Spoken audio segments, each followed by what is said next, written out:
Function of the LG is to monitor the distribution and to present reports. It is the DBM which actually disperses the monies, and it is the COA and the DILG which monitors its distribution. Monitor. Oh. Dahil po, Mr. Chair, na-mention na parte po ay magmamonitor ang DILG, may mga naulat po kasi sa ground na nagiging highly politicized ang paggamit ng FALGO sa barangay level. Madalas, pabor lang sa malapit sa barangay kapitan ang nabibigyan at madalas mas malala. May mga pagkakataon na picture taking lang ang nangyayari pero hindi talaga nakakarating ang assistance sa intended beneficiaries. In your monitoring, have you received similar reports po ba? Yes. Yes, ma'am. We have seen that. We are monitoring it. However, to say for us to ascertain whether or not malakas lang sa kapitan ang nakakuha is a very difficult task. To establish civil relations or civic relations between party recipients and disbursement people are very hard to ascertain. But if there are complaints, we are open to investigating if they give it to us. Mr. thank Chair, you, ma'am. huling katanungan Last na lang po. question. Yes, Yes thank po. you. May mandato po ba o kapangyarihan ang DILG para tanggapin ng mga ganitong report? Sakaling may Yes, pinorward kami sa inyo, ano po kaya yung action na pwede ninyong magawa? Well, ma'am, if we ascertain that there has been wrongdoing, then we will refer the case either to the local government authority, which is maybe the municipality or the city. But if it is of a graver level, then we will refer it to the ombudsman for disposition. Mr. Chair, maraming salamat. No? Aantayin ko na lang yung update tungkol doon sa Alpha Family report or investigation within the day? Or bago matapos ito? Within the hour, ma'am. Within the hour. Salamat Yes. po. Thank you. So next to interpolate, we have Chairman Rolando Valeriano. Sir, we recognize. Thank you, Mr. Chair. Good morning po sa DILG Fund. Yes, sir. Magaling na unang nagtanong po sa kanina. Halos lahat ng tatanungin ko, nakuha niyan eh. Pero nadaanan ko lang to, Sec. Paki-ano mo nga ako, paki-educate mo nga ako rito. Ang sabi mo kanina, yung mga lawful gun owner, parang gusto nyo inspekin sa bahay or sa Yes. community. Paano pong procedure ang gusto nyo gawin? Di ba tayo magka-problema nun sa ano? Sa batas o baka kailangan natin ng enabling law? Your Honor, it is a function of our IRR, and I think it is only incumbent upon us that the privilege we give to the gun owners are also concordant with their responsibility of safekeeping.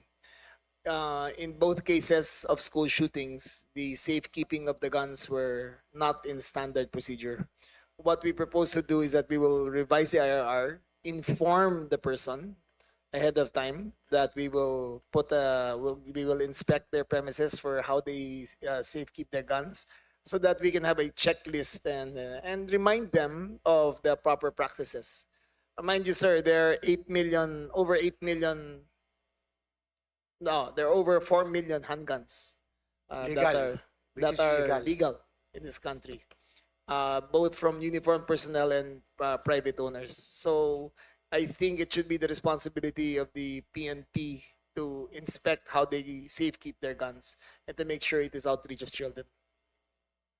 Thank you po. At as chairman of Public Order and Safety dito sa Congress, anytime naman, tinatapos ko lang itong appropriation hearing, mag-i-hear din naman kami motopropyo regarding dyan sa shooting na nangyayari ngayon. Anong thoughts mo, Sec, sa nangyayari na to? At ano yung dapat proactive tayo di ba? Actually, yun ang nagiging comment ng tao.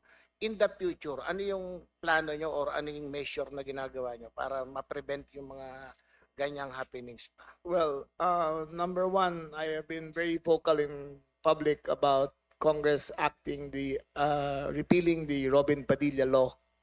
Sir, as of our statistics, 98% of violent crimes are committed with loose firearms, not lawful firearms. Number two, it's about time that we, as a country, reflect upon the use of children of first person point of view shooters, which in this case was Roblox, which was used by the two CICLs. If you look at the game, which I am not a gamer, but maybe there are others here, there are chat groups behind it. And Roblox in particular has a very insidious community which goads children into acting into their violent tendencies. That's why I'm proposing that Roblox be banned in the Philippines for you in its entirety. So, iban yung mga ganyang... Well, not all first-person shooter games have that kind of community, but Roblox in particular has a deep, dark community which incites unformed young minds into acting into their impulses. Thank you. So, iwanan ko na po yung issue na yun, Chair. Dito na tayo ulit sa Mr. Secretary sa budgeting. Ano ang utilization nyo po noong 2025? Ilang percent? 95.2%, I think, sir. And 2026, halos tingin nyo yun din, Yes, sir. 95%. Yes, sir. Kasi napansin ko po, mukhang may mga budget na natanggap or hindi masyadong naibigay yung budget. Especially, chinecheck ko, medyo malaki pa kulang natin sa Bureau of Fire po. Medyo malaki pa kulang natin sa mga fire truck Opo. At mukhang hindi kasama sa budget. Yes, sir. The budget for the fire trucks comes from the collections from the fire inspection of the BFP. Every year, magkano na ba?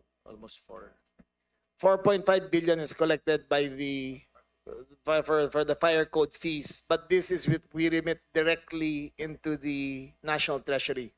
Unfortunately, that 4.5 billion is not committed entirely for the use of the BFP. I think this year the only 1 billion was committed by the treasury, although it should be in a lockbox for the use of the BFP. However, sir, we have come up with a novel plan of entering into a government-to-government deal with Korea. We just came there recently a few weeks ago. And we are in the process of completing a government-to-government transaction of 1,500 trucks over the next 4 years so that all municipalities will be covered in the next 4 years. And furthermore, we will now remove the corruption that has been endemic in the BFP in the procurement process. So a government-to-government transaction immediately erases all doubts because it is only the governments that talk.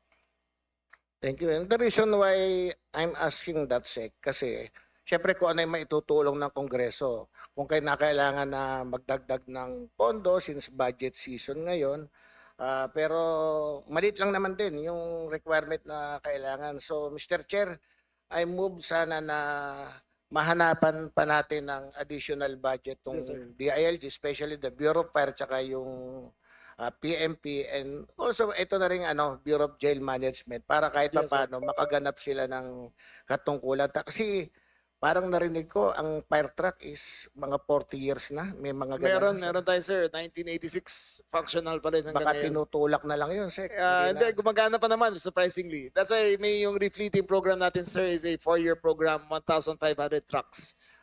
Purchased at 40% less of the cost of the previous fire trucks. And it will have a maintenance contract with it so that we will make sure that all municipalities can maintain all their trucks.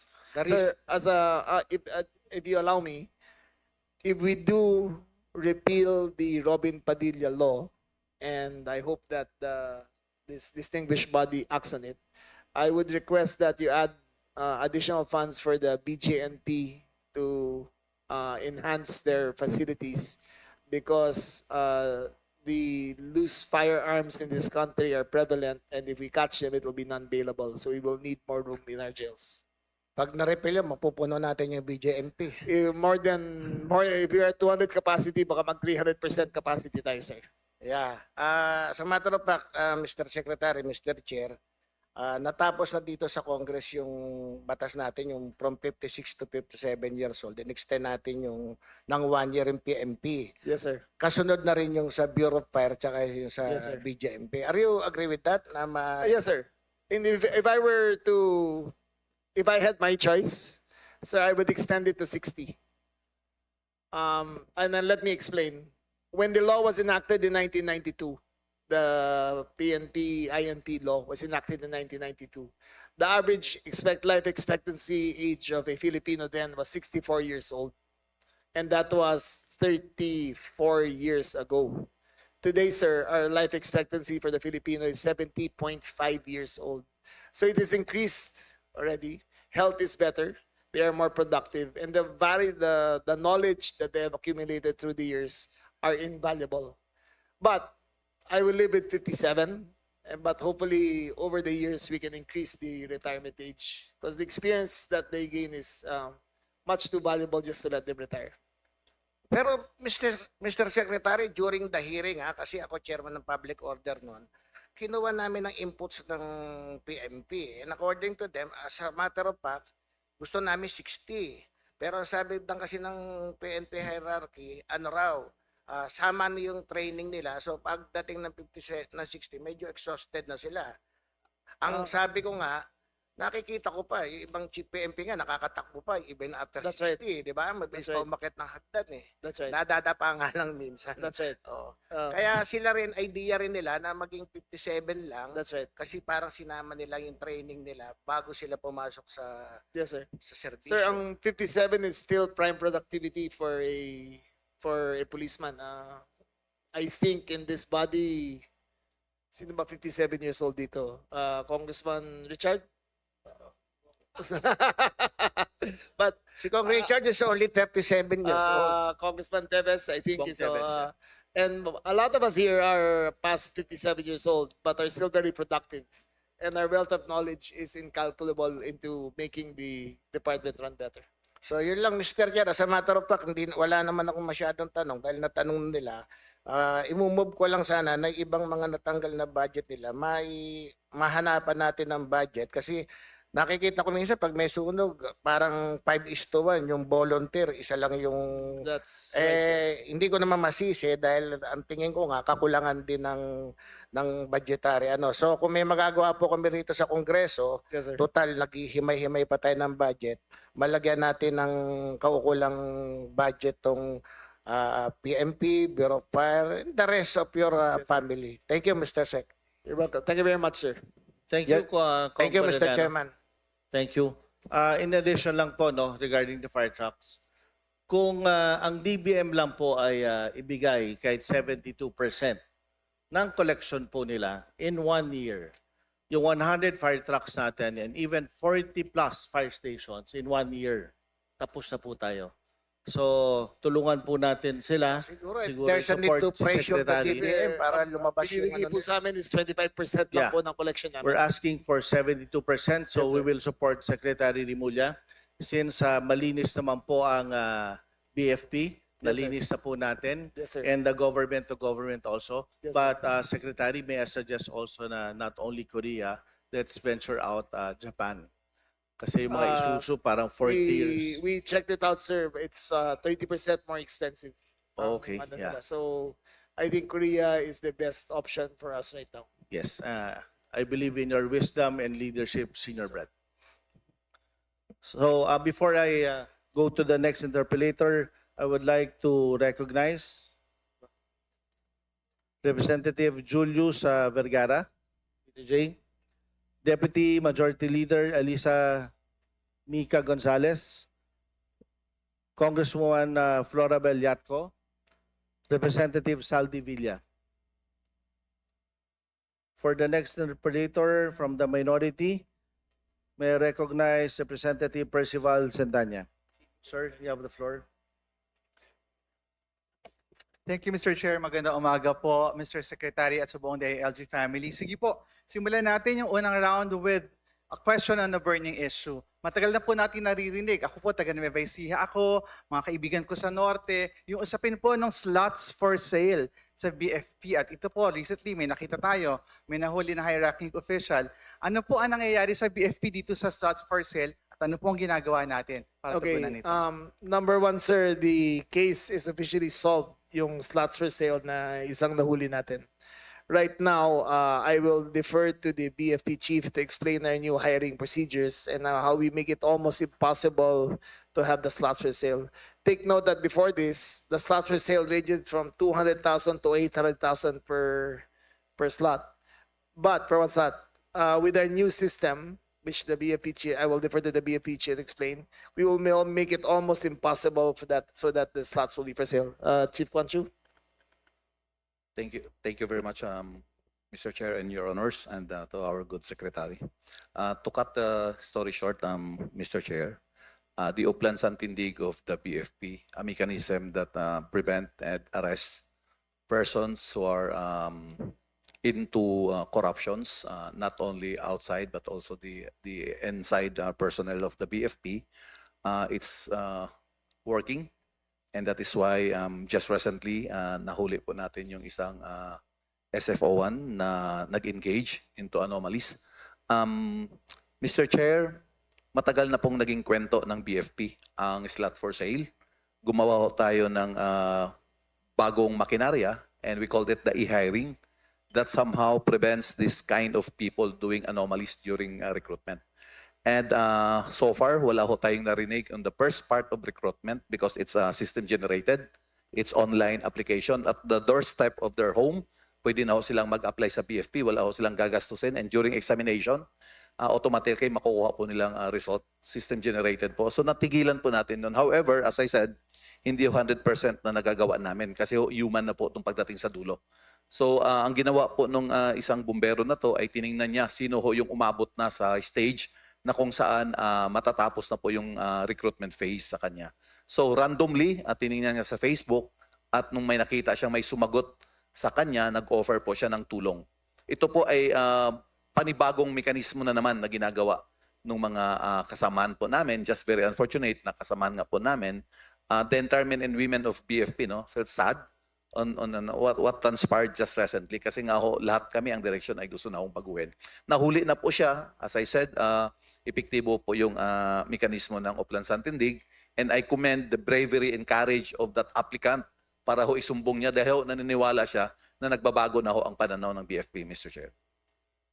Maraming salamat, Mr. Chair. At linawin po natin, no? So sana simula pa lamang ito at mas maging matindi sana yung pagbabantay natin kasi nakalulungkot po na may galawang sindikato sa loob ng BFP pagdating po dito sa slots for sale. Let me move on to a more pressing issue. Sa ngayon po, nagluluksa ang buong bansa dito sa sunod-sunod na karahasan sa ating pong mga eskwelahan.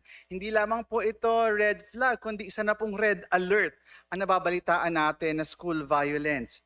Last week lang yung school shooting sa Zamboanga, tapos sa Tacloban, 2 months ago. Pero hindi po ito yung buong kwento. Recently, yung PNP nagsabi that they recorded at least 50 incidents in schools involving children in conflict with the law from June 16 to August 19. No? So, ang range po niyan ay bomb threats, alleged shooting threats, stabbing incidents, illegal possession of firearms, death threats.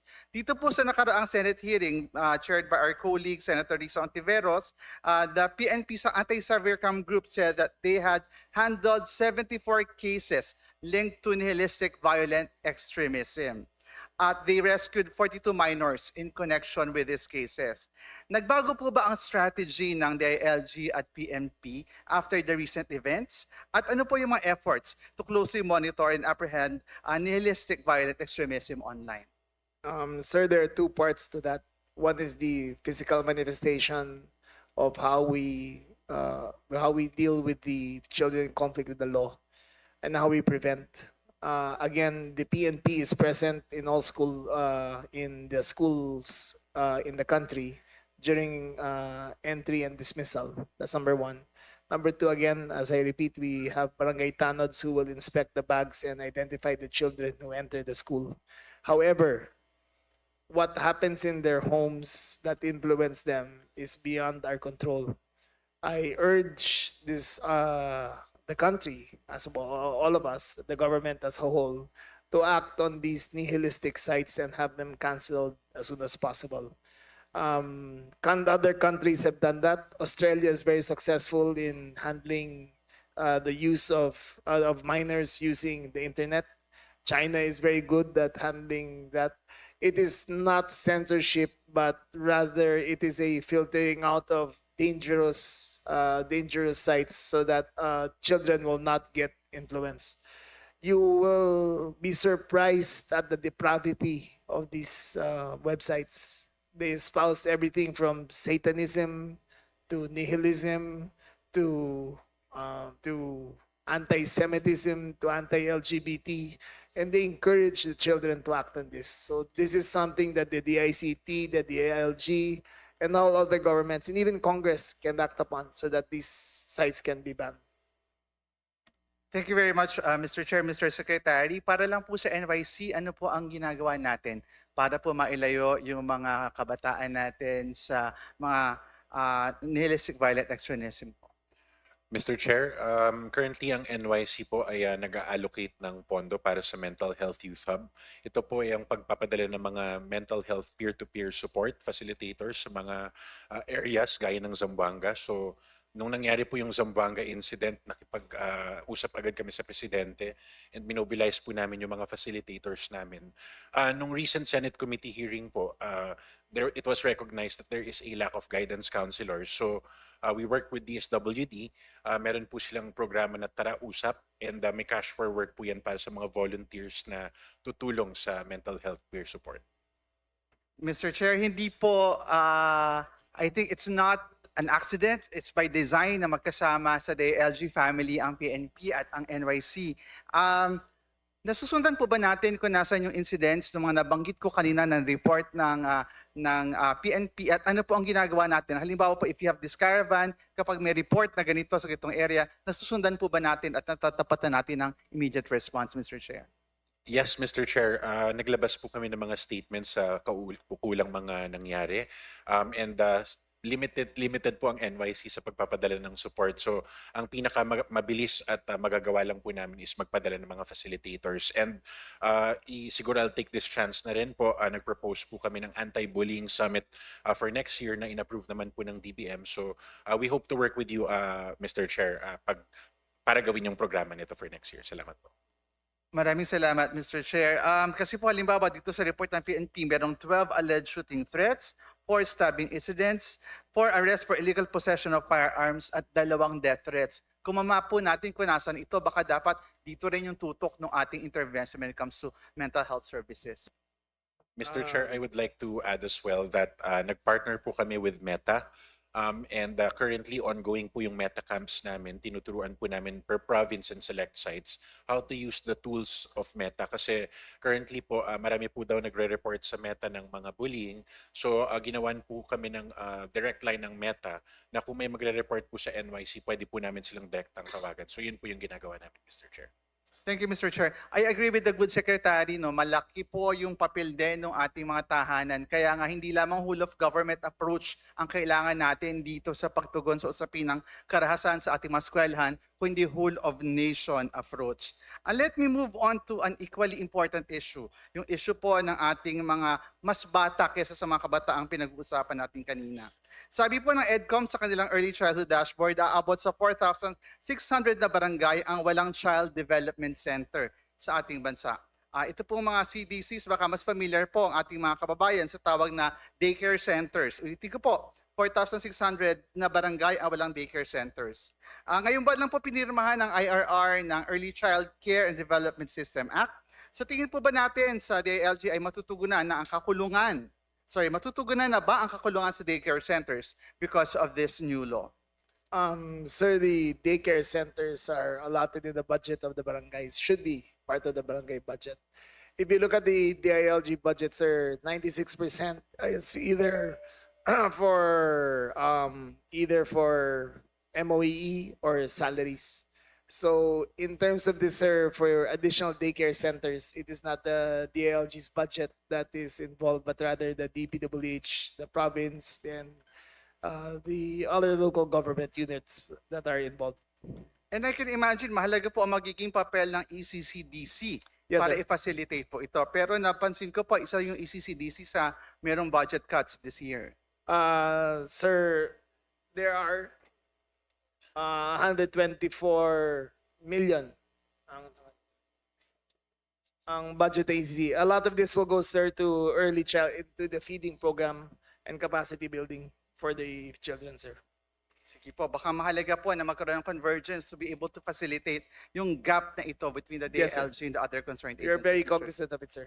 Thank you very much, Mr. Secretary. Punta naman po ako doon sa usapin ng HIV, particularly among young people.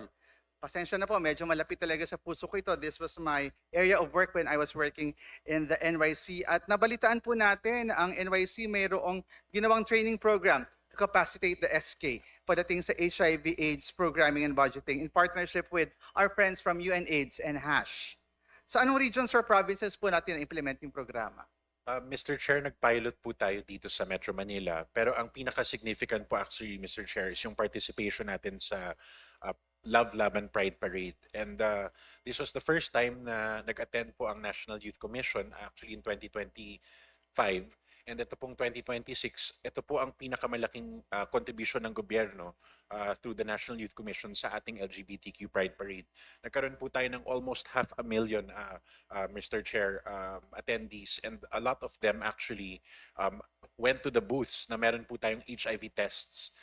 So kailangan lang po namin, Mr. Chair, kunin yung mga numero kung ilan talaga nagpa-test, and we can give it to you, Mr. Chair. So sa halos Quezon City lang po kung Love Laban ito na pilot. Tama po ba? Mr. Chair, actually, ang Love Laban po nangyari po yan in multiple locations at different times to celebrate the Pride. So, ang count po sa Quezon City is around 300,000. National po in different parts of the Philippines was 500,000. So ano po ang plano natin to be able to replicate this in other areas around the country? Mr. Chair, sa sobrang maganda na effect na binigay nito sa ating kabataan, nag-commit po ang NYC for a Visayas in Mindanao leg for the Pride Parade. However, wala pa po siya sa NEP namin. Meron lang po kaming 5 million for Manila. But we are requesting sana po para magkaroon tayo ng Visayas at Mindanao leg, an additional 5 million per island-wide po. So magkano po ang total? Total po is 15 million, Mr. Chair. Pero given the nature that binigyan po kami ng 8 million, we are requesting for additional 12 million po. Para kasama na po dito yung kababaihan, kasama na rin po dito yung adolescent sexual reproductive health. Maraming salamat, Mr. Chair. I cannot overemphasize how important yung intervention among young key population, YKP kung tawagin natin, sa HIV/AIDS programming ng bansa. And I think the most capable agency to do that would be the NYC in partnership with our SK. At dahil din po sa fiscal autonomy ng SK, talagang malaki ang pwedeng gawin at the community level ng ating po mga lider kabataan para tiyakin na ikakalat natin ng impormasyon, tamang impormasyon for responsible behavior at maging accessible ang mga services tulad ng testing at iba pa. At kasama po dito yung pagbawas ng stigma at discrimination pagdating sa HIV and AIDS. Last questions na lang po. Alam natin kung gaano kahalaga ang ating mga barangay health workers, speaking of frontliners at the community level. Pero sana mas alam po natin ang pinagdadaanan nila. Hindi ko na po ulitin yan. Walang sahod, sa bulsang kinuhugot ang pamasahe ng pasyente, etc. May plano po ba ang DILG na suportahan ang transportation cost ng ating mga BHW at i-cover ang gamot ng kanilang mga pasyente? Again, sir, the DILG is supervisory over the LGUs who handle the BHWs. As of current, sir, the BHWs are listed down by the barangay captains, passed on to the municipalities, and then given allowance by the governors and the other LCEs. So as far as that is concerned, it is not in our budget, but we have supervisory authority over it. Mr. Chair. Napaka- Thanks, Mr. Chair. Mr. Chair. Interjection. We do not allow. Can we let Kong Percy finish his interpellation? Sorry, Kong Jay. Napakahalaga po kasi ng papel ng ating mga BHWs, and I'm sure that as former governor, you really appreciate that. And we would appreciate interventions from the DILG to be able to facilitate this when it comes to the implementation at the LGU level. So baka po a set of guidelines, a set of recommendations to the LGUs will be very helpful in this area, Mr. Secretary. Well taken, sir. We will do so. Thank you very much, Mr. Chair. Maraming salamat po. Thank you, Kong Percy. Just to remind everyone, our colleagues, we do not allow any interjection, okay, unless it's about our rules. Okay, so sorry, Congressman J. Vergara. Next to interpolate, Congressman Bong Teves, you have 1 minute. The good one. Bong Tebes, the good one.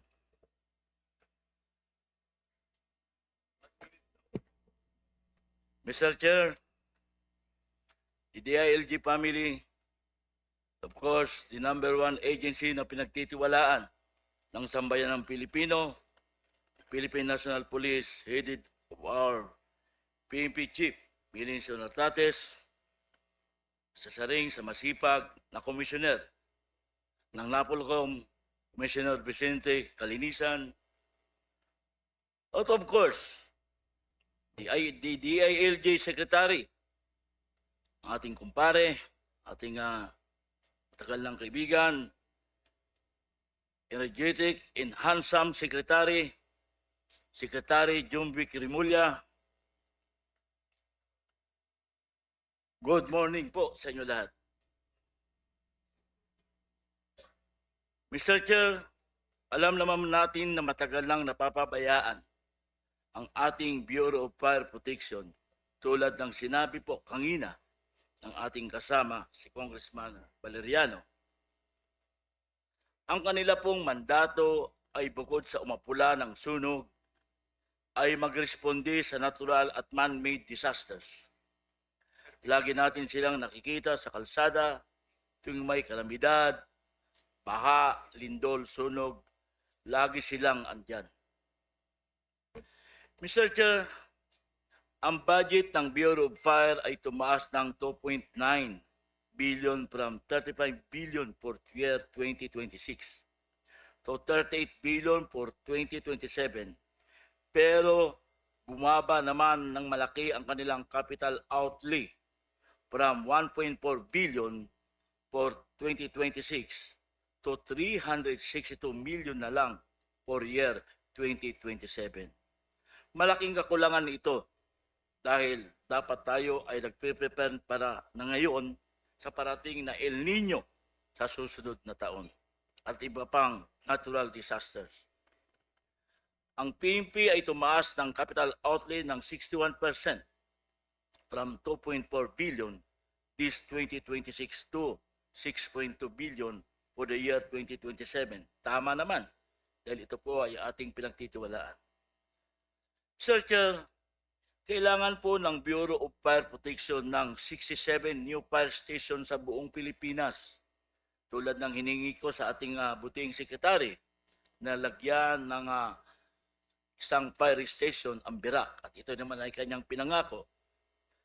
74 collapse extractor and rescue trucks para sa bawat probinsya dahil sa kasalukuyan mayroon lamang silang 8 rescue trucks. In additional 2,000 BFP personnel. Tama rin po yung sinabi ng ating kasamang congressman dito. Kada taon para mas malawak ang kanilang emergency and rescue response. Thank you, Mr. Chair. The reason for the reduction of the capital outlay was because we had to reconstitute our procurement program for the BFP. Before I entered, the corruption of the procurement in the BFP was rampant.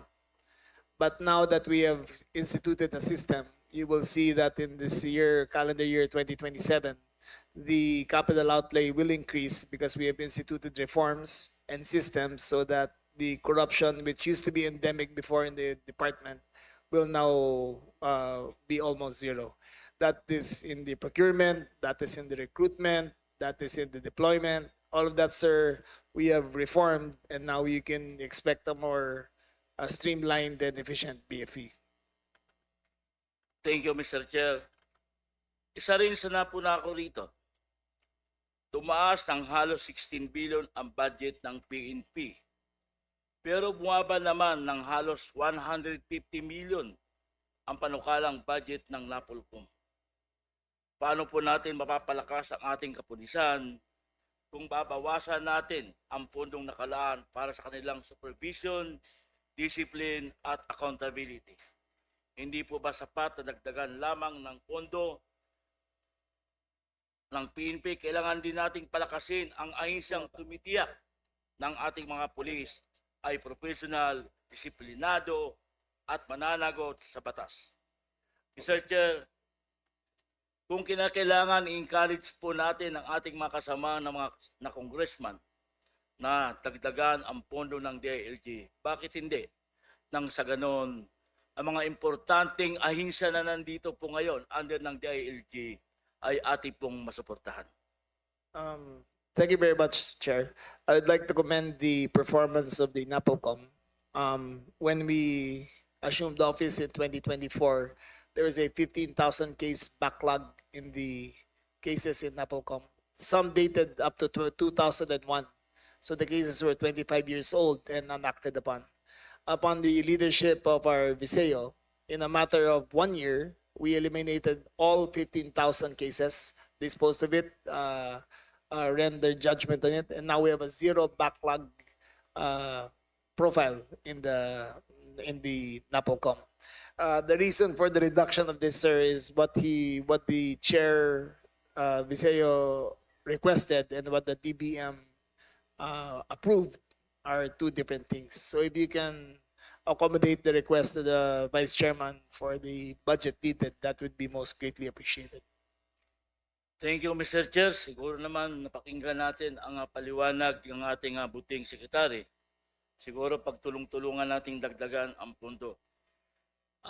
Lastly, Mr. Chair, last week nagkaroon po ng matinding pagbaha sa Metro Manila. Halos nakita natin kung paano bumara ang basura sa kanal.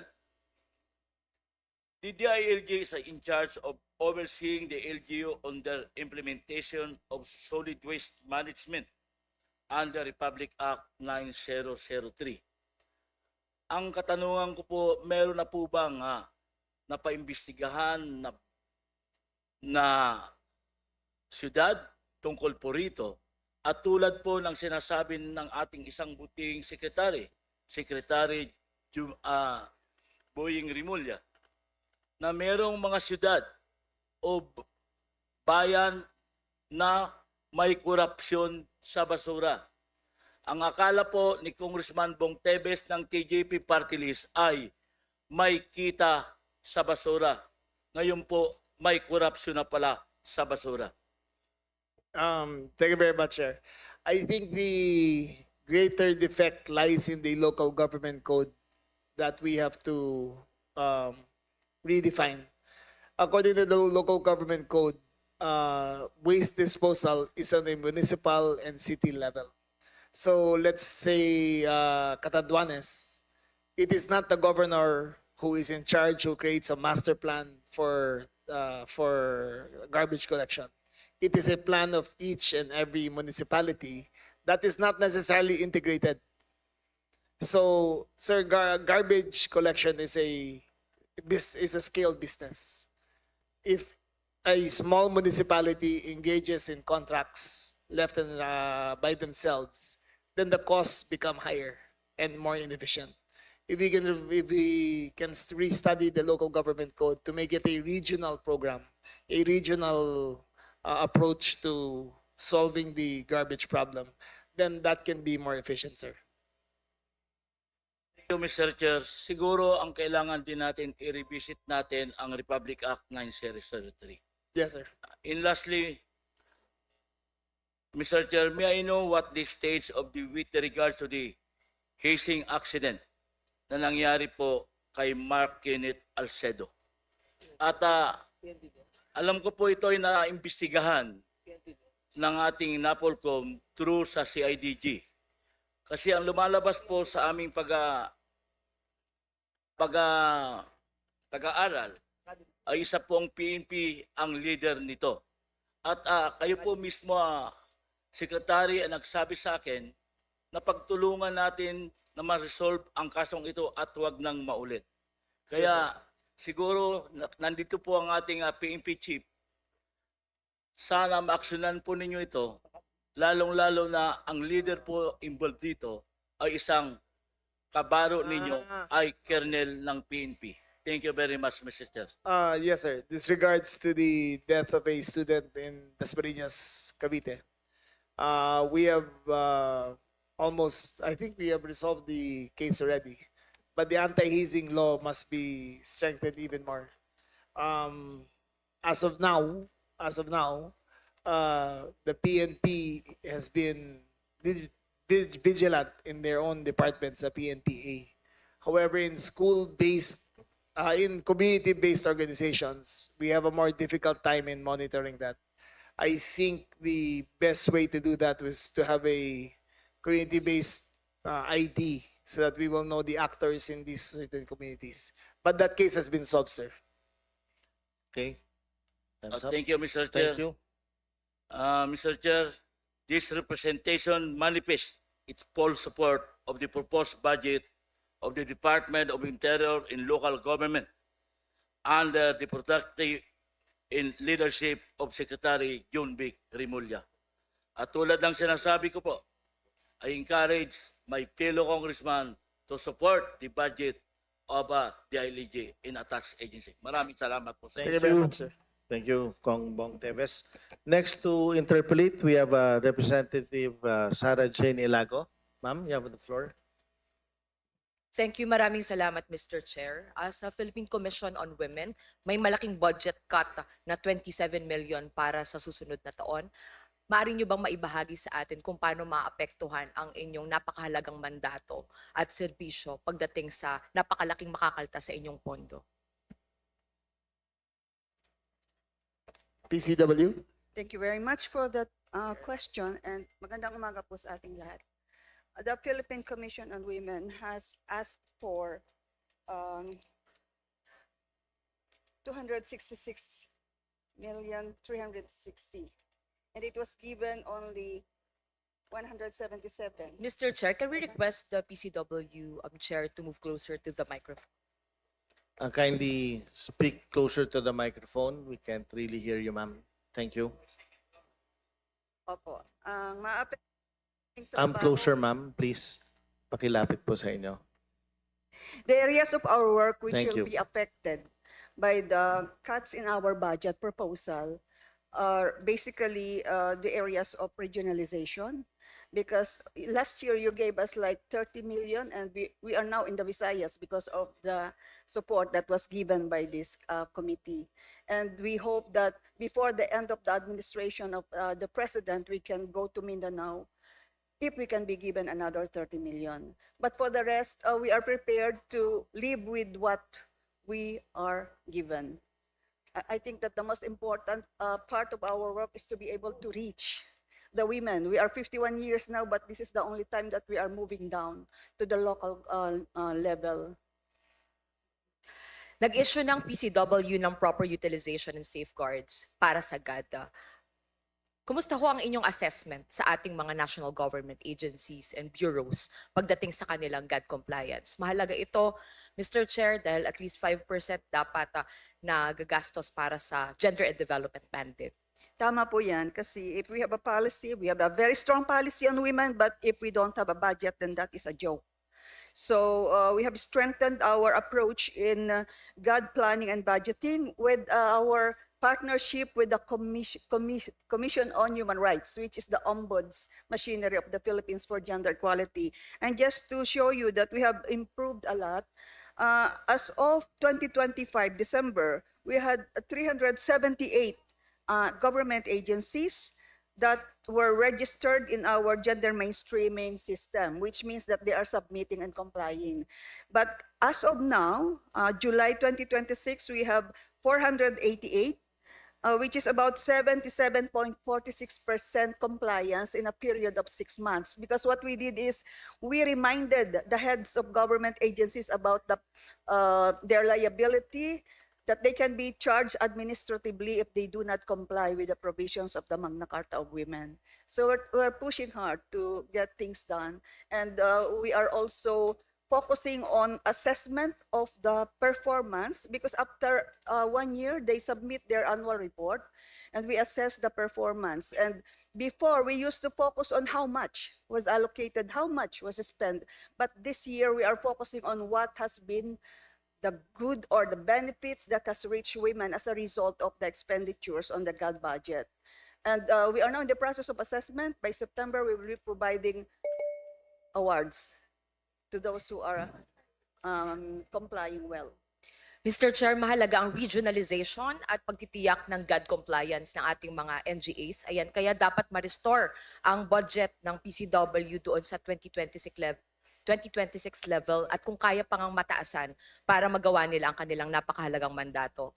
Ngayon, pagdating naman sa ECCDC, ito ay nalipat na mula sa DepEd at tungo sa DILG. Ngunit sa paglipat na ito, nakita rin natin yung napakalaki na budget cut, no, para po sa kanilang pondo para sa 2027. Mababawasan ng 232 million pesos para sa taong 2027. What explains this huge budget cut?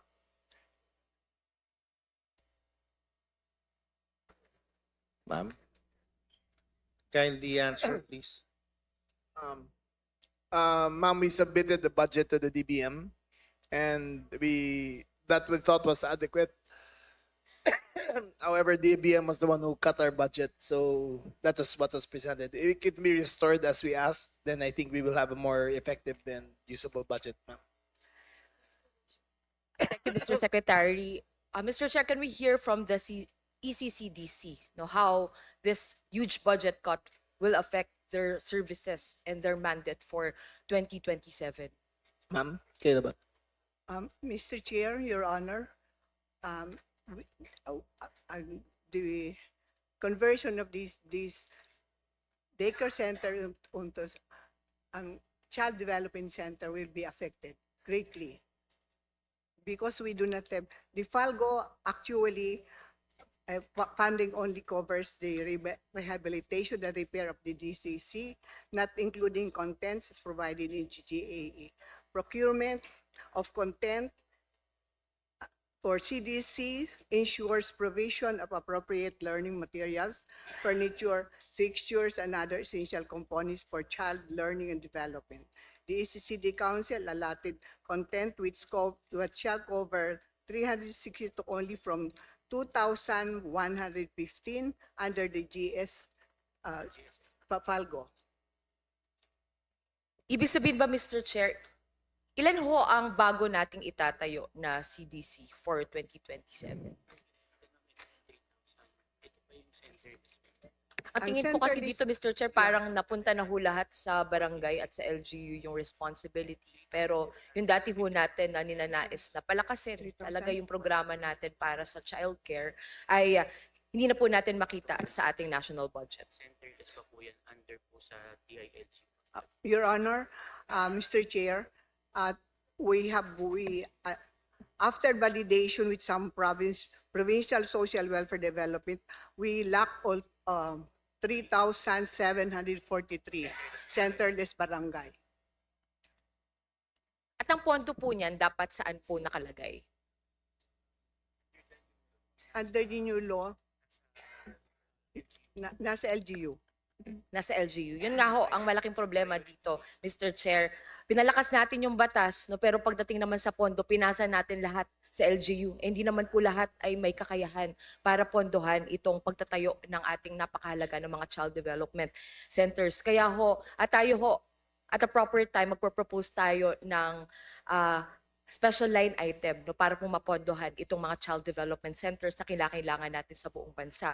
Ngayon naman, Mr. Chair, pagdating ho sa temporary shelters para sa VAU victim survivors at sa situation ng ating barangay VAU officers, may study ang PCW na tumatanggap ang mga barangay VAU desk officers ng nasa 500 pesos lang na honorarium kada buwan. Napakababa po nito kumpara dun sa napakalaki nila na responsibilidad sa ating mga barangay. Napag-aralan nyo na ho ba kung ano yung mga dapat natin gawin para matiyak na mapalakas ang mga barangay Vault Desk officers at madagdagan yung kanilang mga natatanggap na kompensasyon? The DILG or the PCW can answer, Mr. Chair.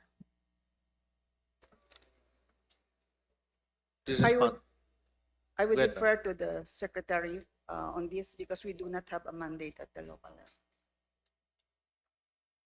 Pardon me, ma'am. Can you, if I can, Yes, Mr. Chair, sana hindi po mabawas sa aking oras. yes, ma'am. Tinanong ko ho yung kalagayan ng ating barangay Vault Desk officers na Yes. madalas ay mga kagawad din, no? At Yes. napakaliit ng natatanggap ng honorarium, nasa 500 pesos. Pinapaaral ho natin no, kung paano ba natin matitiyak na mas mataas yung kanilang compensation, magkaroon ng hazard pay dahil hindi po madali yung kanilang ginagawa. Minsan 25/8 po yan on call.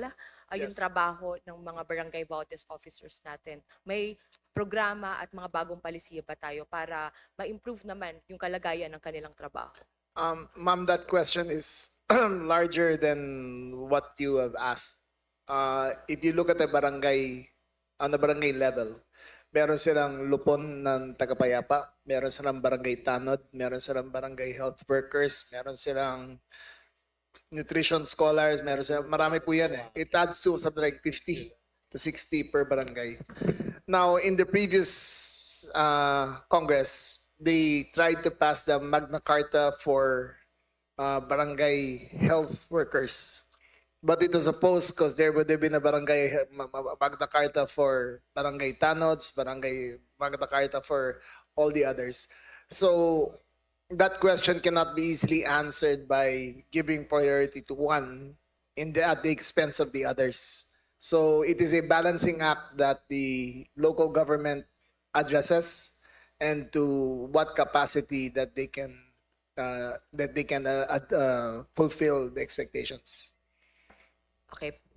Pagdating sa gender sensitivity training, no, hindi lang ho ng mga barangay Vault Desk officers, kundi ng lahat ng ating mga barangay workers, ito ho madalas sa LGU pa rin po, no, kinukuha yung ating mga pondo para rito. At tinatawagan natin yung PCW again para matiyak na yung mga kinakailangan na training at yung tulong na rin para sa stress debriefing ng mga officers natin at mga workers natin at the barangay level, na frontliners natin sa ganitong tipo ng mga kaso ay mabibigyan din ng karampatan na suporta.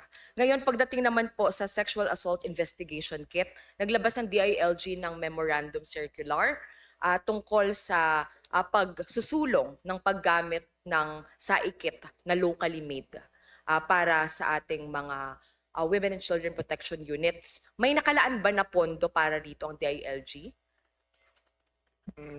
That's a local matter, ma'am, that we encourage them to address within their budget.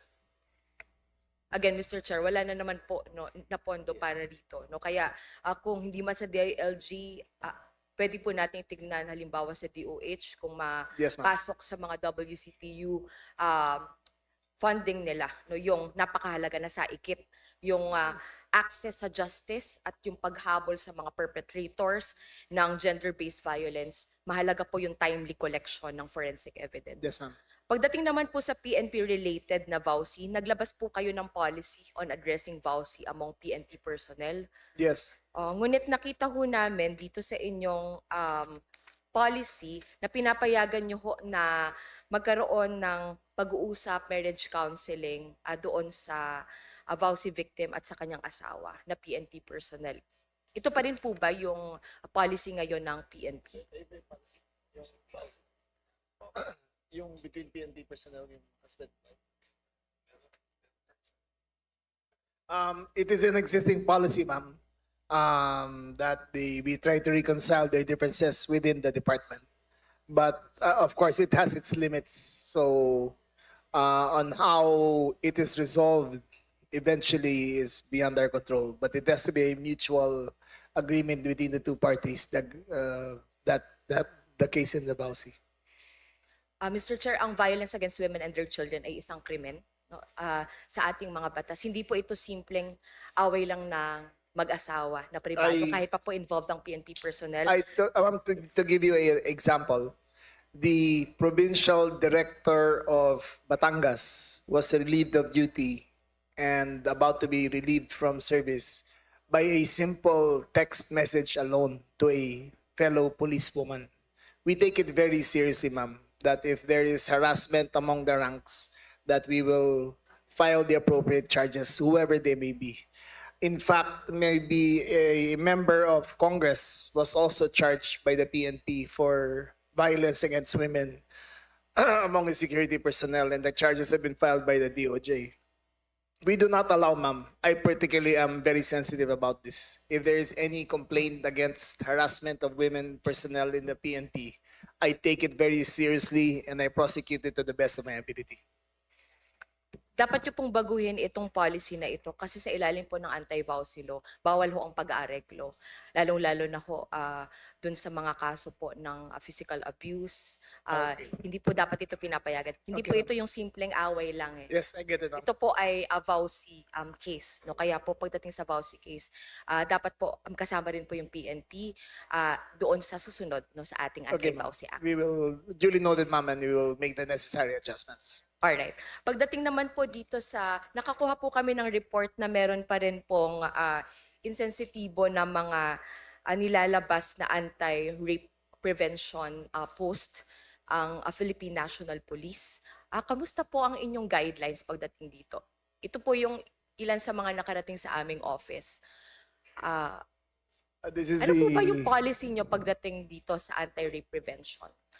Guidelines and posting. These are, ma'am, just guidelines of what to do just in case. But ma'am, I would like to add that in our Safer Cities campaign, rape has gone down by 60% from April to August. Simply because that we increase enforcement of loitering in the streets, drinking in the streets, shirtless individuals, minors, curfew. Rape has drastically gone down, and I think the statistics will bear it out.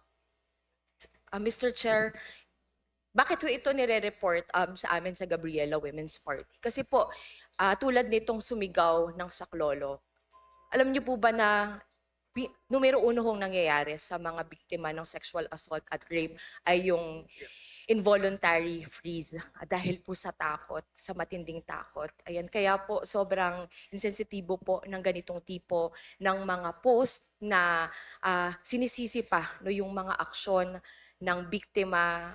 Tulad po ng paglalakad halimbawa sa gabi, no, paano po yung mga BPO workers I agree. natin na nagtatrabaho at hindi po maiwasan na maglakad ho mag-isa. So, ang tugon, DILG matter din naman po, syempre pagtitiyak po ng maayos na lighting, ligtas na kalsada, ligtas na mga syudad, Yes, ma'am. katulad ng mga nasabi ninyo. At pagtitiyak na yung anti-rape prevention post po natin nakatutok sa saan ba lalapit. Ano yung That's mga hotlines, ano yung mga referral system, ano yung mga psychosocial services, legal assistance para ho sa mga nabibiktima ng rape. At pagpapaalala din na wag mang rape at Yes, habang buhay ang pagkakakulong Yes, ma'am. para sa ganyang tipo ng seryosong Yes, krimen.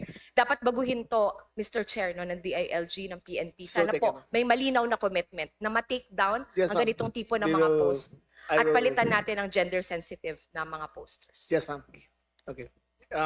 Ma'am, just as a rejoinder, this has been corrected already. But also, according to the latest research by Okta, from last quarter to this quarter, 63% of women now feel safer going home alone from their jobs. So I think that's a testament to the PNP and the Safer Cities campaign. However, it is not perfect, and we will do better. Thank Just you. a short manifestation, Mr. Chair. Go ahead, ma'am. Opo. May mga documents din po kami na i-request po from DILG, PNP at sa ating mga attached agencies. At PNP rin po ang naglabas ng mahalagang statistics na 1 out of 10 gender-based violence victims ang hindi po nagre-report dahil sa takot. Kaya po dapat manguna rin tayo dun sa paglaban sa victim blaming, shaming at yung stigma na natatanggap po ng mga biktima. Maraming salamat, Mr. Chair, at maraming salamat po sa mga kasagutan. Thank you, ma'am. Thank you. Thank you, Kong Sara. Before we proceed, I would like to ask our Secretary, would you like a break or working Go ahead. lunch? Go. To our colleagues, Let's go. Let's we'll continue. proceed. Working lunch, Yeah. continue. Okay, so thank you. So before I call on the next interpellator, I would like to recognize the presence of Assistant Minority Leader Robert Nazal, Vice Chairperson Christopher Go, my co-sponsor, Vice Chairperson Romel Rico Angara, Vice Chairperson Maria Carmen Zamora, ma'am, Representative Filimon Espares, Assistant Majority Leader Mark Anthony Santos, Representative Laarni Roque, Deputy Minority Leader Sergio Dagook, Representative Roy Loyola. Next to interpolate, we have Representative Adrian Amatong. Congressman Amatong, are you around? Wala. Okay.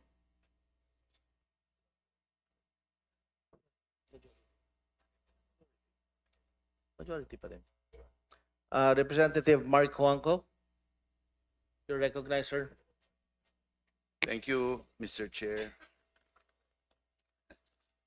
First of all, I'd like to manifest my pleasure at the performance of the DILG, led by the very competent and capable Secretary Remulla. And because of that pleasure, I would like to manifest my complete support for the budget of the DILG, most especially for Region 1. I'd just like to make a few comments, and maybe the DILG can take note. The first comment is the PNP Road, Cadre Road in the municipality of Lingayen, which is the capital town of the province of Pangasinan. We provided a budget of 60 million for the widening of this road. It remains unimplemented because we have had a difficult time getting the signature of the chief PNP. It has already passed through several chief PNPs, and up to now, we do not have a signature which allows us to build a new wall within the property of PNP so that we can demolish the old wall, so that we can widen the road. May I know if this is forthcoming, and also may I know if the secretary also needs to sign aside from Chief PNP Nartates. Yes, sir. That road in question was delayed by a little bit because of the problems of the destruction of the perimeter wall and gate of the PNP. So Yes. that was addressed by the DPWH. There is a 60 million fund for the replacement of the wall and Yes. the gates. Yes. Your Honor, since 2025. And my worry is that these funds will lapse by the end of the year and be returned to the National Treasury. We will make sure, sir. We will make sure that it is implemented ASAP, sir. Okay. So that's one point. Second point, there is an adjacent property to the PNP, which this representation has brought to the attention of the DILG and the secretary also, that was occupied by a very, very powerful political figure. And what do you call it? Philippine Constabulary and PNP figure also. And this person has taken possession of the property, which is over a hectare in size. And we have requested several DILG secretaries already to act on this, to file a case, to take possession.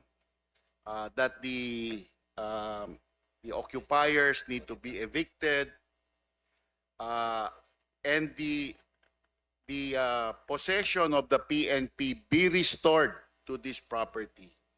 May I know what the status of this is, Mr. Secretary, Mr. Chairman? Good afternoon or good noon, Mr. Chair and Your Honor. In behalf of the Philippine National Police as the Chief PNP, I would like to personally give you, after this, the update on the lot that the Congressman, Your Honor, had been saying.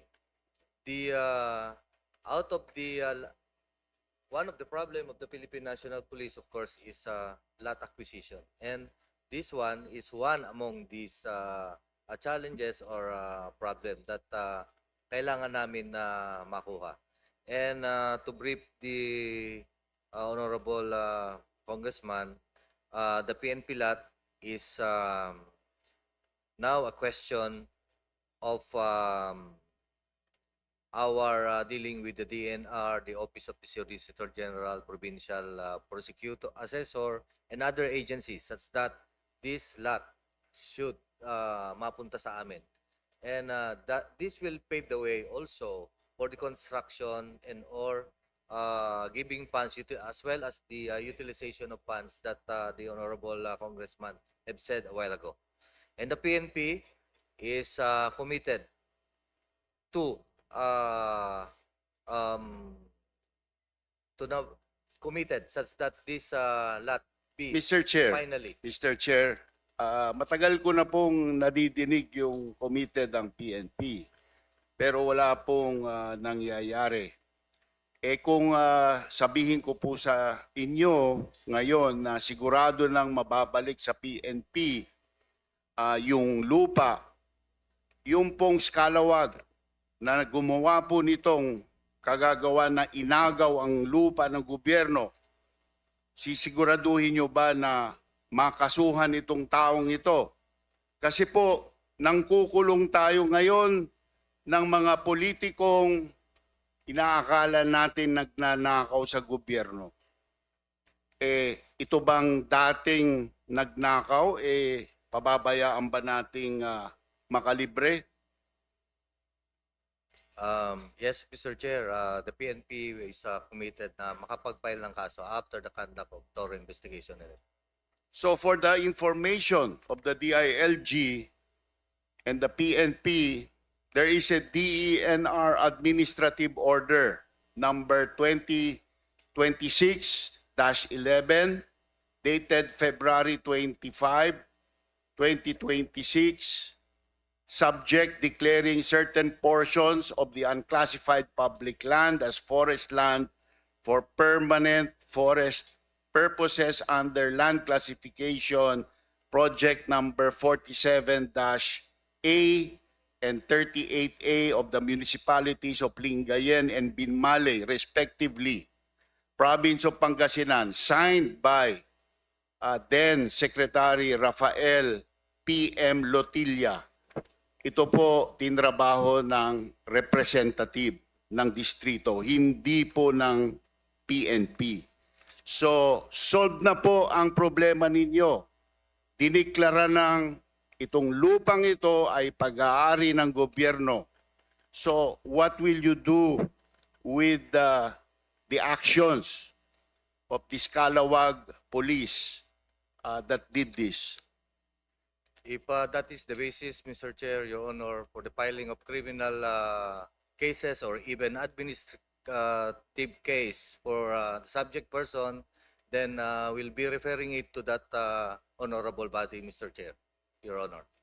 Sana po itong representation ay magkaroon ng regular reporting on the status of this. And sana po the PNP will act immediately to take possession of this property. Kasi hanggang ngayon, bagamat may deklarasyon na ang DNR na ito po ay lupa ng gobyerno, yung pong taong yon ay nandun pa rin po at ginagamit ang property. Rest assured of that commitment, Your Honor, Mr. Chair. Ngayon pa lang, nagpapasalamat na kami sa Your Honor, sir, for that helping the Philippine National Police. In as much as this should be utilized by the government, particularly the PNP. Maraming salamat po. And it will be a subject of our continuing update to the Honorable Congressman. Salamat po. Isa na lang punto tungkol po sa mga matagal ng laspag at tinabing mga police vehicle na Mahindra na nakaparada po sa PNP Provincial Headquarters for the longest time. Nabanggit ko po ito sa isang NLQ, North Luzon Quadrangle Committee meeting. Dahil binalak ko pong mapaayos po ito at maibigay sa mga barangay para gamitin po ng barangay imbis na mabulok. Ang nangyari po, after ko binanggit, nawala po ang lahat na ito. Meron pong nagka-interest na siguro ayusin, gamitin, na pribado, hindi na po gobyerno. Nasasayangan po ako sa pagkakataon sana na mabigyan ng mga sasakyan ang mga barangay. May I know kung ano pa po ang recourse nitong representation po na ito para mahabol po itong mga Mahindra na ito, or meron pa bang mga Mahindra na pwede po nating makuha para maibigay sa mga barangay po ng aming distrito? Sir, 95% of the Mahindra vehicles acquired by the PNP in 2011, I think, are now considered beyond economic repair.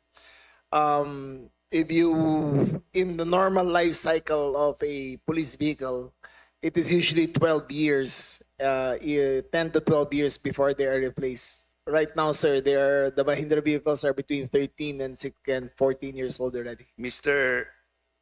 Chairman, Mr. Secretary, for your information, ang naging kakulangan lang ng mga Mahindrang yan kaya naitenga ay dahil kulang ng preno at kulang ng clutch. I Dahil agree, wala pong mabili dito. I agree, sir. Wala naman pong problema na mag-order ng pyesa sa India para maisaayos po ang lahat na yan. Kung hindi na po magamit ng PNP dahil deteriorated na po, gustong-gusto po ng mga barangay na gamitin po yan para sa mga local functions po nila. Okay, sir. Yes. So, sana po this representation will be informed. Kung meron pa po kami na makukuha, we have 231 barangays in District 2. And if we can get 231 ex-Mahindras police vehicles, we would be very thankful, Mr. Okay, sir. Secretary. Well taken, sir. We will take an accounting and keep you up to date on the Thank status you. of the Thank you vehicles. po, Mr. Chairman. Okay, thank you. Representatives Serjok, no? You have the floor.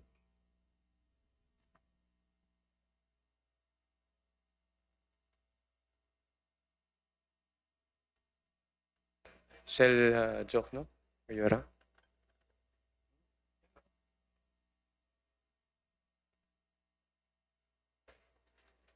Representative Antonio Tino.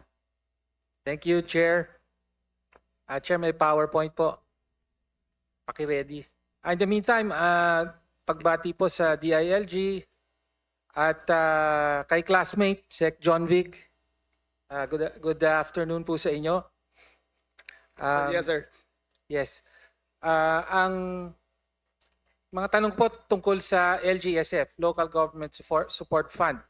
Special Purpose Fund, pero may role ang DILG sa implementation and monitoring nito.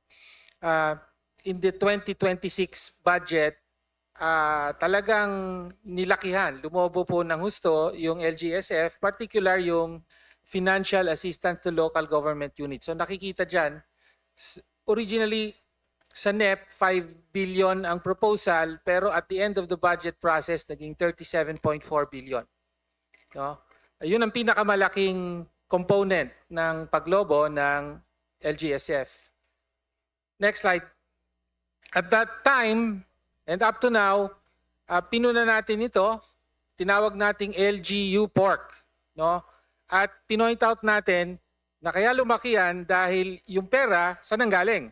Binawasan yung original proposal from para pangsweldo, benepisyo at pensyon ng government employees. So doon ang galing yung increase.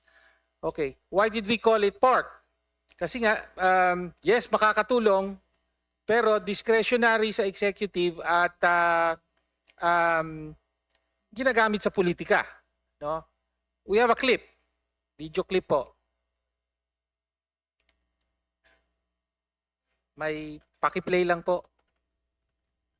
Ito ay video ni Executive Secretary Recto sa League of Municipalities just 2 days ago sa Iloilo. Please play.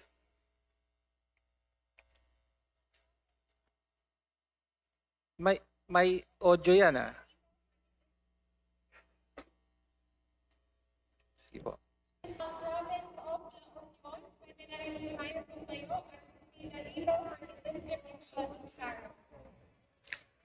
Okay, medyo mahina po yung audio pero essentially okay.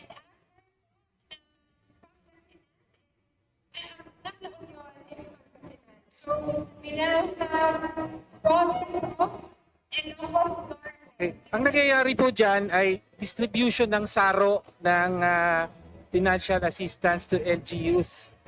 No, so, pinapamahagi sa mga mayor.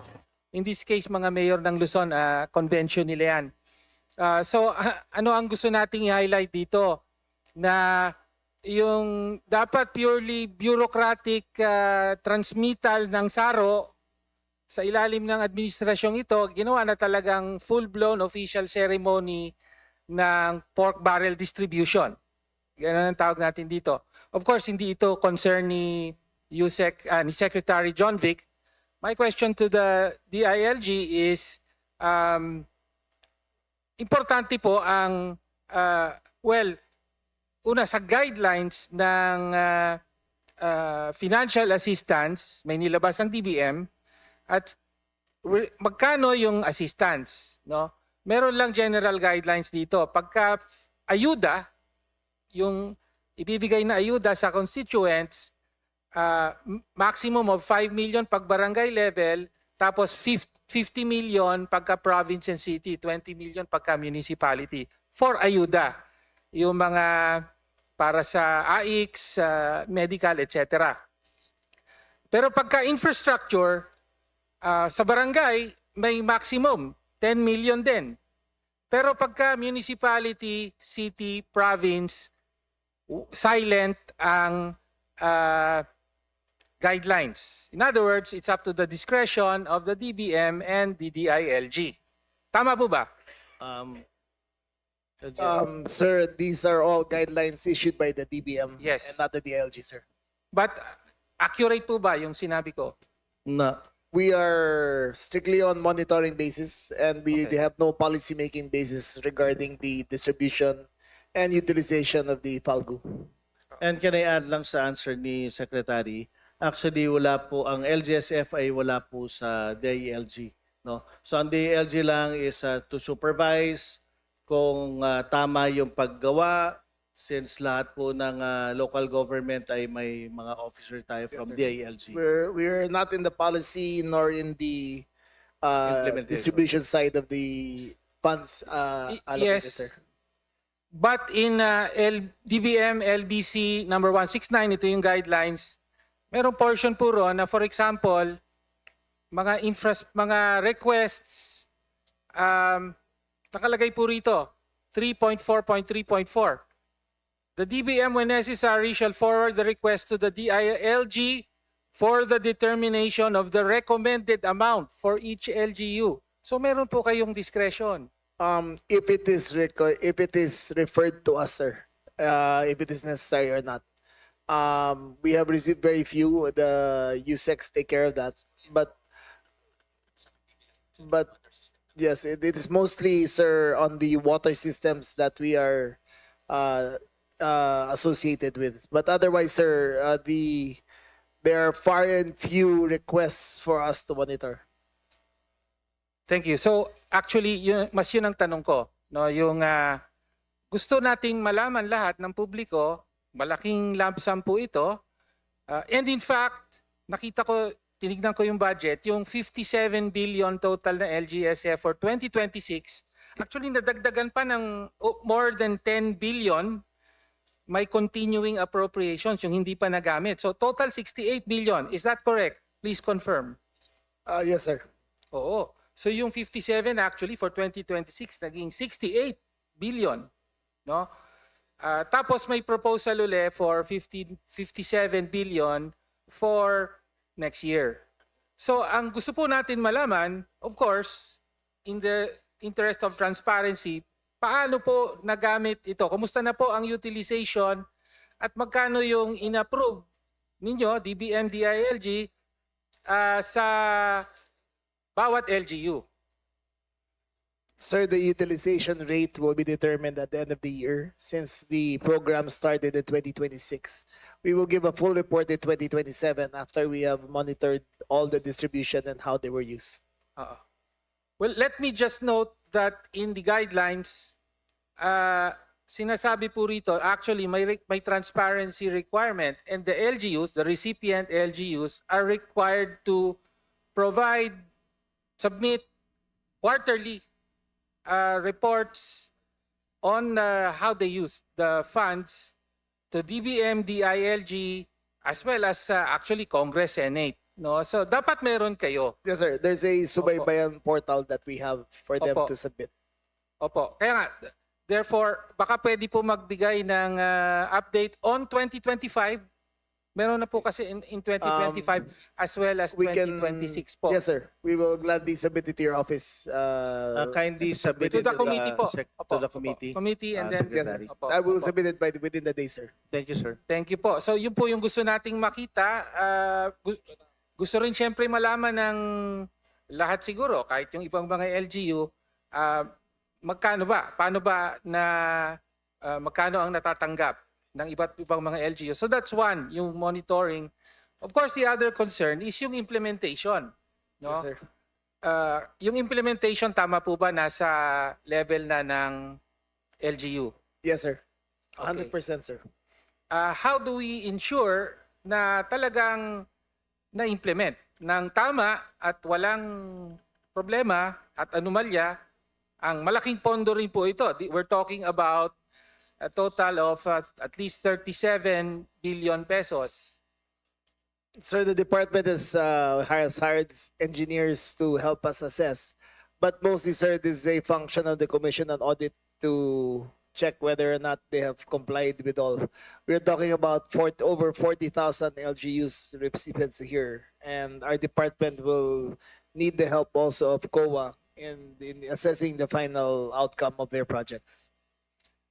Yes, isang concern po natin yan kasi actually nakita ko sa guidelines din ang isang requirement para ma-release yung pondo na mula dito. Sabi rito, 4.17.2, Certificate of Reversion of Funds in case of undisbursed balances from the completed projects under the fiscal years 2016 to 2025 LGSF, Financial Assistance to LGU. Ibig po sabihin, mukhang may hinahabol pa kayong mga unused funds from 2016 to 2025. Yes, sir. 2076 to 2025 was sir, it was under the purview of Congress and not of the DILG in its distribution. So it's only in 2026 that we took full cognizance of this, sir. Okay. Noted no na 2026 sa ilalim ng DILG. Pero ang punto, hindi naman po bago itong programa ng LGSF Financial Assistance. to local governments. Ang sinasabi nga, mukhang may hinahabol pa from 26 all the way back Yes, sir. from 2016, Yes, sir. no, na nasa mga LGU. So kaya nga po, talagang ay tatanungin din natin, nabanggit nyo ang COA, tatanungin din po natin Yes, kung sir. ano talaga. No? Pero alam naman natin, LGU yan, medyo mahirap din na bawat isa ay makita natin. No? So yun po yung concern natin is with regard to transparency Yes, sir. dito. Dahil nga may, yun ang ano no, may discretionary element especially with regard to the infrastructure. Okay. Sir, I'd like to add that the accountability level of the local chief executives is a very high bar to follow. We have our own bids and awards committee. We have our post qualification. We have our post assessment. There is a review. So the process which LGUs go through in fulfilling then their mandate of reporting the usage of the funds is a very high bar to hurdle, sir. And the accountability of the local government officials are very high. If there are any discrepancies that are recognized, then it should be reported and we will file the necessary charges if there are. Okay. Thank you for that, Secretary. Wala na, maubos na po ang oras ko. So actually, I have some concerns relating to BJMP. No, particular yung may mga nakakausap po tayong mga detainees na yung iba dapat eligible for release na. Pero dahil sa mga problema sa records ninyo ay naantala ang kanilang release. No? So, sir, if I may answer that. opo. It is our position that the BGNP should be transferred under the Department of Justice, under the Bureau of Corrections. Okay. Dalawa po ang karpeta. May karpeta po ang BGNP, may karpeta po ang Bucor. I think it be prudent for the Congress to help us into combining Bucor and BGNP into one facility. Since they perform the same jobs, basically they're just mirroring each other. So we are asking Congress's help and the President's help in combining the two agencies so there will be a more efficient use of the resources and also a fairer treatment to the persons deprived of liberties if they have to be released or not. Okay. And can I just add, Secretary, isama na rin po yung provincial jail siguro. Yes, and the provincial jails too, sir. Thank you, sir. Sir, as of now, we have a municipal jail, provincial jail, BGNP, and Bucor. All four of them operate independently of each other. So what we have to do, sir, is have a common record, a common computerized system, data management, so that all the PDLs will be treated accordingly, according to their sentence. Okay. Noted po yung concern na ni-raise. No? Tama kayo, hindi lang naman sa BJMP, kung hindi sa Bucor din issue yung karpeta. That's right. No? At minsan yung mga ibang nakakausap natin, walang available na kamag-anak para trumabaho dun sa That's right. paghanap ng mga records. That's Pwede right. na dapat silang ma-release. No? Kaya nga, dapat, sir, isa na lang yan eh. Isa na lang database para sa lahat ng mga jails na yan. Noted po. And as I said, I have some specific concerns. Kung maaari po ay ikakausapin namin ang, okay lang po ba? Yes, sir. Kausapin natin ang BJMP po with regard to Now, sir, or this issue. after the... We can do that. Kahit Sorry. ano lang po. I will not take up the committee's Ako time. na pong bahala doon. Okay. Thank you very much, sir. Thank you, sir. Thank you, Kong Tinio. Next to interpolate, we have Congressman Plato. Kong Plato is here. Okay. Next is Congressman Richard Gomez.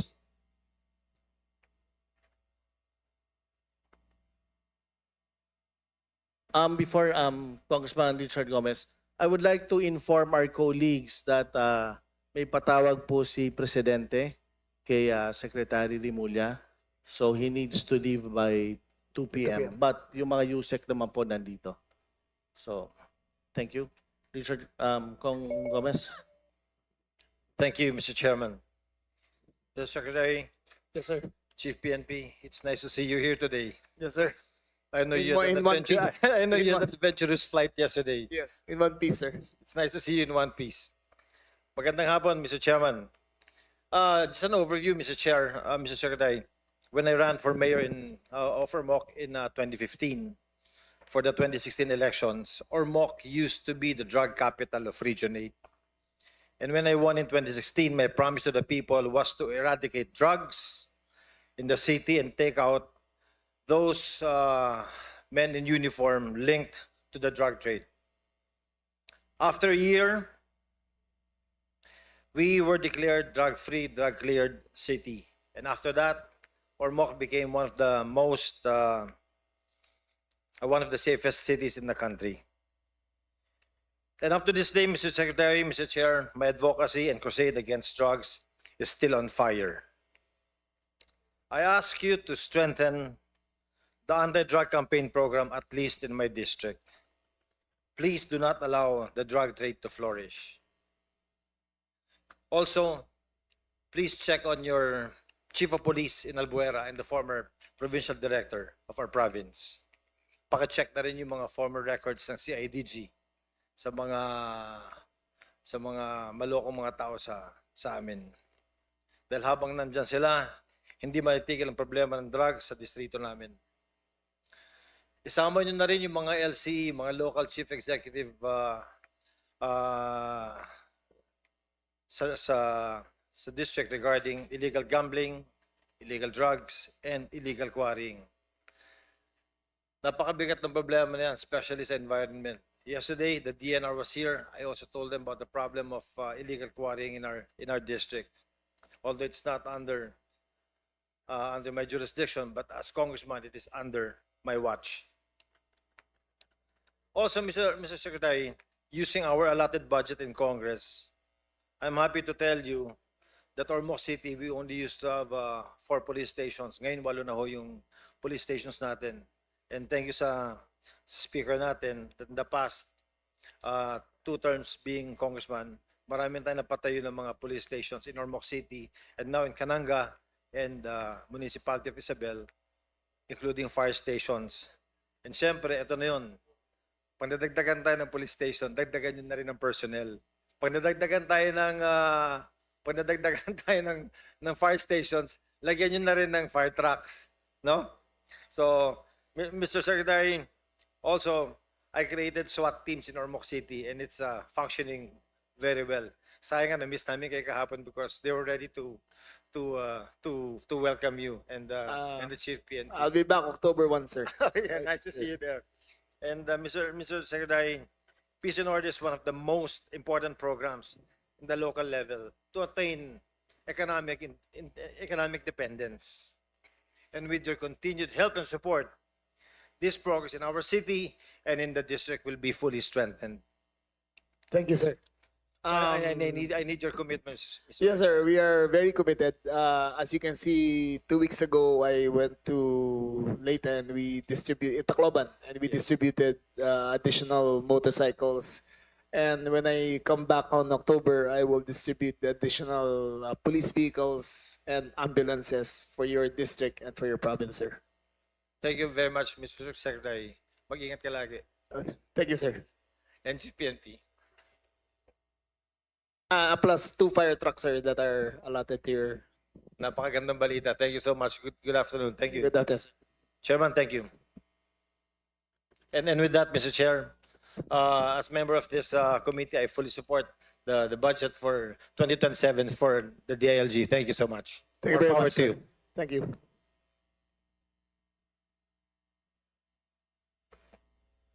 Tapos na? Wala na?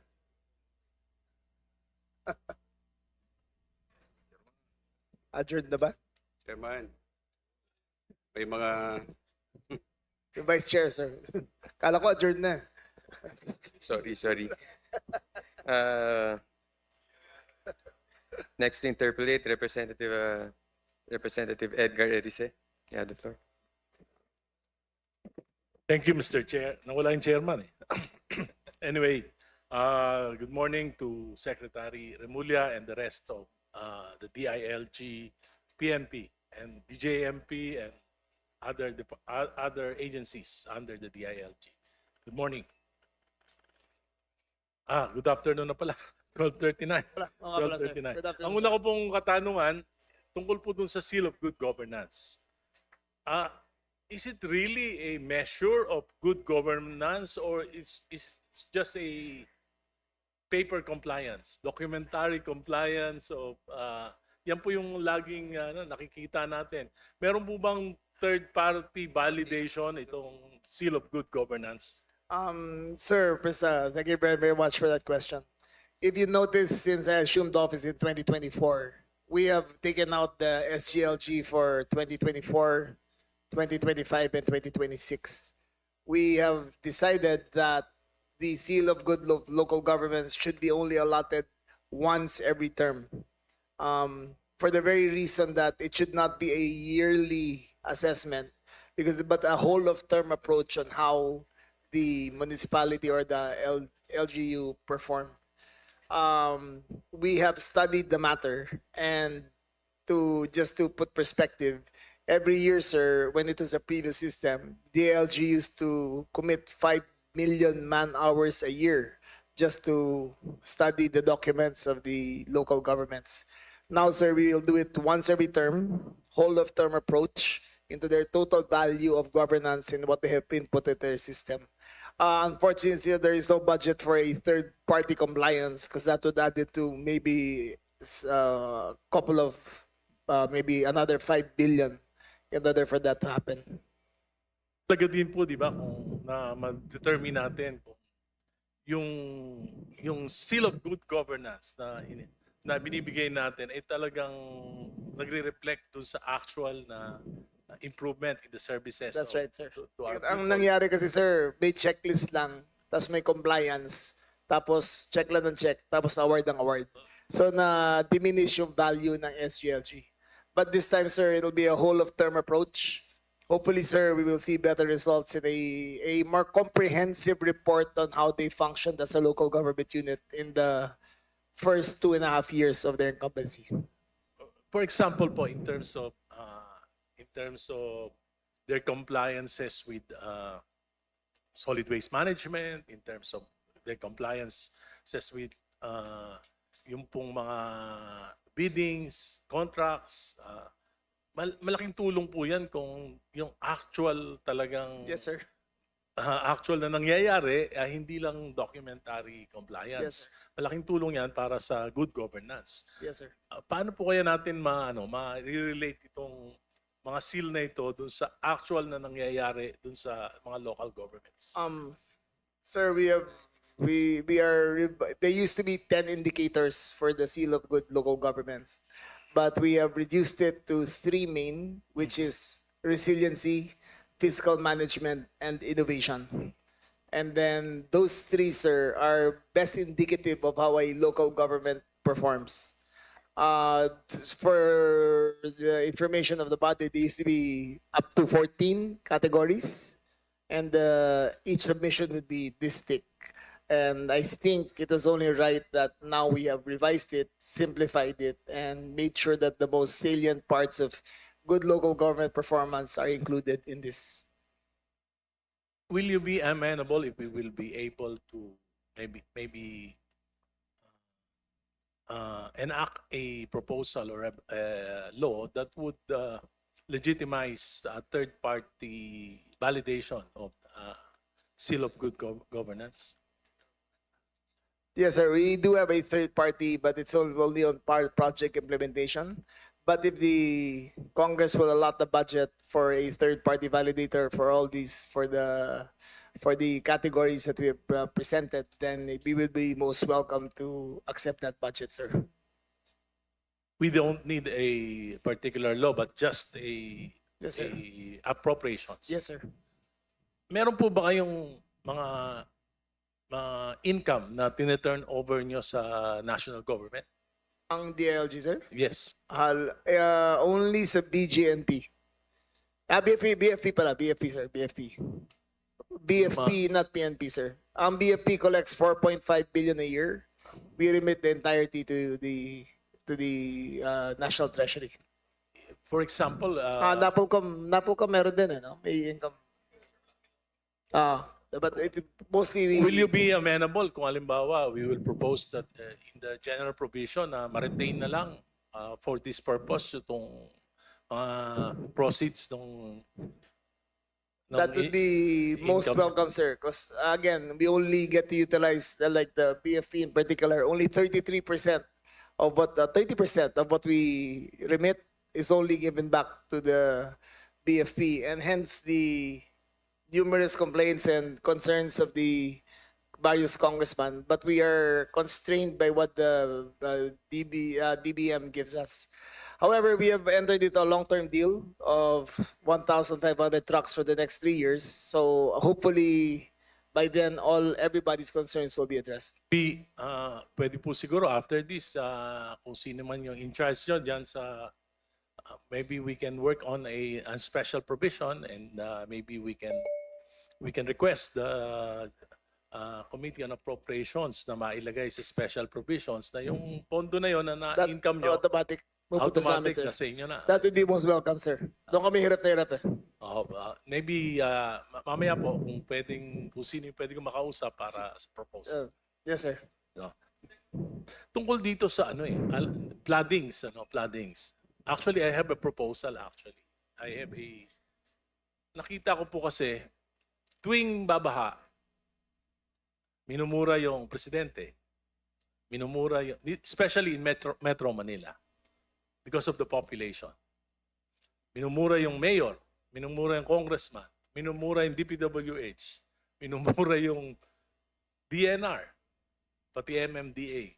Pero actually po wala talagang responsibility center when it comes to an integrated approach to flood control in Metro Manila. Metro Manila is 14 million population.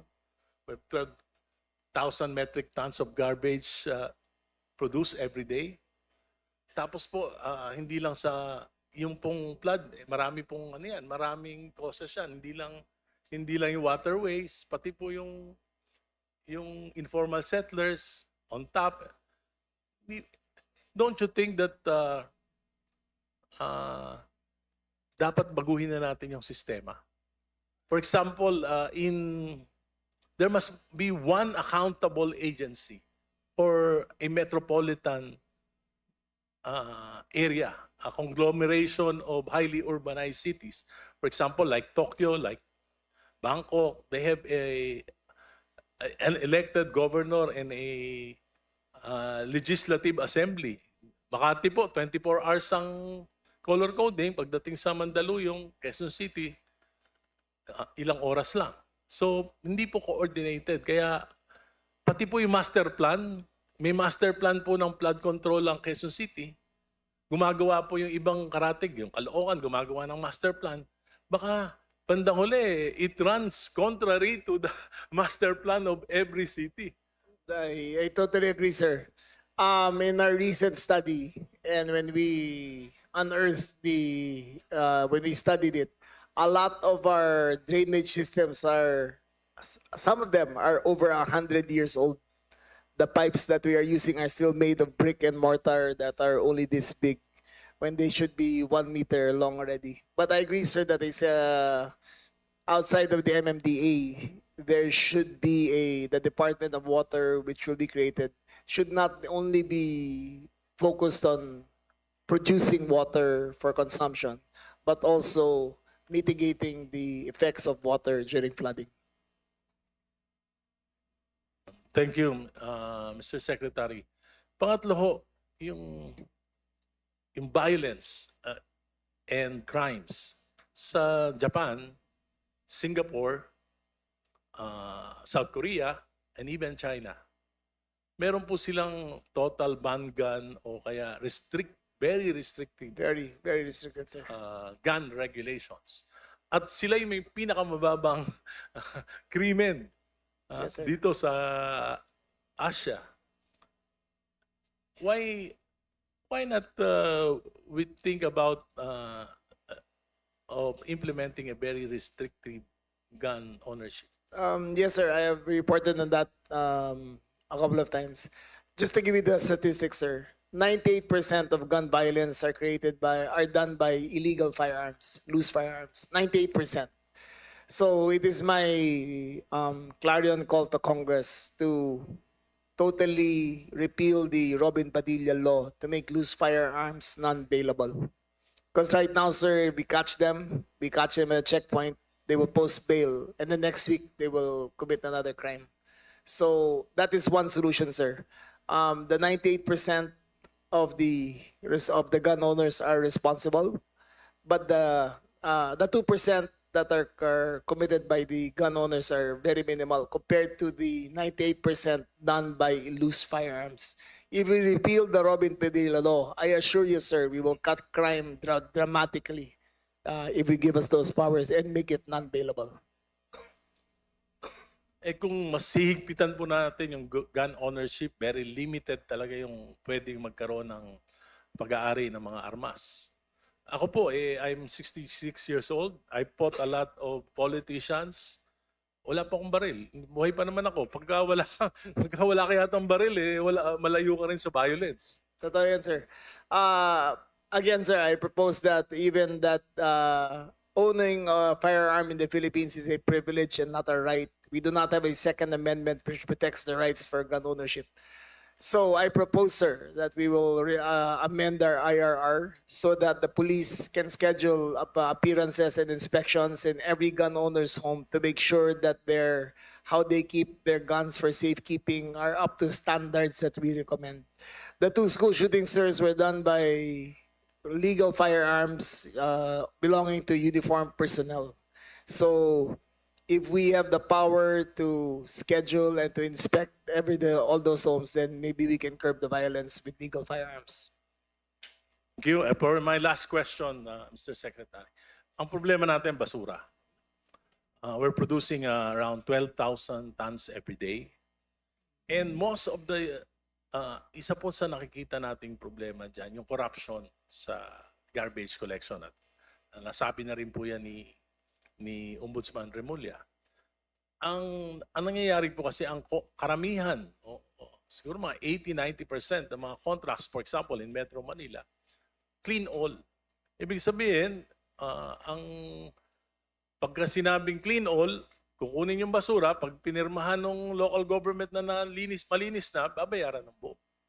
Pero sa katotohanan naman po, yung basura, mga 60% lang yung nakukuha, the rest goes to the waterways. Kaya po, makikita nyo naman yung resulta. That's right, sir. Ano po yung general supervision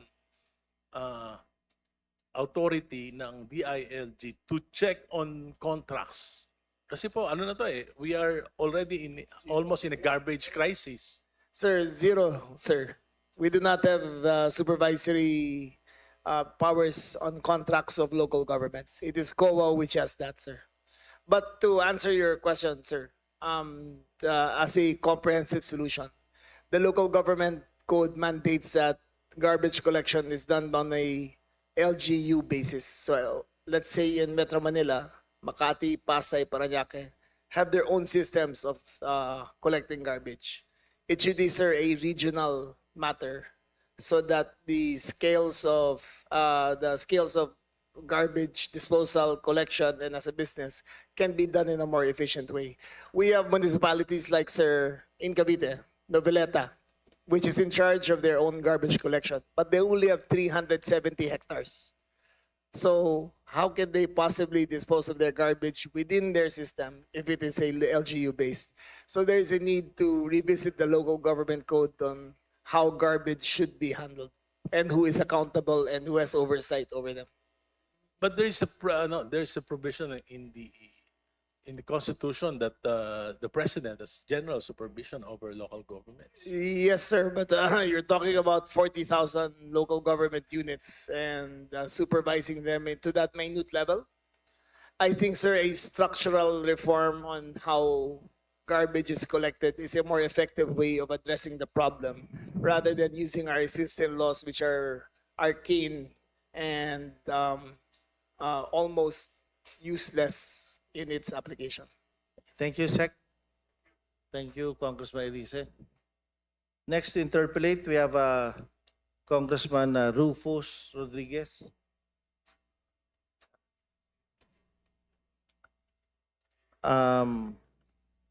Congressman Nelson Legacion, you're next. You have the floor. Maraming salamat, Mr. Chairman. Ka-probinsya ko yan eh. Kaya naunahan kita. Magandang hapon po sa ating lahat, sa mga kasama, and of course, the ILG family headed by Secretary John Vic. Based on the presentation and the fiscal year 2027 budget briefing folio, I can say, and I would like to make it a record, that the department is doing well. Thank you, sir. But having said that,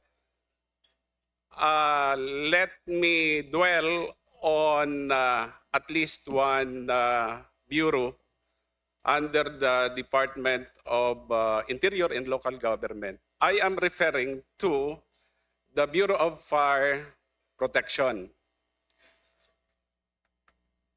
In the given document, I have noted that with respect to municipalities with activated fire stations and trucks, 92.83% po yung meron. Pero meron ding wala pa, 107. With respect to establishments inspected that have been issued with fire safety inspection certificate, mukhang marami-rami po yung hindi na-inspect. 378,429.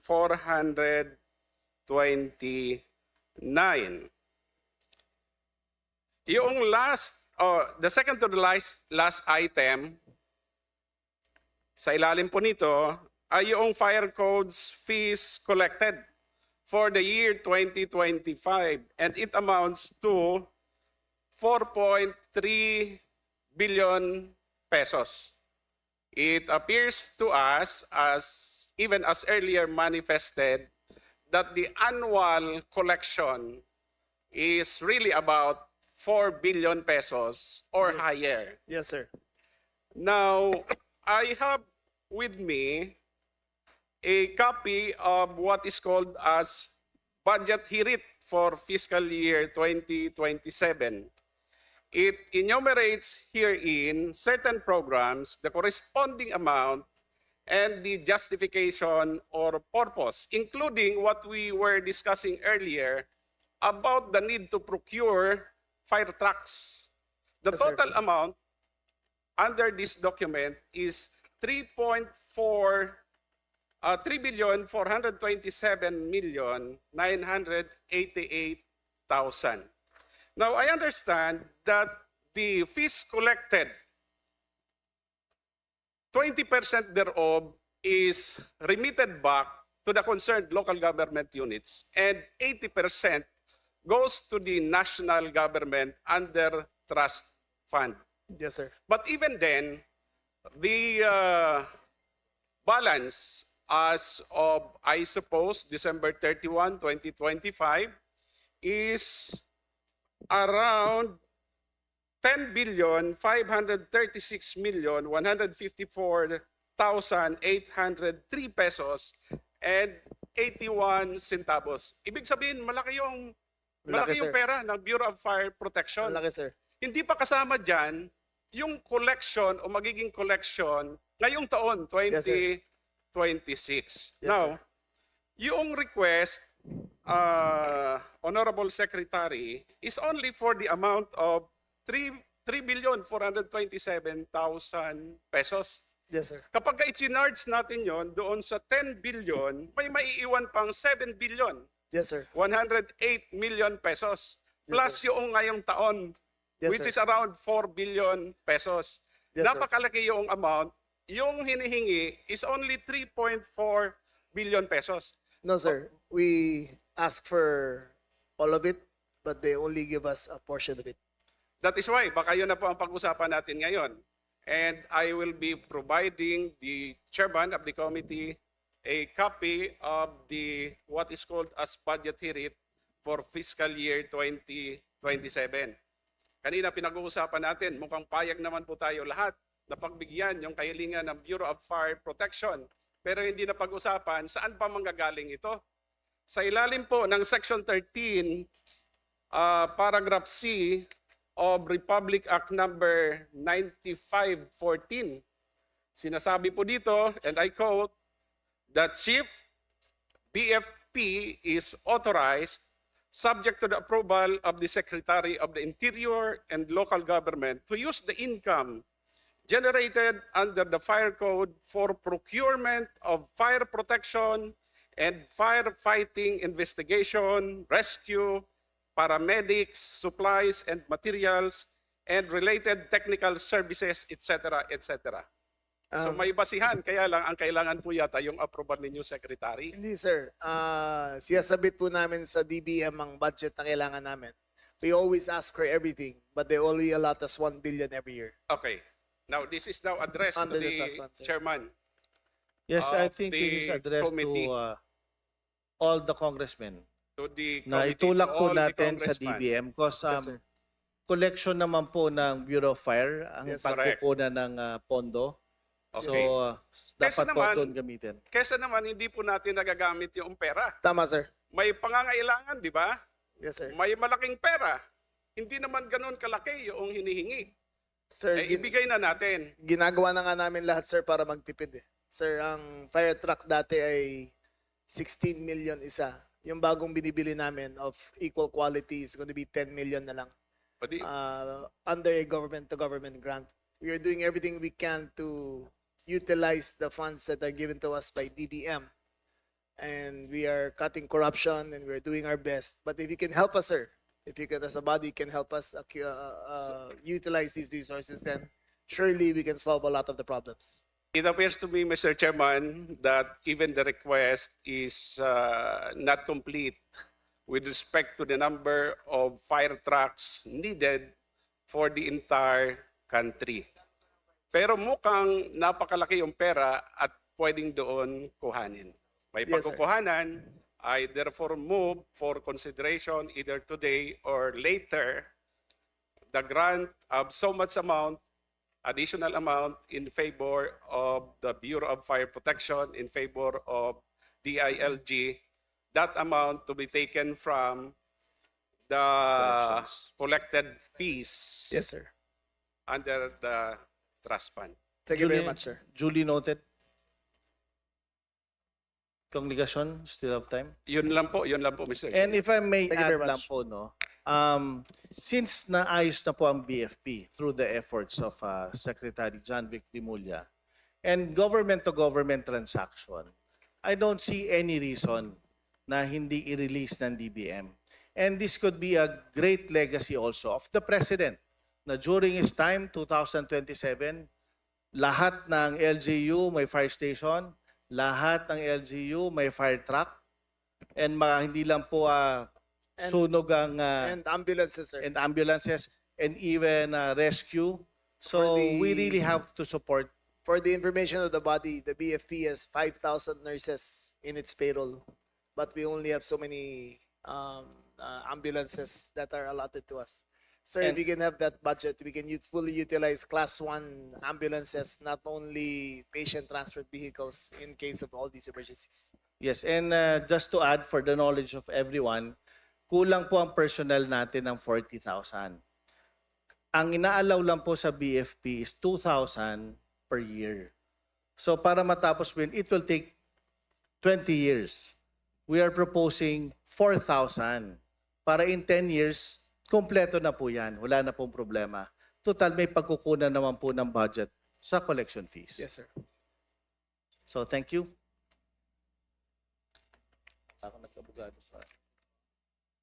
Next, to interpolate, we have from the minority, Robert Nazal. He's not here. Sergio Dagoc. Congressman Sergio Dagoc, you're recognized. Thank you, favorite chair. Magandang hapon. Magandang hapon, Secretary, at Apo. sa DILG family. First of all, I would just like to convey the heartfelt appreciation at papasalamat sa mga electric cooperatives doon sa inisyu mo na memorandum in relation doon sa implementation and compliance by the LGUs of the joint memorandum circular of the BLGF, DOF, BLGF on the tax exemption of electric cooperatives as far as the local taxes is concerned. So, kaming lahat sa buong Pilipinas, 121 electric cooperatives ay nagpapasalamat dahil ang nakikinabang dito yung mga gumagamit ng kuryente na hindi na naipasa sa kanila yung mga local taxes. Subalit, Mr. Secretary, mayroon pa tayong mangilan-ngilang probinsya, no? Ayaw kong banggitin dito. Susulat na lang yung asosasyon namin, kagaya nung ginawa namin noon through Pilrica. Kasi despite the your issuance of Memorandum Circular 2025-041, mayroong at least 4 na lang na probinsya na talagang ayaw, gusto pa rin nila iparegister muna sa Cooperative Development Authority. Mga 4 na lang po, susulat na lang ulit kami. Baka po pwedeng makausap mo na ang taxes na sinisingil nila ay naipasa sa kanilang mga constituents.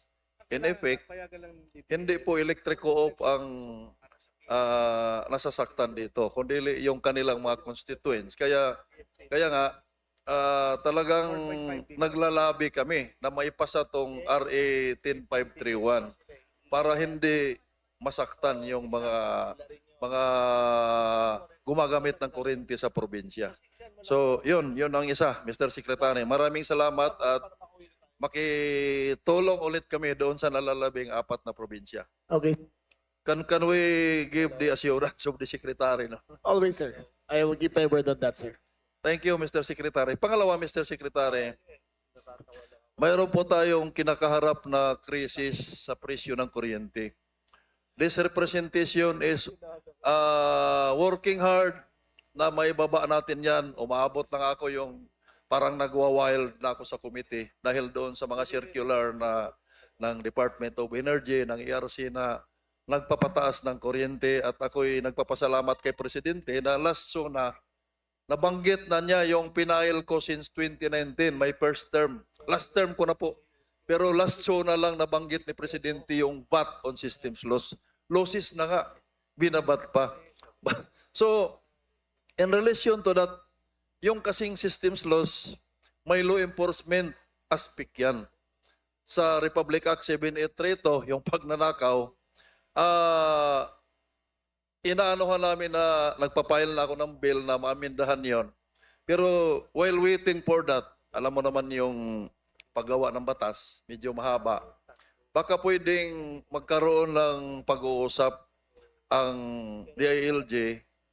Siyempre, under ninyo yung mga LGU, nandoon yung mga pulis natin sa LGU, na matulungan kami doon sa apprehension.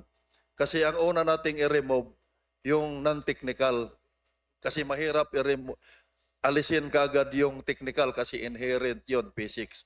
Can we expect the, again, assistance? Kasi palagi namang nag-assist si Secretary John Dick lang kasi ang nakapag-issue ng memorandum para ma-implement tong tax exemption. So, kaya we are again expecting your assistance Yes, sa sir. enforcement. You can rely on it, sir. Thank you once again, Mr. Secretary. Then,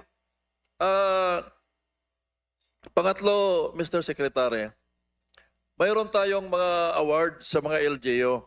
Yung seal of, good governance, mayroong fiscal management. Yes, Tama sir. po ba? Yes, sir. So, can we include as criteria yung pagbabayad ng mga local government officials Kindly at wind saka up. yung LGU mismo sa mga electric bill nila bago sila mabigyan ng award na fiscal management, parang mayroong Yes, sir. ganon. Kasi mayroon kayong maraming nabigyan ng seal of fiscal management, pero yung, with all due respect, yung mga local government officials, Kindly wind up. hindi nagbabayad.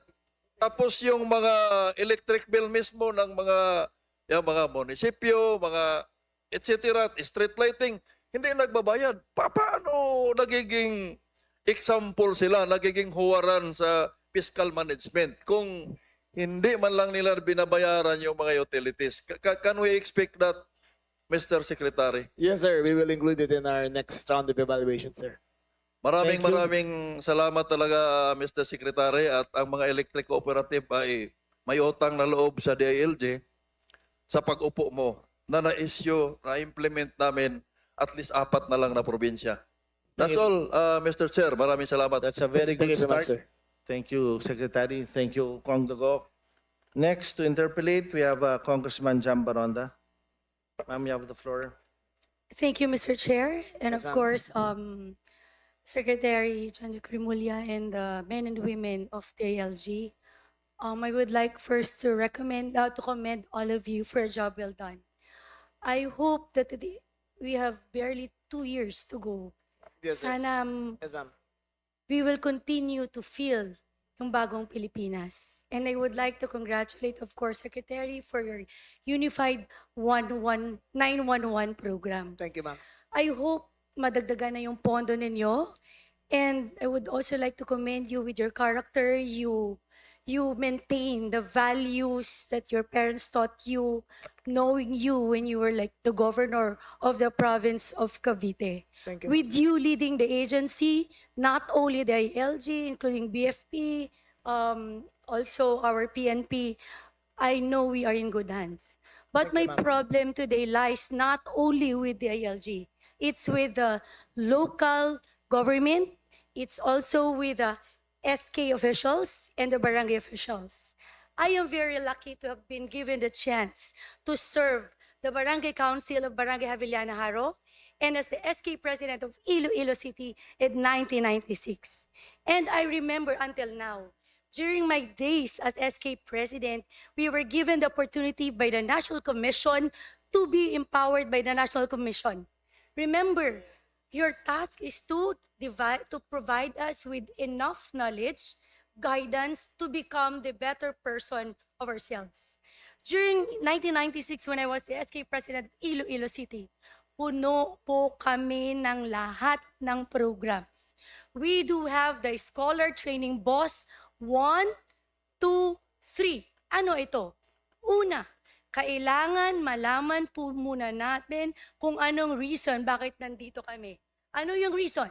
For our SK to develop the social, physical, emotional, moral, and spiritual well-being of our youth. Second, Scholar 2 is for us to make sure that all of the programs of the SKs are aligned with the needs of our young people from the barangay to the federation, to the city, to the provincial, and the national. Third, when we are already equipped with all the knowledge and everything that we need to be immersed in different cities, in different countries, kung kaya, kung ano ang pinaka-magandang best practices. Ginawa ko pa iyon during my time. That is why I was even awarded as the most outstanding SK of the Philippines, besting 44,000 SK chairman. And at the same time, I was awarded by NYC as the national youth leader of our country. Now that SK is about to be postponed, I feel sorry for those SKs who worked hard and also for those SK na hindi talaga nagtrabaho, Secretary. Ang tanong ko, Secretary, in March 26, I wrote a letter addressed to your office kasi madaming mga barangay kapitan, hindi lang sa Iloilo, or si SK, but sa buong Pilipinas, walang annual development plan. So ngayon, they are working based on the reenacted budget. Kawawa ang mga kabataan. Kawawa ang mga Pilipino. Bakit? We deserve a better program for our young people. We deserve a program that is responsive to the needs of our country. So ang politika, hindi po ito dahil leader ka.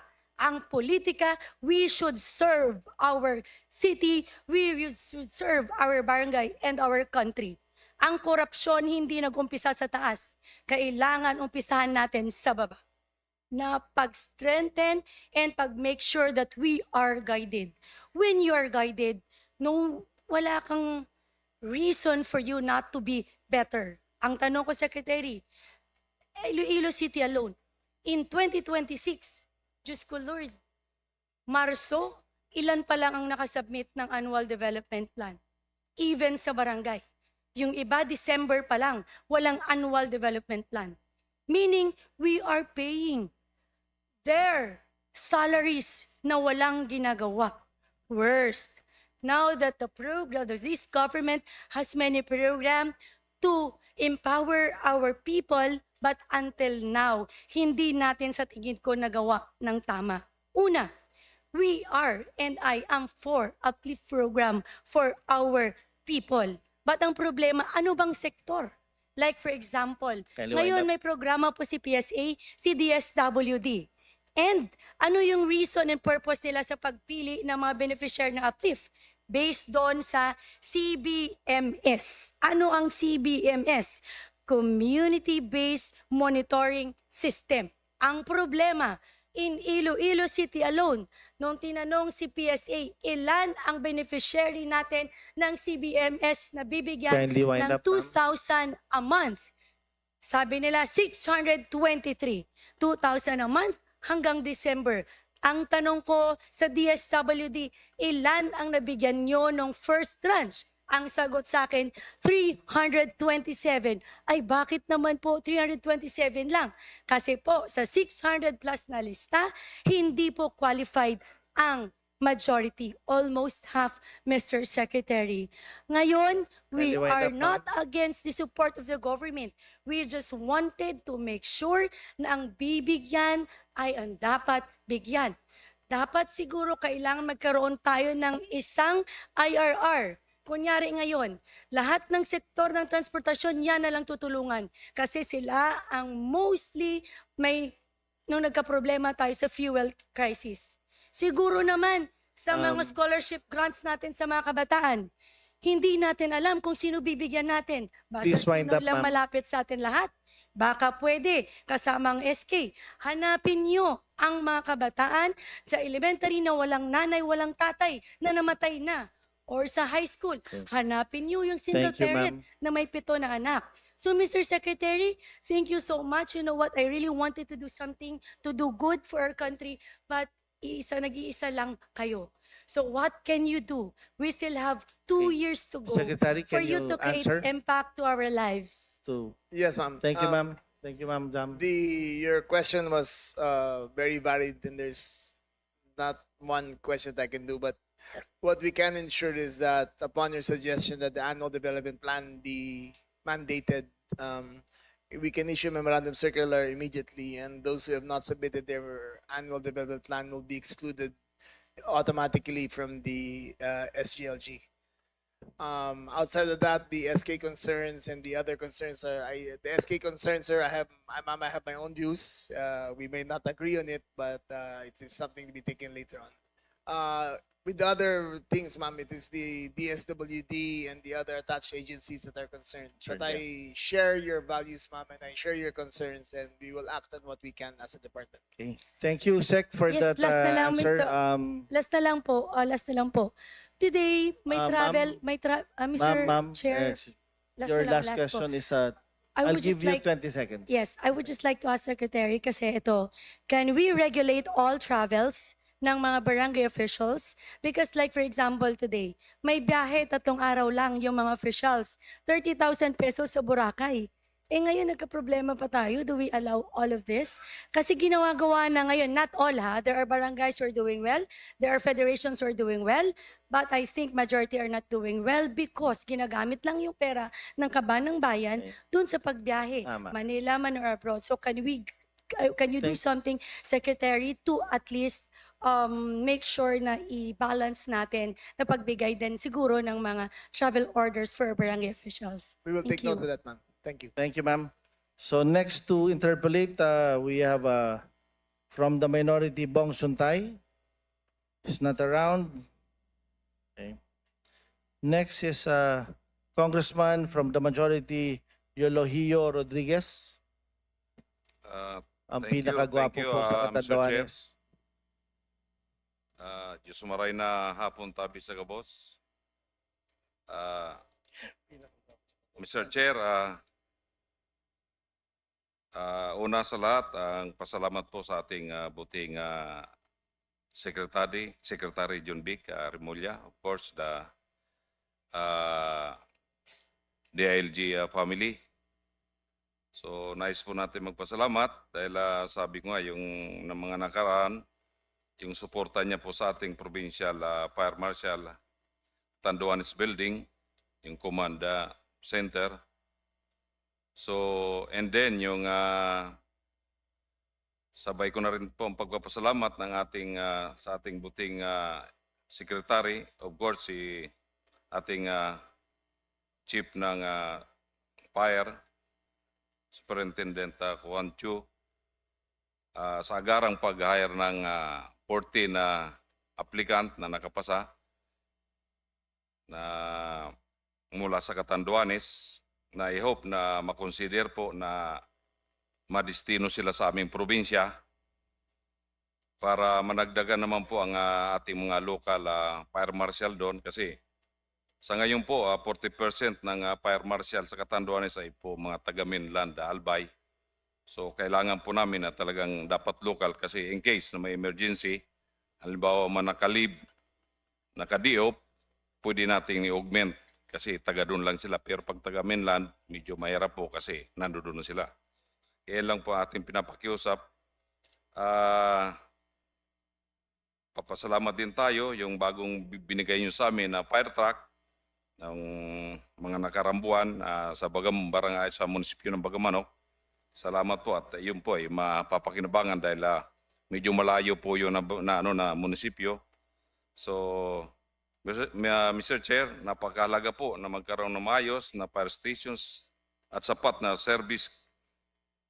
serviceable na fire trucks. Hindi lang po ito ginagamit pag may sunog, kundi maging sa pagtugon ng emergencies gaya ng bagyo at iba pang kalamidad na gaya po sa amin na talagang kami, daanan kami ng bagyo, talagang kailangan namin yon. So, Mr. Chair, marami pa po tayong request na alam ko naman na nakarating na rin kay Secretary. Alam ko naman hindi tayo tatanggihan. Given this, we asked for 2027, ilan po ang target nating fire station na mapapayat tayo o ma-repair, at ilang fire trucks ang may pamamahagi for augmentation or replacement upang magsiguro ang sapat na at maasahan na ating fire and emergency response capability, Mr. Chair. Again, sir, we are about to enter the government transaction with South Korea for the purchase of 1,500 trucks, which will augment what we see are the needs of most of the municipalities of the Philippines. But to answer your other question, sir, is dependent upon Congress's action to release our trust fund so that we can help all the municipalities that are needed. If what is due to our department is given, then we can help everyone here, sir. Opo, kasi doon sa amin, halos 3 munisipyo yata doon na yung mga fire trucks doon talagang That's correct, sir. di na talaga, di na po That's pwede. correct, sir. Dahil, Kaya nga, sir, long-term agreement na ginawa namin. Number one, sir, it assures everyone here that the supply is coming. And number two, sir, we have cut corruption in terms of procurement so that we can buy more fire trucks. kaya nga po, Mr. Chair, sana po makonsider ang Catanduanes na medyo Always, sir. prioridad po. Always, sir.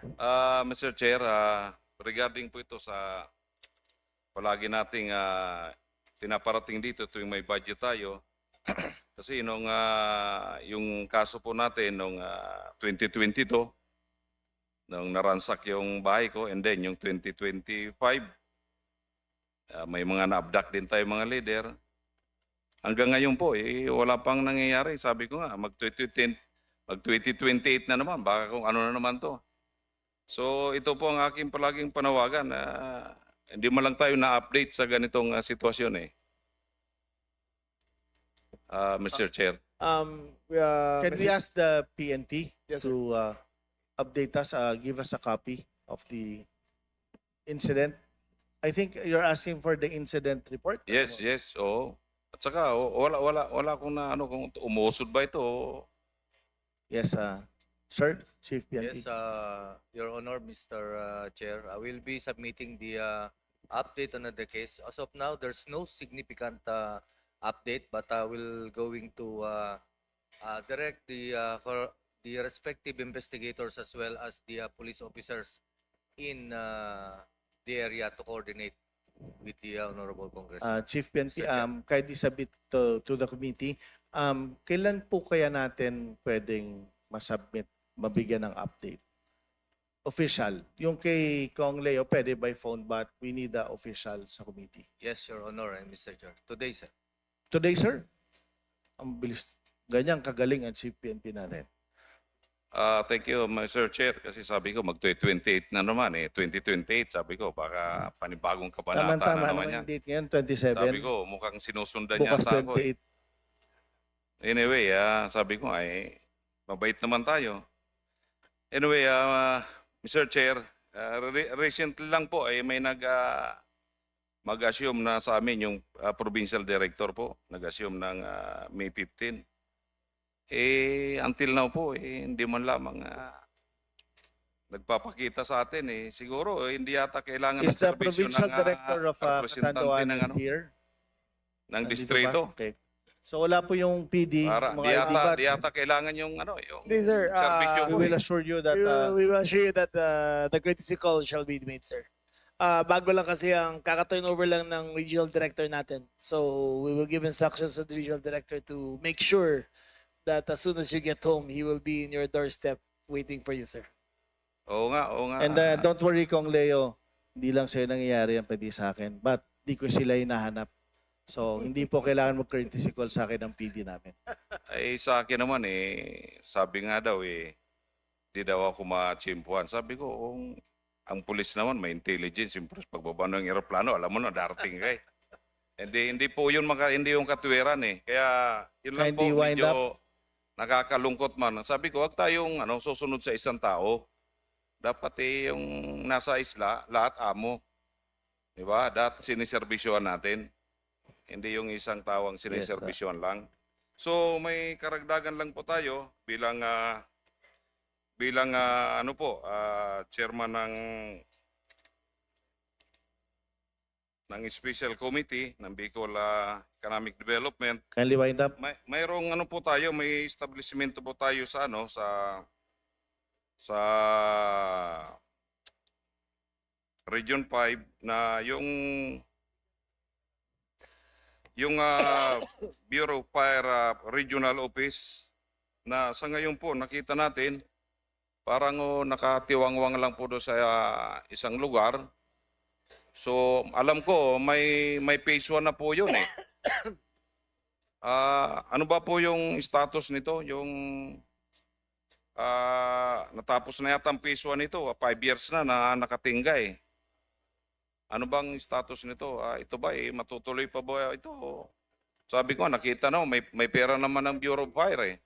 Baka pwedeng Okay, that would be the last question. Please answer. Mr. Chair, yes, we will recognize that and we will find fund to allot for the resumptions of the work on that particular building. So hindi pa tapos, walang pondo? Na 50% po, Mr. Chair, tatapusin 50%? pa namin. But you still have the funds? We will find to look. Okay, kung hindi mo kaya ni Kong Leo Rodriguez yan. Thank you, Kong Leo. out of jurisdiction ko na yun, boss. Anyway, usap-usap na lang kami mga Bicol Sulon kasi napag-usapan po ito namin doon sa committee na medyo, yun nga, Okay. medyo Thank you. kikita daw na talagang kailangan kasi ito ng ating Bureau of Fire dahil ito yata magiging magiging sentro po ng command at saka magiging training pa yata ito ng Bureau of Fire. So alam ko Yes. kailangan nila ito. Ito magiging magiging Yes, Mr. Chair, meron Command naman kami center. pondo for the construction of the training center in Region 5. Yes. Thank you. Thank you, Mr. Thank you, Chair. Kong Leo. Next from the minority, we have Elijah San Fernando, my son. To recognize. Ako na pala agad, Mr. Chair. Salamat, Mr. Chair. Please be good, ha? I will be, Mr. Chair. Magandang hapon po, Secretary. Nandito po ba yung from SOSHA? PNP SOSHA? Can you repeat the question, sir? Nandito po ba yung PNP SOSHA, Mr. Secretary? Yes, sir. Please give us 1 minute.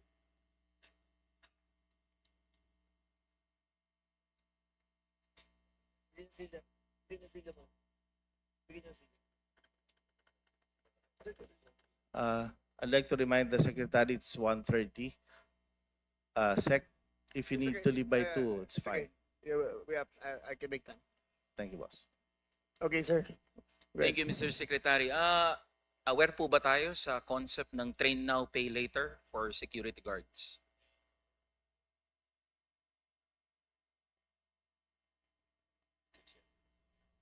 Mr. Chair.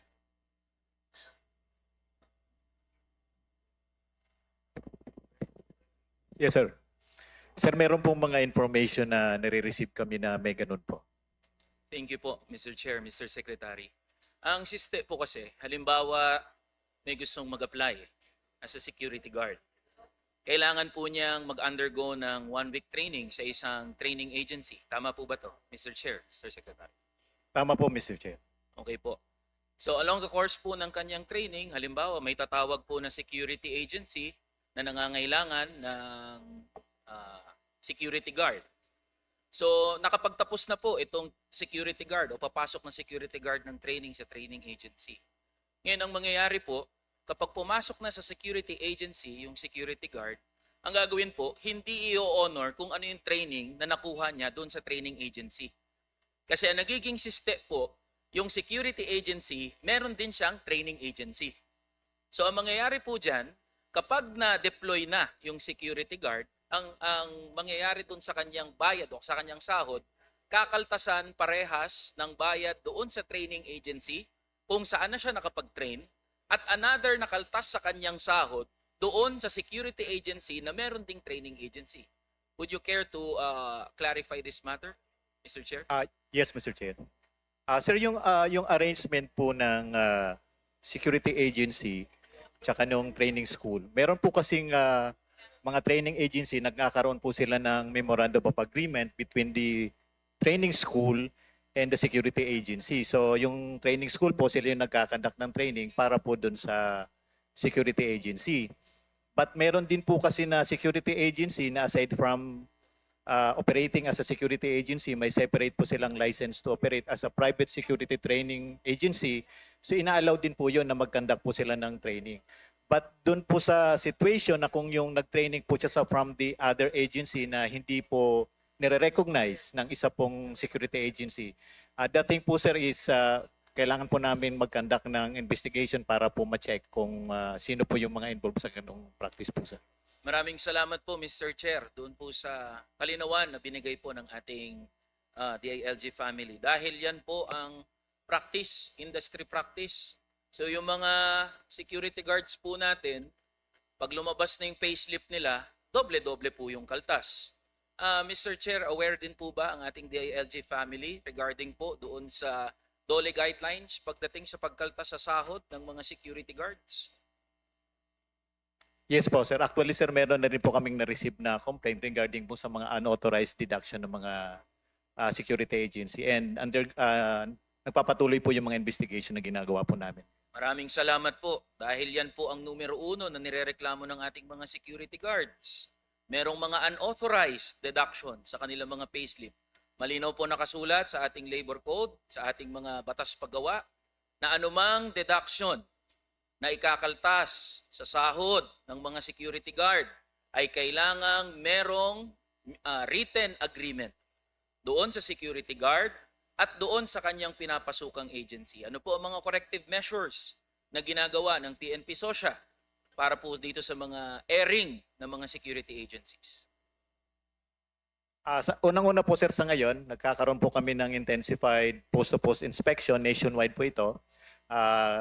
Alinsunod na rin po ito sa direction ng ating mahal na Chief PNP to intensify po ang monitoring on the degree of compliance ng iba-ibang security agency. Actually po, sa ngayon is ini-implement po ng SOSYA yung aming online DDO MDR. Ito po ay isang IT development na ginawa ng SOSYA para po ma-monitor nationwide ang lahat pong deployment ng iba-ibang security agency sa buong Pilipinas. So, sana po pagdating po ng November siguro or next year, ma-full implement namin yung online DDO MDR namin para 100% po mamomonitor namin ang deployment ng lahat ng mga security agency sa buong Pilipinas po. Maraming salamat po, Mr. Chair. Sir, maraming salamat po sa sagot ninyo.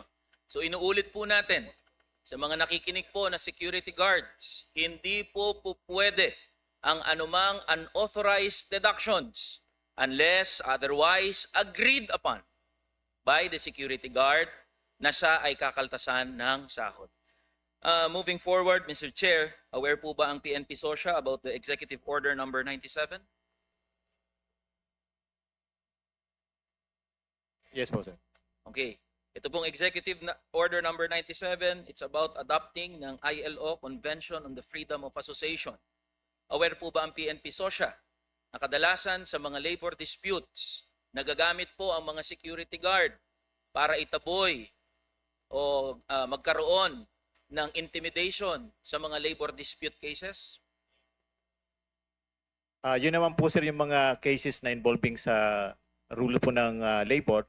Ito po ay dahil hindi na po siya under ng SOSYA, ito po ay automatic na ini-endorse po namin sa labor po para sila po mag-conduct ng intensive investigation po.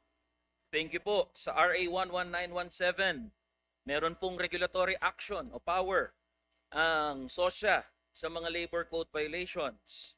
So papaano po ito na i-include sa general program ng PNP SOSYA sa pagtitrain po ng ating mga security personnel? Ano po yung mga activities, programs na ginagawa ng PNP SOSYA so as to equip our security personnel about this Executive Order number 97?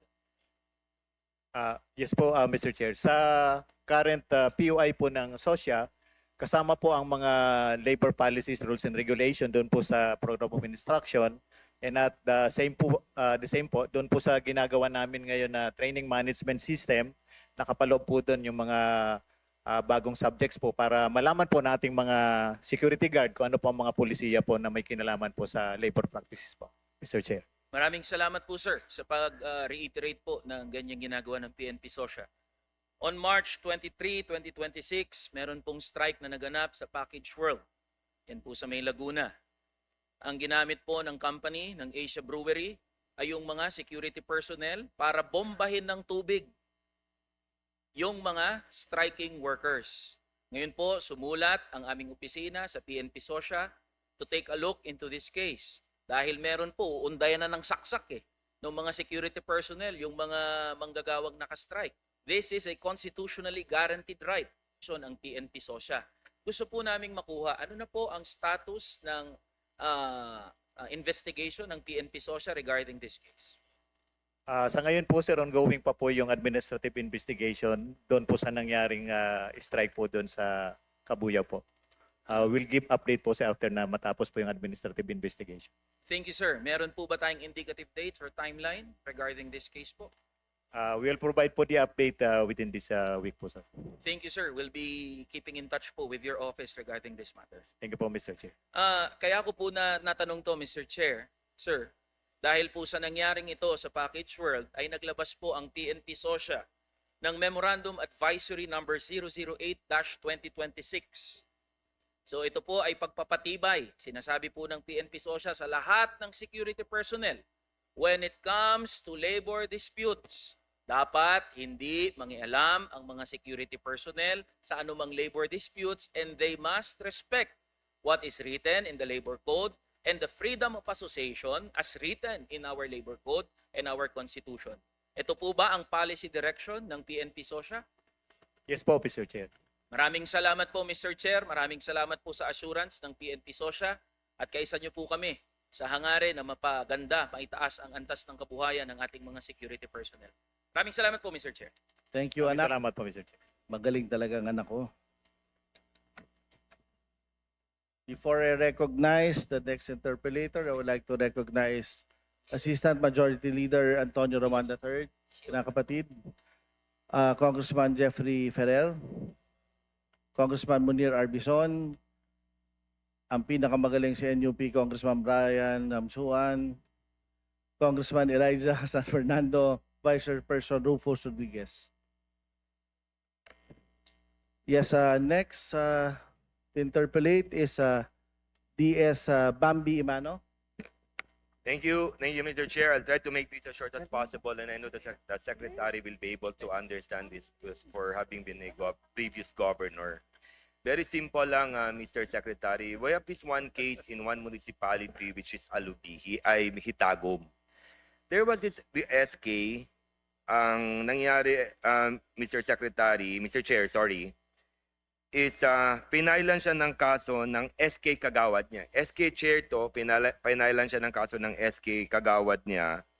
Ang kaso lang simple, failing to meet the statutory budget deadline set by RA 10742. Ito lang yung kaso.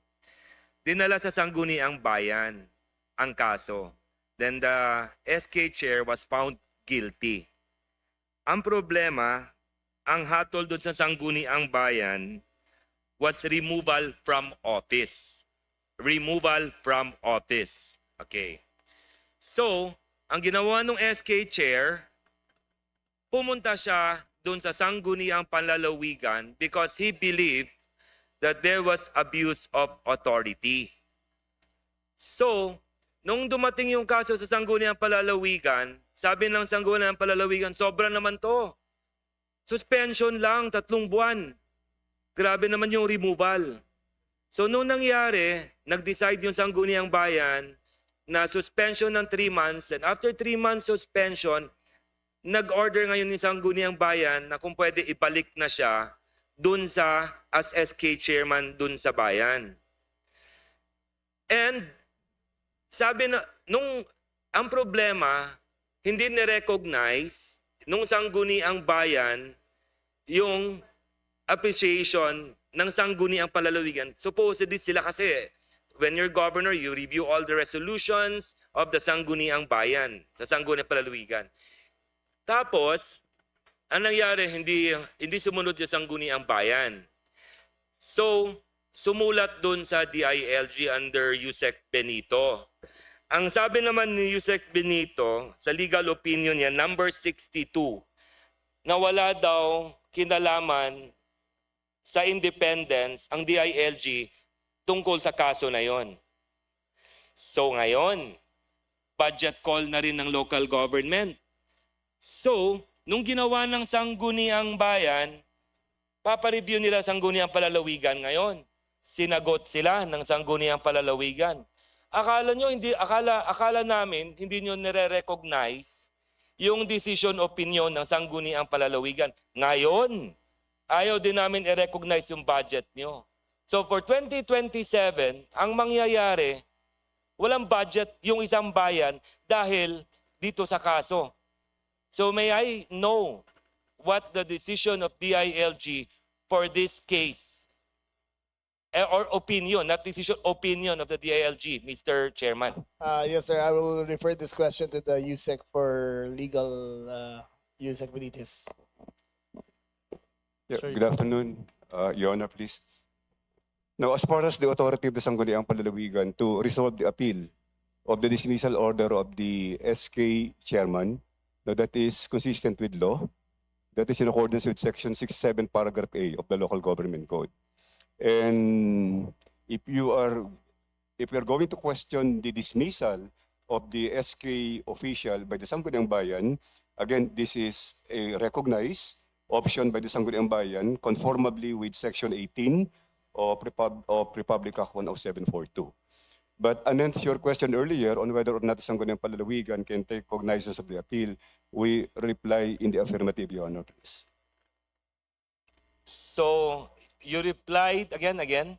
We reply in the affirmative that the Sangguniang Panlalawigan can correct the decision rendered by the Sangguniang Bayan, because that is part of the appellate authority or jurisdiction of the Sangguniang Panlalawigan, Your Honor. So nag-contradict na, sir, yung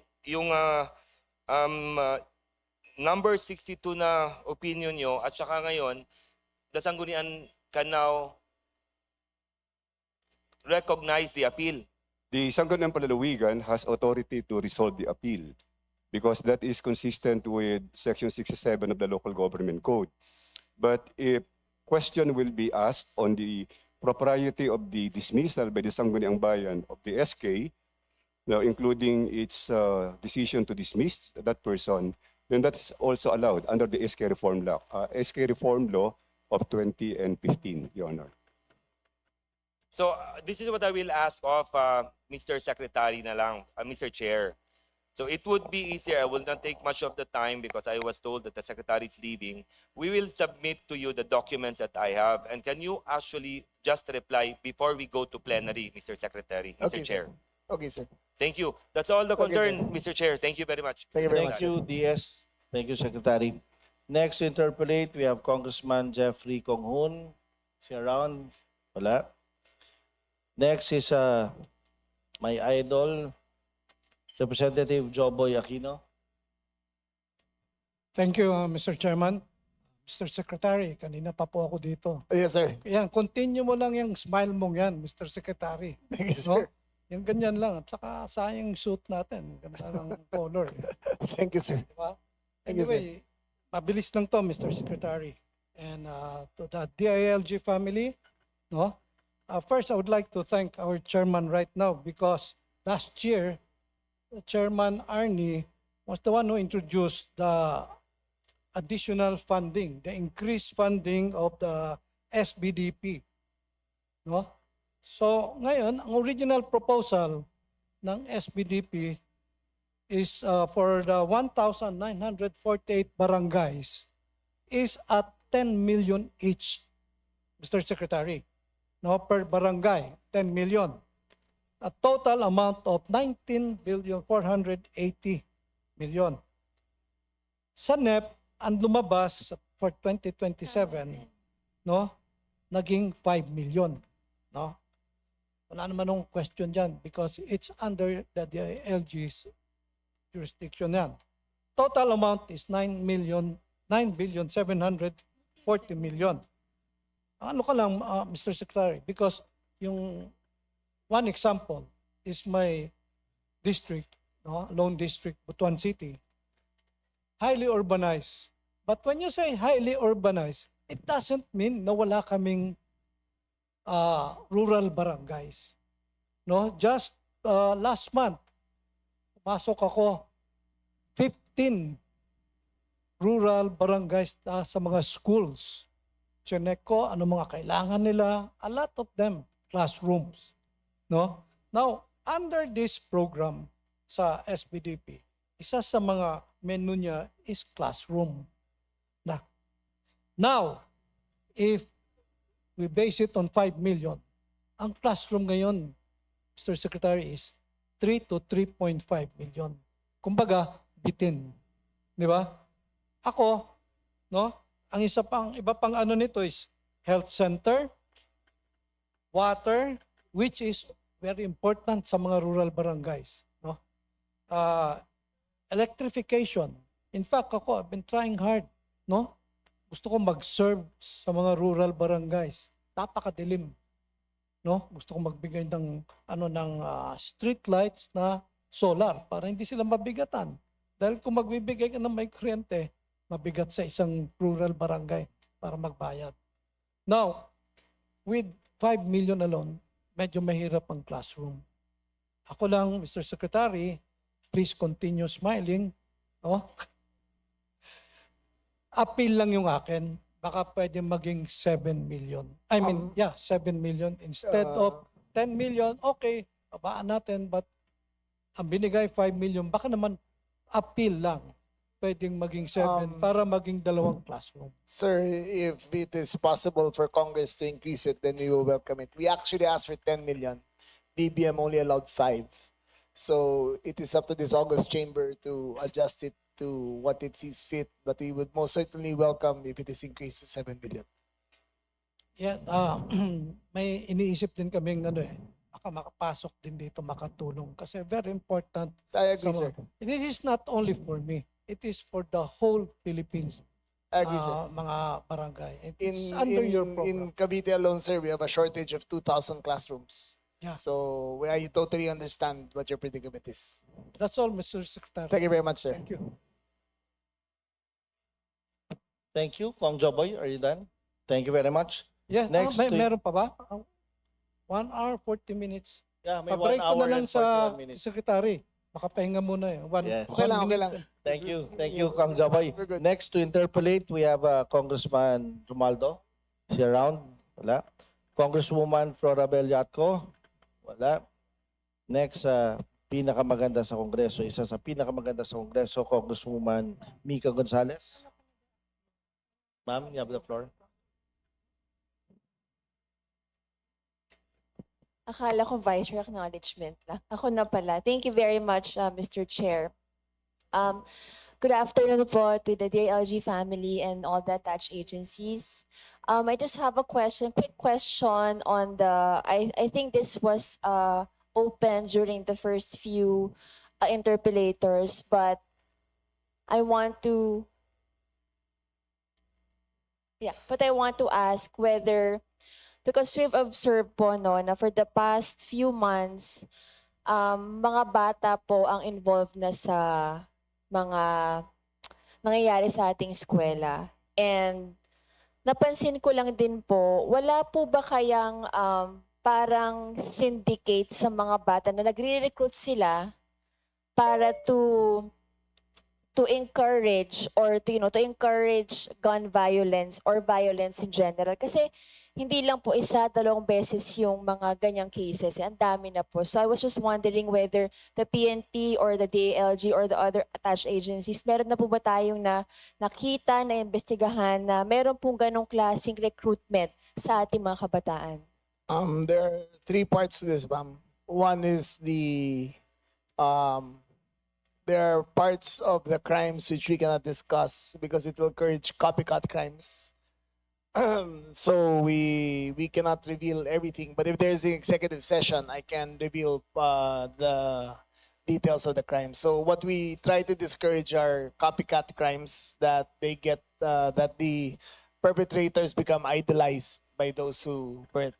Number 2, sir, ma'am, is the game of the first-person shooter Roblox, which has a conversation box beside it, which in the chat box, which encourages the participants to commit actual violence. That's why we've been lobbying for it to be banned here in the Philippines, because it has the common occurrence in Tacloban and Zamboanga is both actors were heavily influenced by the game Roblox.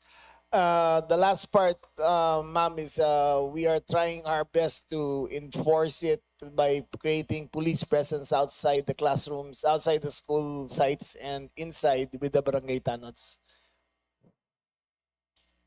Thank you, Mr. Chair. Last questions with regards to the presence of the police in the school vicinity. Hanggang kailan po natin to implement? Is it a permanent thing? It's a policy, ma'am. It's a policy already. All right. Thank you, Mr. Chair. That's all. I think yung pong sinasabi ni Secretary na if there's an executive session, we can. But hopefully after budget na po, we should go Okay, ahead ma'am. with the budget. Thank you, Okay, ma'am. Mr. Chair. That's all. Thank you po. Thank you very much. Thank you, Kong Mika. Next to interpolate, we have Congressman Jay Vergara. Opo. Pag pinalampas ko po to, maghihintay ka ng tapusin na. Huli ka na po. Magiging huli ka. Oh. So, you have 5 minutes. Thank you, Mr. Chair. Ang malaki ko pong, magandang umaga po, Sekretaryo. Yes, ma'am, sir. Maraming salamat po sa inyo. Sa inyo pong sulat na nakarating po sa amin. Yes, sir. At yung Cabanatuan City po kasi, 3 beses na naging best of the best. Best of the best city police station Yes, sir. sa iba't ibang administrasyon. Yes, sir. Bumibili po kami ng motorsiklo, nung araw, repeater system para sa mga pulis. At kami po ay sa 28 taong ko po na paglilingkod, nakabili po kami parate ng minimum of 12 nung ako'y mag-umpisa. Tapos, pwera ho yung motorsiklo, pwera yung bisikleta. Tapos ito po, Toyota na. Tapos, sumunod po ng Toyota ay Nissan Patrol. Ngayon po, June na naman po kami bumili ng bilang tulong po sa gobyerno nasyonal. Kami po ay nakaschedule na bumili rin ulit. Ngunit, ang Cabanatuan po kasi ay merong 300, ayon sa PSA, 347,700 plus ang aming nighttime population. Ngunit ang Cabanatuan po ay merong 16 na mall. Kasama ang 2 SM, SNR, ang Landers po ay magtatayo ngayon. Kaya ang ang bangko po namin, 96. At may Bangko Sentral kami. Ngayon ho, may nakagayak po kami pondo na bumili ng 2,408 CCTV. At saka i-geotag na namin, na iayos na po namin sa bawat posting paglalagyan. At kami po ay we will be a recipient of donation for solar lamps. No. So, ang akin po, buhat to nung ako'y naging mayor noong 1998, hindi pa ho ako nakatikim ng more than 200 na police. So, hirap. I get your point, sir. I think in the next deployment, in next recruitment cycle, we will make sure to augment your police force, sir. But overall, sir, the country is really deficient in policemen. But in your case, sir, as a fast-growing urban center, we will make sure that we will augment your police force. Yes, Mr. Secretary. Sir, just to give you an example, the province of Cavite has a population of 5.5 million, but we only have 2,000 policemen. So we suffer the same problems all around. And Yes. but we will make sure to augment your capacity, sir. So, ang nangyayari po kasi, kumisan, ang ginagawa na lang po namin bilang pakasama sa PNP province ay nahihiram po yung aming sasakyan. Tama, sir. Hanggang huro sa region. Tama, sir. Pagka mga rescue vehicle po namin ay 10. Tama, sir. At ganun po ang nangyayari. Okay, sir. So, We'll make sure, sir, to include you in our augmentation list in the next fiscal year, sir. doon naman puro sa issue sa Bureau of Fire, matagal na hong talagang problema ng Pilipinas yon. Dahil nga sa first 9 years ko na nag-mayor, naka-24 na palit ng fire marshal kami. So, naintindihan ko po yung problema at nagagalak po ako na kayo po ang magre-resolba nitong problemang ito. Apo. So, Puguduron, sa pangwakas po, ako po'y sumusuporta po sa inyo. Malaki po ang aming paggalang sa inyo at sa inyong pamilya. Meron lang hong konti na pangwakas na sa paggamit po sa paggamit lamang nung tinatawag nating 200,000 pesos na pinamigay po sa Barangay, sir. sa barangay. Yes, sir. Ang nangyari po ay hindi naman po lingid sa inyong kaalaman na kami po ay magkaibigan ng aming governor. Apo. Ang hirap po ay nagrereklamo po ang maraming kapital dahil huro sa sila po ang nagbibigay nung 200,000. Kindly wind up. Nung Thank you. 200,000. We will check on the record, sir, and make sure that it is rectified. So, yun lamang po ang katotohanan. Okay, sir. Maraming salamat po. Thank you, sir. Good afternoon, sir. Magandang tanghali po. Okay, pa. Thank you, Kong Jay. Next from the minority, Congresswoman Reneco. Ma'am, you're recognized. Uwi na ako. Good afternoon, Secretary. Baka po bago umuwi, tanong muna tayo. Go ahead, ma'am. Sige. Napakabait po niyan, Secretary. Thank you, Mr. Chair, and good afternoon to the Department of Interior and Local Government. May ilan lang po tayong tanong, and similar po sa line of questioning na I asked po other departments sa pag-deliberate natin ng budget, gusto po natin kung paano po yung operasyon ng iba't iba nating mga ahensya ng gobyerno. It is pinanghawakan natin yung mga prinsipyo ng pananagutan at syempre yung karapatang pantao. So ang unang tanong ko po is tungkol po sa nangyaring maraming pag-aresto ng mga kababayan natin during the State of the Nation address. Ang tawag po natin colloquially Zona 51. Alam po ba ng PNP na meron pong permit yung isang mobilisasyon na sa labas po ng Commonwealth noong State of the Nation address po? Pwede po bang matanong, ano po ba yung mandato ng PNP during the mobilization? Mr. Chair. Ma'am, I will answer the first part. The first round of arrests were made because 50 persons were vandalizing the walls of, I forgot what government building, but they all had spray paint cans and they were vandalizing it. When the police, because that is inherently against the law, when the police acted upon them, the other participants got agitated and attacked the police. So we had no choice but to arrest everyone who were aggressive towards the police.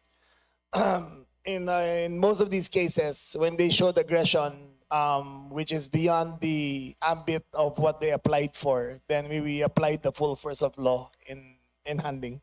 But rest assured, ma'am, none of their human rights were violated as according to our rules of procedure, and we tried our best to lay a light hand on everyone. Ang nakita po natin kasing video sa social media, Mr. Chair, ay meron pong isang lolo na napaluhod, halos dragged around para lang po maaresto. Pwede po bang matanong, how were the PNP able to identify those who vandalized versus those who didn't? Ano po yung manner of arrest? As we said, ma'am, tayong brutality. in the fog of war, as we may call it, there is anyone who shows any little bit of aggression towards the police or towards the action will be considered hostile. But nevertheless, we tried our best to exercise restraint and not hurt anyone gravely, but we only to manage the situation at hand. And Mr. Chair, I assume that the department and even the good secretary is familiar with BP 880. Tama po ba?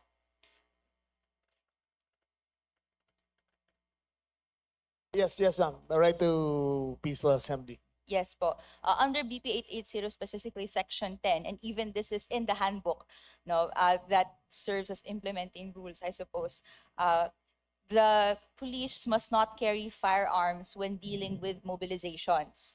Unfortunately, marami pong mga accounts on the ground na nagsabi na may mga dala pong baril at within the meters na dapat hindi po malapit at kalakip doon sa mobilizations. So ang tanong ko po, how come policemen, especially CDM ground commanders, they brought guns during these mobilizations?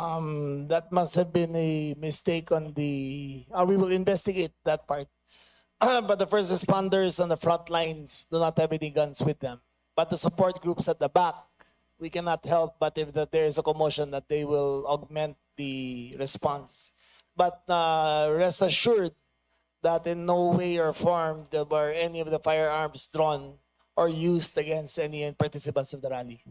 Thankfully, wala po tayong narinig na use Wala of po. firearms. Wala po. But magsasend na lang po kami, Mr. Chair, ng mga accounts that we received, no? And then undisputably, within the meters na dapat Yes, po ma'am. wala pong police presence, meron po na may hawak din po na baril. In So that my- created an atmosphere, no, Yes, of ma'am. fear during that In time. my guess, ma'am, it was only a response to augment the reaction of the frontline police force.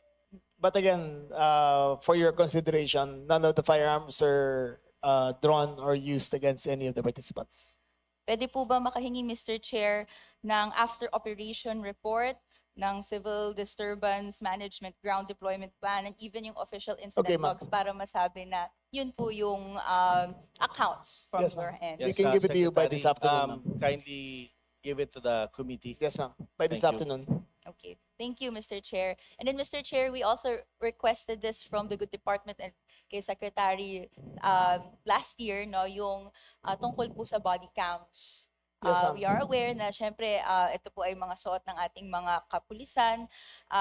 Pero ano po ba ang current operational status of the PNP body-worn camera system? And out of all the arrests made during the public assemblies and police operations in 2025 and 2026, ilang porsyento po ang gumamit ng functional body-worn cameras in compliance with Supreme Court AM number 210608? Ma'am, if you look at our purchasing record for 2026, we had just ordered a new set of AI-enabled body cameras that should be used in that situation. So in this case, ma'am, we were deficient in our capacity because the body-worn cameras that we have are already obsolete.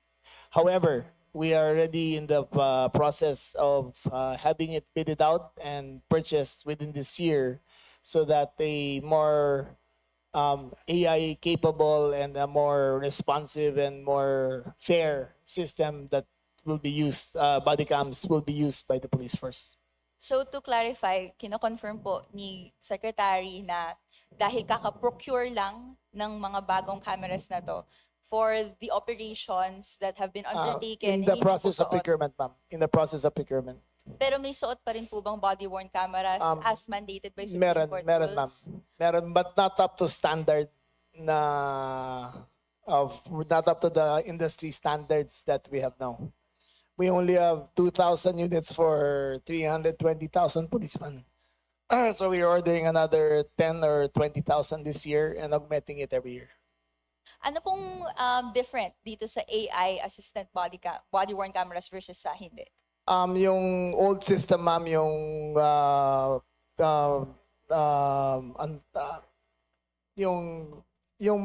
tawag doon na point of contact, POC. So you can use it as a radio and you can use it as a body cam. The body cam, ma'am, has a superior lens and superior digital capacity so that it can be interpreted by AI and decoded by AI better. The previous cameras were 1 megapixel, which were totally out of standard. It was purchased a few years back and it is not caught up with the new technology. But the new ones we are procuring will be of sufficient quality so that it will be AI enabled already. Pwede po bang makahingi ang representasyon na ito ng bagong specs, We ng body-worn will cameras na for procurement na lang? Kindly provide the We'll submit it committee. to the committee, ma'am. Okay, Thank you, Secretary. Mr. Chair. And kasama din ito, of course, nakita natin yung mas malawak na presence and even yung operations ng kapulisan, lalo na with the Safer Cities Initiative. It has logged over 700,000 apprehensions in Metro Manila alone within the first few months. Ang tanong ko po, given that loitering is actually explicitly decriminalized under RA 1015-8, paano po nare-reconcile ng DILG and then ng mga kapulisan natin yung mga ganitong apprehensions and ayaw nating tumungo sa arrests against the urban poor nang hindi nalalabag ang statutory law and even yung constitutional rights nila? Ma'am, we believe that we do not violate any constitutional rights by enforcing the Safer Cities Initiative. Number one, ma'am, when you drink in the streets, which is not allowed, we automatically arrest them or we give them a warning, then arrest them. When you loiter with a lot of times, ma'am, those who were caught loitering were under already the influence of alcohol going home, and that is also not allowed. A majority of those cases were. Hardly did we arrest anyone just for standing up. There were cases na patambay-tambay lang, na walang ginagawa, sisita sila. But most of those arrested were under the influence of alcohol or other intoxicants. That's why they were arrested. Can I ask po, Mr. Chair, ano na yung updated statistics? 700,000 apprehensions in the first few months. Ngayon po, ilan na po? We will also give to the committee later, but it is up. It is consistent with the monthly. But mind you, ma'am, the effects have been great. Focus crimes have been down in the cities alone by almost 30%. I will give here. I have the numbers, ma'am. Ma'am, so ma'am, we don't have the exact numbers here, but I will supply the committee later. But safe to say, ma'am, rape has gone down by 60%, violent crimes have gone down by 50%, physical injuries have gone down by 30%. So the Safer Cities Initiative has worked on a statistical basis and in a real life basis also. Yung ating debate siguro sa ibang araw na lang dahil I'm sure the Secretary is aware of the difference in opinion. But nonetheless, ang tanong ko na lang din po, in the implementation of the initiative, may dala po bang baril, may body-worn cameras po ba ang ating mga kapulisan? Laging may baril, ma'am, as part of standard operating procedures. But again, ma'am, you're deficient in the cameras and we still have to buy some more. Yung last question ko na lang po, and I have 30 seconds left, no, is in relation to the school shootings. No? So it's really tragic kung ano pong nangyayari. And I have heard the Secretary believe that they're caused by video games. And this is how we'd like to approach it, no? Meron pong real and scientific studies that prove otherwise, no? A compound of factors ang pumapasok dito other than video games na actually parang 2 decades na pong talking point. So given that we've established how law enforcement is ubiquitous, laging may baril everywhere, and may nakita po tayo na treatment sa kanya doon sa even sa SONA arrests lang.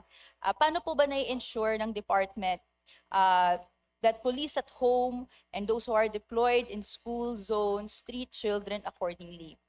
Hindi po na-ensure na may culture of fear, no, na nai-impress sa mga kabataan. Thank you for yes, that ma'am. last question. I Secretary, can answer. in an executive session I can give the full details of the backgrounds of both school shooters.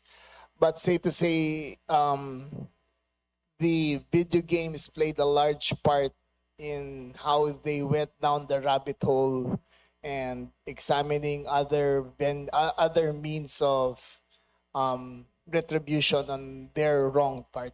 But I cannot explain it here simply because it might be glorified and people might be influenced by what I say. Thank you, Secretary. Mr. Chair, may I be allowed at least a manifestation in response lang po? Please, go ahead. Okay, thank you very much, Mr. Chair. Well, matagal na rin po itong debate, pero syempre, hindi naman po sa video games lang yung problema, pero generally all media, lalo na kung kinoconsume ng kabataan which are at a vulnerable age, or even kung paano nakakasalamuha ang kabuoang komunidad, may epekto din po yun. So, we look forward to that executive session. But Thank you, ma'am. nonetheless, marami po itong compounded factors, and ang isang pinupoint din po natin is a culture of violence na ever present in our society, even beyond video games. And so Yes, ma'am. that's why we also see bullying and violent tendencies of children, because they're born out of the culture, the experience, and the social reality that they witness. Kasama po dito yung uplantokhang, even to the continuous harassment of student leaders. May mga iba't ibang mga sources po nitong culture of harassment. So ang sa atin po, Mr. Chair, and of course to the good committee, ayaw natin maging agents ng pag-forward nitong culture of harassment. That's all, Mr. Chair. Thank Just you to very make a much. manifestation also. Ma'am, Tokang is no longer a state policy. It has not been so in the last 4 years. The harassment of student leaders is also not a state policy. I myself was speaking in De La Salle when I was confronted by student leaders and heckled and shouted upon. And I took no action. The police took no action, and we did not red tag him at all. It is not state policy. It has not been so in the last 4 years. Okay, Mr. Chair, ang Okay, huli thank na lang you. pong... Ang huli na lang pong Renego. rejoinder, Mr. Chair, if maaari. If kung Baka ano walang man po katapusan yung... tong ano nyo, ha? Kung Go ahead, ma'am. kaya rin po yun at the regional level, down to the local level, sana po makita yun. Mr. Okay, Chair, thank you. Thank you, ma'am. Agree. Very good.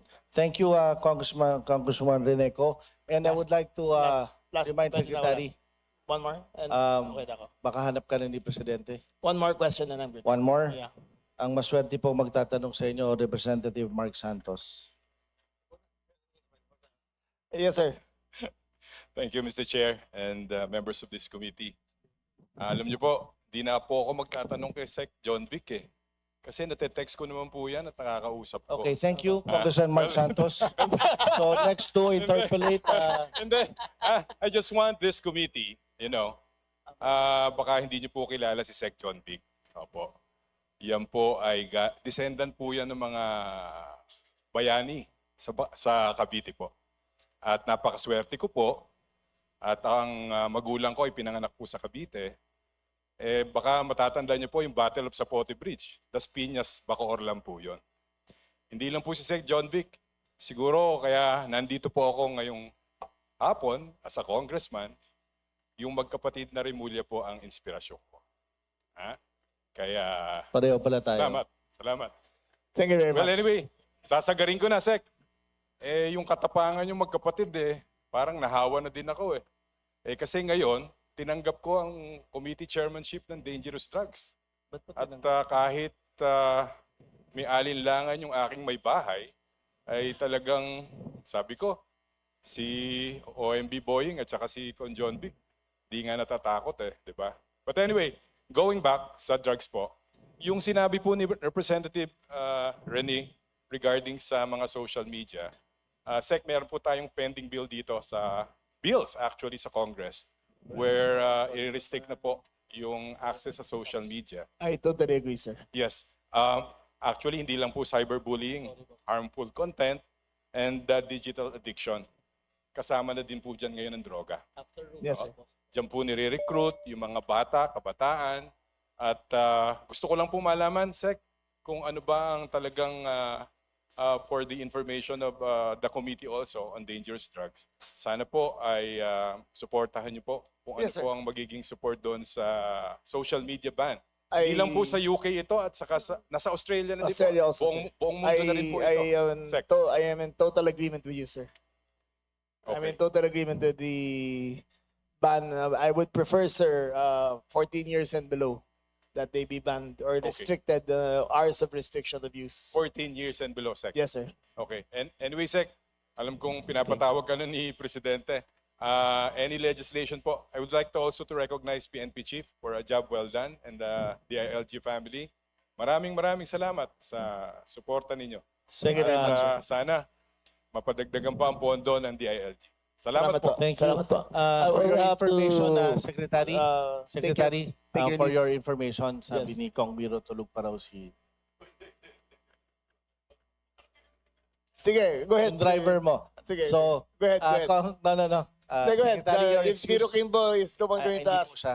Hindi pa siya? Si Brian Hindi pa po. ikaw? po. Wala, Si hindi ka Brian. pwede. But it's No. okay, Secretary. Okay, but So, thank you very much, Thank you, your sirs. excuse. It's been a pleasure, and I hope that you support our department in this coming budget season. Thank you very much. I'll see you again. Thank you, Secretary. My dear colleagues, huwag kayo magkaalala. Magagaling po ang mga USEC. Kaya pong sagutin ang lahat ng tanong natin. Okay? So next to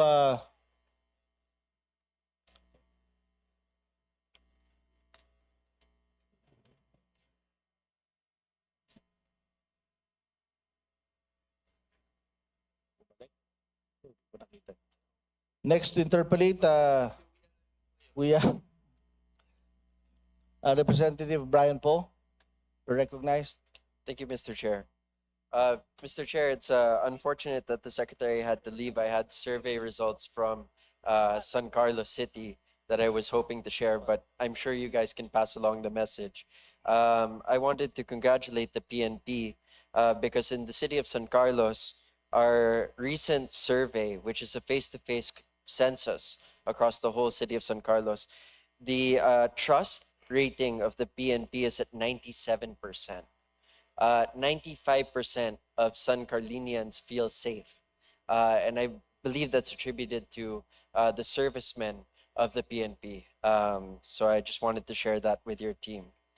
The second thing I wanted to share also, because I always like to start with good news, is that immediately after the school shooting, I wrote a letter to the DILG requesting that Mr. Chris Lawrence Fabian be cited with a special commendation. Just hopeful message. I was requested by our youth arm, FPJ Youth, to do this as a symbol of bayanihan for the future generation of Filipinos. And immediately, he was awarded by the DILG. And it was something that I was very happy to report to our youth leaders that napapansin yung heroism and yung bravery ng ating mga kabataan. So I wanted to start on a high note for the DILG and the PNP.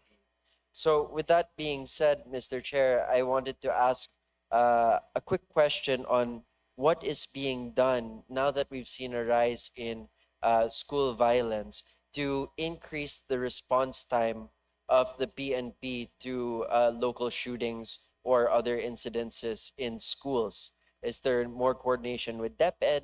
Do we have a newer way of dealing with this? What is the plan so that we can shorten the time it takes to respond to school shootings?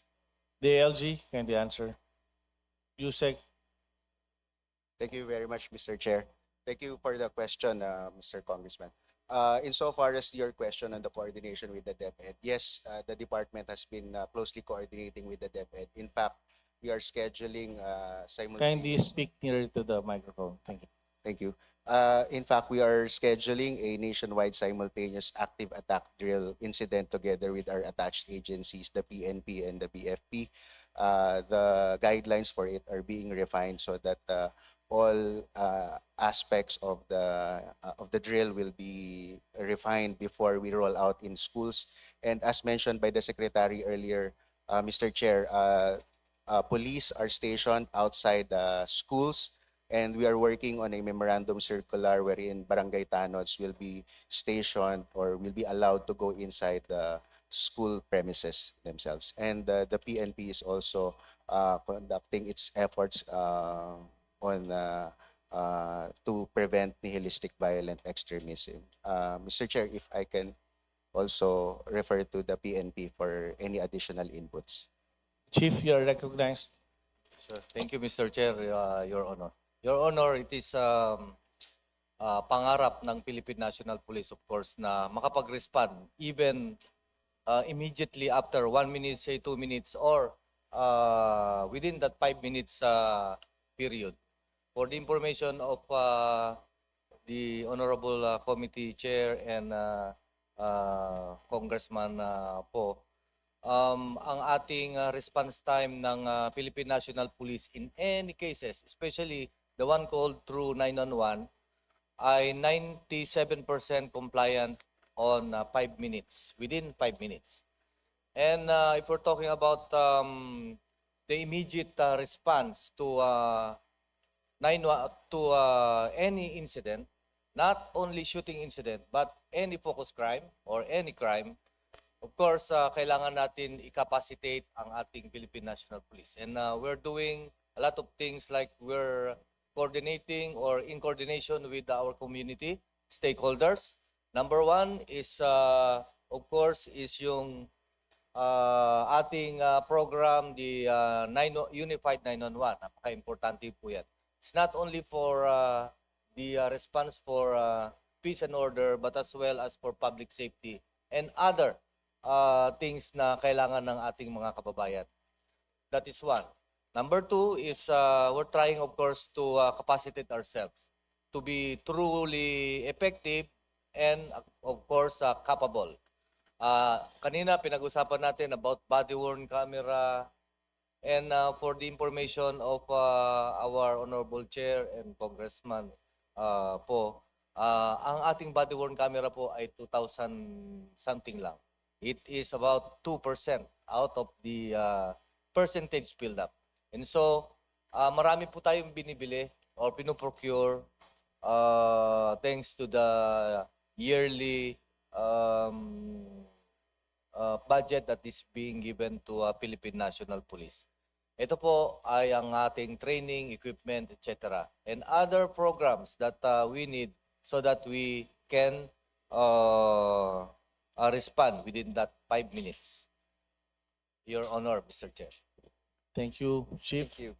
Mr. Chair, that's important for us to know kasi hahanapin natin yan sa mga line items dito in order to increase our capability to respond quickly, to make sure na wala po kayong deficit at lahat ng kailangan mo para i-secure yung ating mga kabataan are in place in terms of the budget. Speaking of which, yung budget para sa mga national drill na gagawin natin. Kasi, Mr. Chair, kung nakita niyo po yung live stream ng bata nung school shooting, hindi talaga alam ng mga tao kung anong gagawin nila. Nagulat talaga sila, wala silang plan in place kung anong gagawin nila during that shooting to be able to respond. Kaya importante na meron tayong drills, training, and capacity building for our teachers, for our students to respond for the future. Kaya kung pwede tanungin yung DILG, ano specific item dito sa budget nyo ang hanapin namin for your school drills and training programs? Would that be under DepEd? Chief. Yes, Your Honor, Mr. Chair. We have different programs in the Philippine National Police that is engaging the community, programs, projects, and activities for engaging the community as well as the different patrols that we are conducting. So, Chair, Your Honor. Thank you. My next question is for the National Youth Commission, Mr. Chair. For the National Youth Commission, I noticed that you actually had a decrease in your budget of 6.11%, no? Amounting to more or less 19 million pesos. There were certain items on the budget that I believe there were requests from the NYC which weren't considered. For example, the Muslim Youth Summit. I think there was a 10 million peso request for that, but it wasn't considered. And the Creative Youth Summit, which was 14 million pesos. Mr. Chair, if I could ask the NYC to talk a little bit about these two summits, as well as their ICT modernization program, which was supposed to be about 24 million pesos. These are all important in the capacity building of the next generation of our youth leaders, especially our brothers and sisters in Muslim Mindanao and the creative industry, which is one of the largest economic contributors to our nation. Mr. Chair, if we could ask the NYC Chair. Mr. Chair, thank you for that question. First and foremost, the Muslim Youth Summit that we proposed is actually a manifestation of our partnership with the National Commission on Muslim Filipinos. So we signed a historic MOU, the first time that the National Youth Commission signed an MOU with a Muslim Federation. And we've had good feedback from our dear secretary. And we've spoken also to a lot of our Muslim brothers and sisters, especially in Mindanao, and they are looking forward to this actually nationwide Muslim Youth Summit. The other one, we're looking at the Creative Youth Summit because given my previous experience as Department of Tourism, there is an opportunity for us to work with the PCDIC, or the Philippine Creative Industries Development Council, alongside our Film Development Council, as well as our NCCA, so we can come up with a program that will activate Luzon, Visayas, and Mindanao for Creative Youth Summits.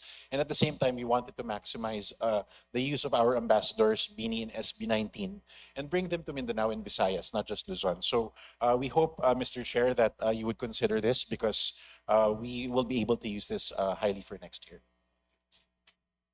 Mr. Chair, regarding the ICT modernization, can you explain to us this 24 million peso request? Yeah, Mr. Chair, apologize. Yes, we do have a request for 24,948,000. This is based on our ISSP plan. So it's actually approved already by the DICT. So some of these important systems that will be passed will be used for General Services Management System, Government Accounting, Budget and Treasury System, and Procurement Information and Management System. This will increase transparency and accountability within the confines of the agency. Mr. Chair, how many youth organizations are currently registered with the NYC as their partner organizations? Mr. Chair, right now we have about 10,000 registered under our youth organization registration program. However, it is steadily increasing in the previous campaigns that we've done in the last 2 years. How many were there registered last year before I this? believe definitely less than what we have now, Mr. Chair.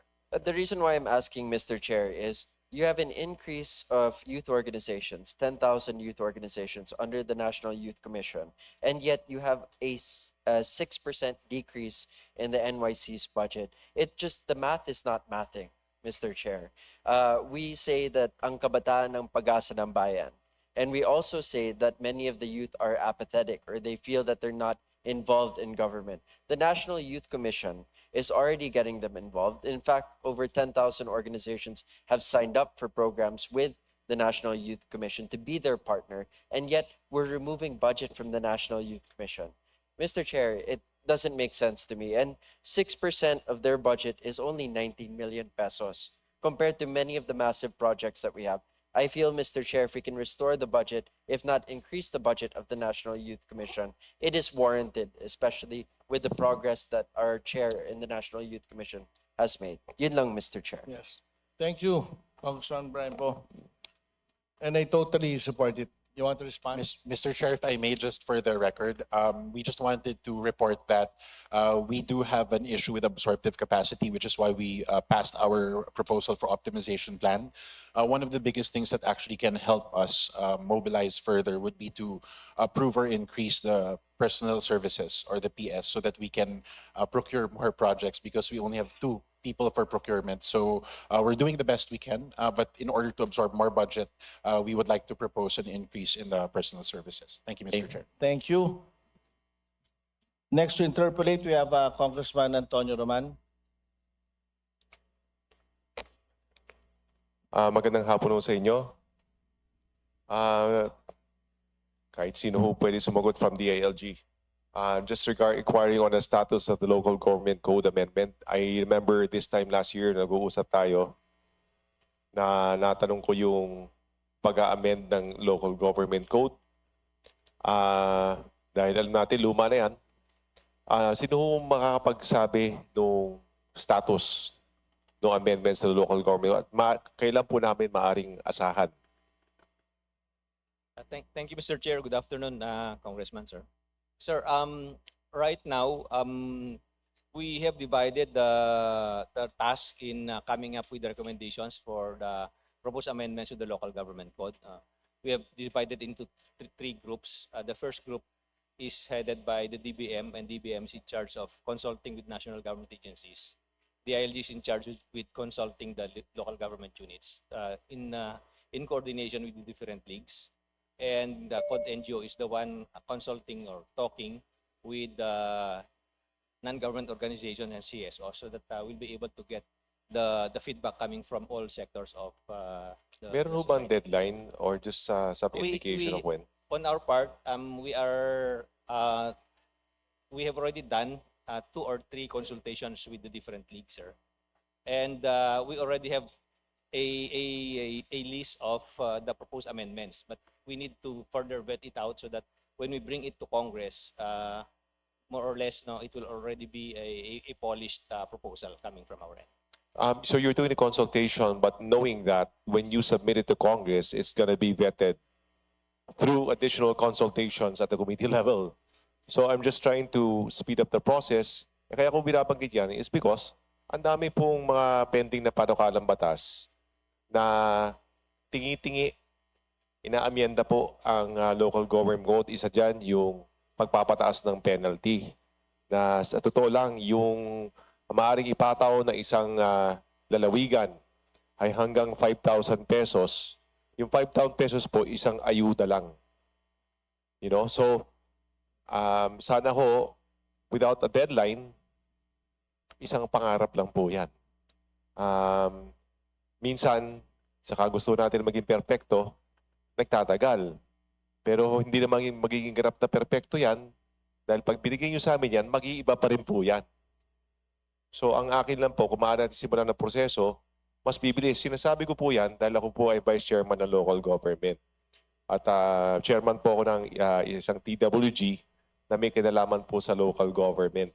At nagiging bahagi po yan, nagiging balakid sa usapan namin na hindi kami makagalaw kasi teka, hintayin natin. Maglalabas yung DILG ng amendments, proposed amendments. So, kailan ho kaya may susumiti sa Kongreso yung LGC? Sir, we will coordinate with the DBM and the COD NGO and look at what we have. Can we have a timetable? Yes, sir.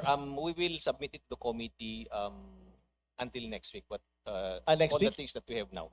Maraming salamat po. Yung kaugnay na tanong, yung tungkol sa tinatawag na national tax allotment. Alam ko, DILG yan, maaaring Department of Finance, maaaring DBM. Alinsunod dun sa kautosan ng Mandanas Garcia ruling, pinalawak ang definisyon ng national taxes at 40% po na pupunta sa DILG. May ilang mga panukala sa Kongreso na palawigin yung NTA. Bakit? Dahil sa nadidihado po ang mga munisipyo. Yung ganoong pananaw, alam niyo po ba yun? Sumasang-ayon kayo na sa hatian po ng NTA, medyo dehado ang mga munisipyo at ang mas nakikinabang ay mga lungsod. Actually, Mr. Chair, that is one of the recommendations that we got from some development partners to look into the sharing of the national taxes collected by the national government. Certainly, Mr. Chair, sir, local governments would welcome that proposal. Oh. And it's actually local governments which are pushing for the increase in the share from the national tax allocation, no, from 40% to a little higher. A little higher. And naturally, on the part of the DILG, we would support that because we know that it will contribute to a more efficient, more responsive local governments insofar as the basic services requirement of their constituents. Lalo na po, pag tinignan nyo yung mga devolved functions sa ilan na local government code, ilan dyan yung health at agriculture, nakakamangha na malaman na wala palang pondo yon. Binabaan ng mandato ang mga LGU, walang kasamang pondo. So hindi rin nila nagagampanan ng mabuti. Kung magampanan man nila, gaano lang yung nararating na kanilang mga pagsisikap kasi wala po silang pondo. Ngayon, ang tanong ko po, alam ko na sinabi nyo na you welcome the increase or proposed increase in the NTA, pero kung di naman po mapagtutuunan ng pansin, yung paghahati po niya, yung distribution niyan, hindi rin po it's more of the same. It just becomes a bigger problem. Tama po ba? Yes, Mr. Chair, and actually that is one of the most delicate and ticklish issue insofar as the proposed amendment to the local government code is concerned. These things that we are now discussing, particularly the sharing between the national government and the local government, and the sharing between and among the different levels of local government. Opo. But sabi nga ni Secretary Remulla, Mr. Chair, while it is a very delicate issue, we need to start the conversation now, if only to, to bring this to the attention of the policymakers. Pinapahinog na ho namin. Actually, sa Kongreso po, sinimulan na ho namin yan. May ilang panukalang batas na actually ako po yung chairman ng TWG tungkol sa NTA bills. Kaya, pinaparating ko lang sa inyo na sa mga darating na panahon, sooner rather than later, we will ask for your comments on this. Lalo na kung sa tingin ninyo, halimbawa, itatanong ko ngayon, tingin nyo yung formula na ginagamit sa paghahati sa pagitan ng mga munisipyo. Like for each category, diba, ginagamit kayo population, land area, equal distribution. Yung equal distribution na yun, sabi 25%, but not all municipalities are equal in terms of income level. Some are first, second, third, fourth, hanggang fifth class. Ang laki po ng disparity sa NTA sa pagitan ng first and second class at pag pinagsama mo yung third, fourth, and fifth class, ang laki ng disparity po nila. Ang laki rin po ng disparity nila sa NTA dependency o yung paggamit ng NTA. Batayan, palagi ko, kung sasangayunan ninyo, na iribisa itong NTA formula. Tama po ba? We fully agree, Mr. Chair. No, and not all local governments are created equal. While it is true that LG, for example, at the level of the municipalities, the basis for the sharing is 50% population, 25% land area, and 25% equal sharing. There are local governments which really need more. Dapat If we look, like if I may proceed, sir, Yes. there's a recommendation that we look at the 25% equal sharing. It should be equity sharing, which means giving more to those who need more. Like, for example, there are municipalities which are located in the mountainous areas, which means a kilometer of road would cost 3 times than a kilometer of road in the lowlands. There are LGUs which are island local governments. And There nowhere, are LGUs which are often visited by typhoons and calamities. There are LGUs which are located in conflict-affected areas. So these are our recommendations is to look into how we can further help these local governments. perhaps, sir, to include the income classification, perhaps include poverty incidence, perhaps include meritocracy as part of as among the criteria to be applied. We would agree, Mr. Chair, sir. Last question po. Sa aming bayan po, 4 na bayan sa aking distrito, Hermosa, Orani, Samal, Abukay. May fire truck ang Hermosa.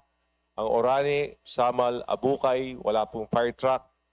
There's a spate of fire dito na nasunugan ng mga bahay sa Orani at sa Abukay dahil po walang fire trucks. Sumulat na po ako, nagbigay ako ng hatid po ako ng sulat sa inyo. Sana ho, mapagbigyan ho ako dahil matagal na po ako naghihintay. To the Yes, Mr. DSPP. Chair and Your Honor, we will take note of that particular localities po and we will address the issues accordingly. Meron hong pangako nasa aking conversation. Yes, sir. I'll hold on to it. Yes, I sir. hope you follow through. Yes, sir. Maraming salamat po. Thank you po. Thank you, Congressman Raman. Next to interpolate, Congressman Jeffrey Ferrer. He's not around. Congressman Amatong, not around. Congressman Rufus Rodriguez, you're recognized, sir. Thank you very much, Chairman Arnie Fuentebella. Thank you for giving me this time, and to all our distinguished colleagues, and of course the family of the Department of Interior and Local Government and the bureaus and the National Service over here. So first of all, we would like to congratulate Secretary Remulla, the Undersecretaries are here. I would have, if I were called earlier, I would have said that his strong, dedicated, hardworking leadership of the DLG has encouraged everyone in the department to work well, especially our regional director, Bruce Colia. Where are you? And then you face the camera. Where are you? That's Bruce. He always communicates with everybody. He has a program on radio giving advice. Bruce, thank you very much. You are a worthy, our regional director of Region 10 based in Cagayan de Oro City, the city of golden friendship. And I would have congratulated the secretary, but he's not. But tell him my words of praise to him.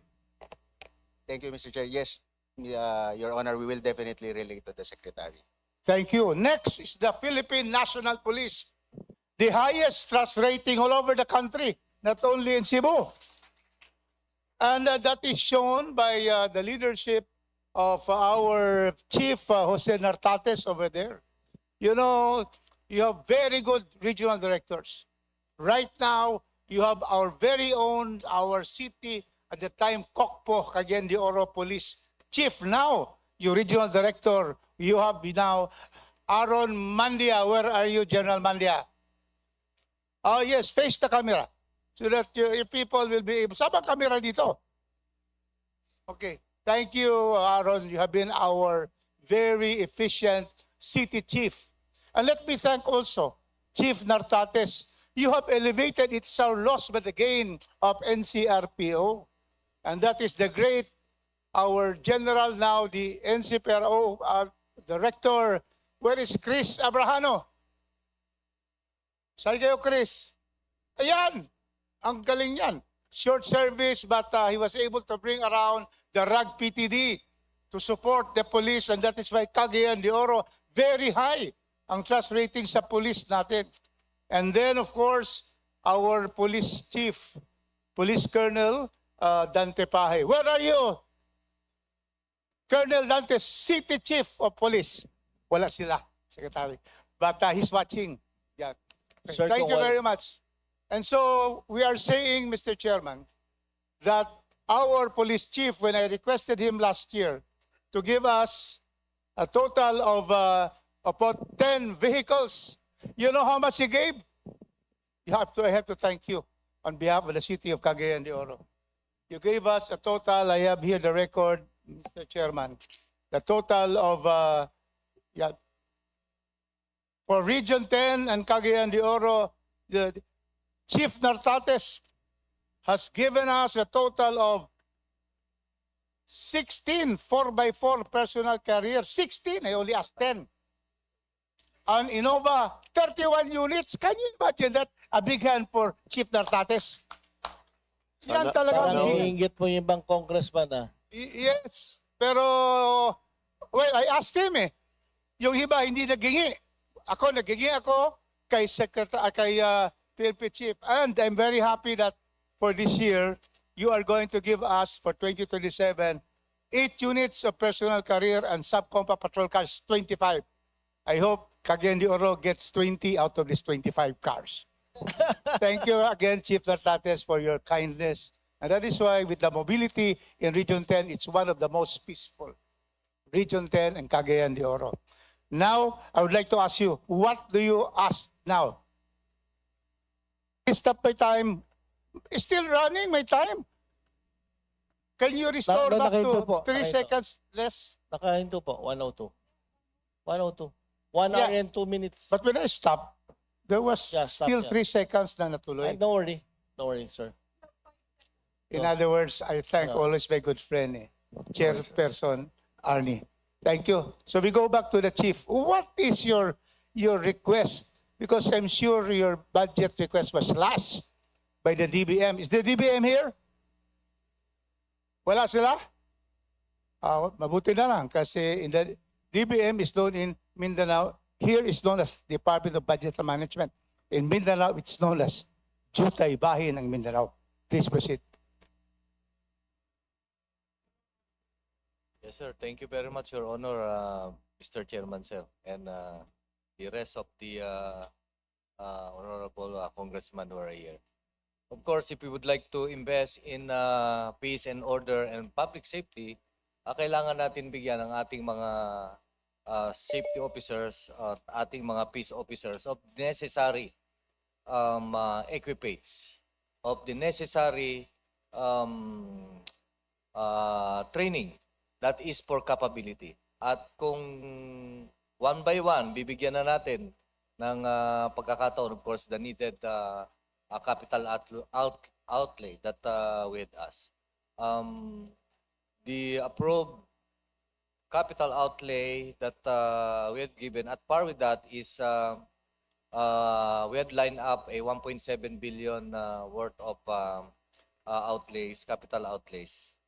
For example, if the Honorable Congressman Rodriguez have asked for motor vehicles, hindi lang po motor vehicles ang kailangan natin. We need the construction of police stations and buildings for police offices. We need the capability enhancement for firearms as well as sa mobility. At lalong-lalo na yung sinasabi nating body-worn camera and the like. We have lined up about 1.7 billion, Your Honor, Mr. Chair. I think he's asking about yung mga additional chief PNP, General Natates. Additional request. Additional request for the budget. It's about 2 billion. Yes, Your Honor. The additional request is in the amount of 1.7 billion. O 2.2 billion. Yes. Kindly give us the details. It's 2 billion 25 million. Napakaliit. Do you confirm that, Chief Nartates? That's correct, Your Honor, Mr. Chair. Thank you. Madam Chair, so Mr. Chairman, I have here the copy of the request to the Speaker. So I would therefore support the request for additional 2 billion to the Philippine National Police to continue its drive against criminality, providing peace and order to the entire country, the beloved Philippines. Okay, now next, because of my time, I will go to the... Yes, Mr. Chairman. Yes, please. I will just move to the BJMP. We'd like to thank, of course, our Chief Efren Emenio. Thank you very much for your support. The BJMP are always serving our persons with the persons deprived of liberty. Last year, I asked the BJMP for 1 prisoner's ban. It has been delivered as of last March. Thank you very much. I have now another request. Now, what is your request for your budget? About 800 million. Mr. Chairman, Your Honors. The number one problem of the VGMP now is about congestion. So we intend to upgrade our present condition, especially in our jail facilities who are very congested. That's why we are proposing an additional, because there's a lot of projects that was not included in our NEP. That's why we are proposing for an additional project in the amount of 229,157,000. That is for what? For the construction of jail facilities. That includes Cagayan de Oro, Misamis, and Region 10, correct? Sobra na doon. Region If I 5 naman. include the project in Cagayan, Mr. Chairman, it would reach about 5 billion because out of 17 projects, only 5 were included in the NEP. Yeah, include Cagayan de Oro, Region 10, excluding the others. Yes, we will submit another request for Cagayan de Oro. That's Mr. really Chairman. needed by our regional director. We have to congratulate our director for BJMP. We have here Gil Inopia. Please stand. ARD, because you are that's Gil Inopia.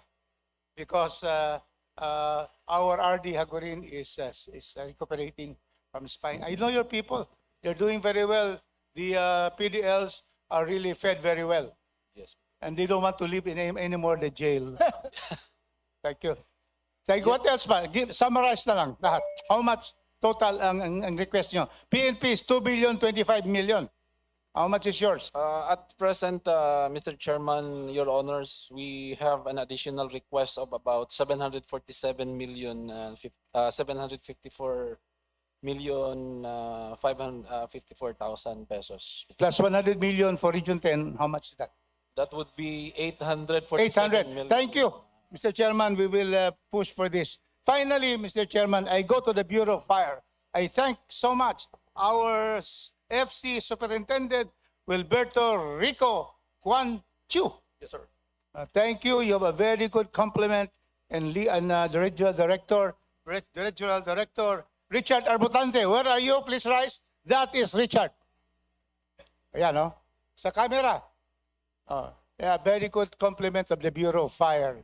And so therefore, thank you. I just received about a month ago the new fire truck, modern fire truck, brand new, is now in Barangay Makabalan, which needs most in the city of Cagayan de Oro. What is now your request? Wow.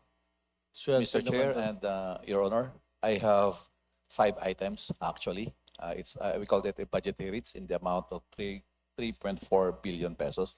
And item number 1 is the restoration of the 200 million that was slashed from the original budget in 2026.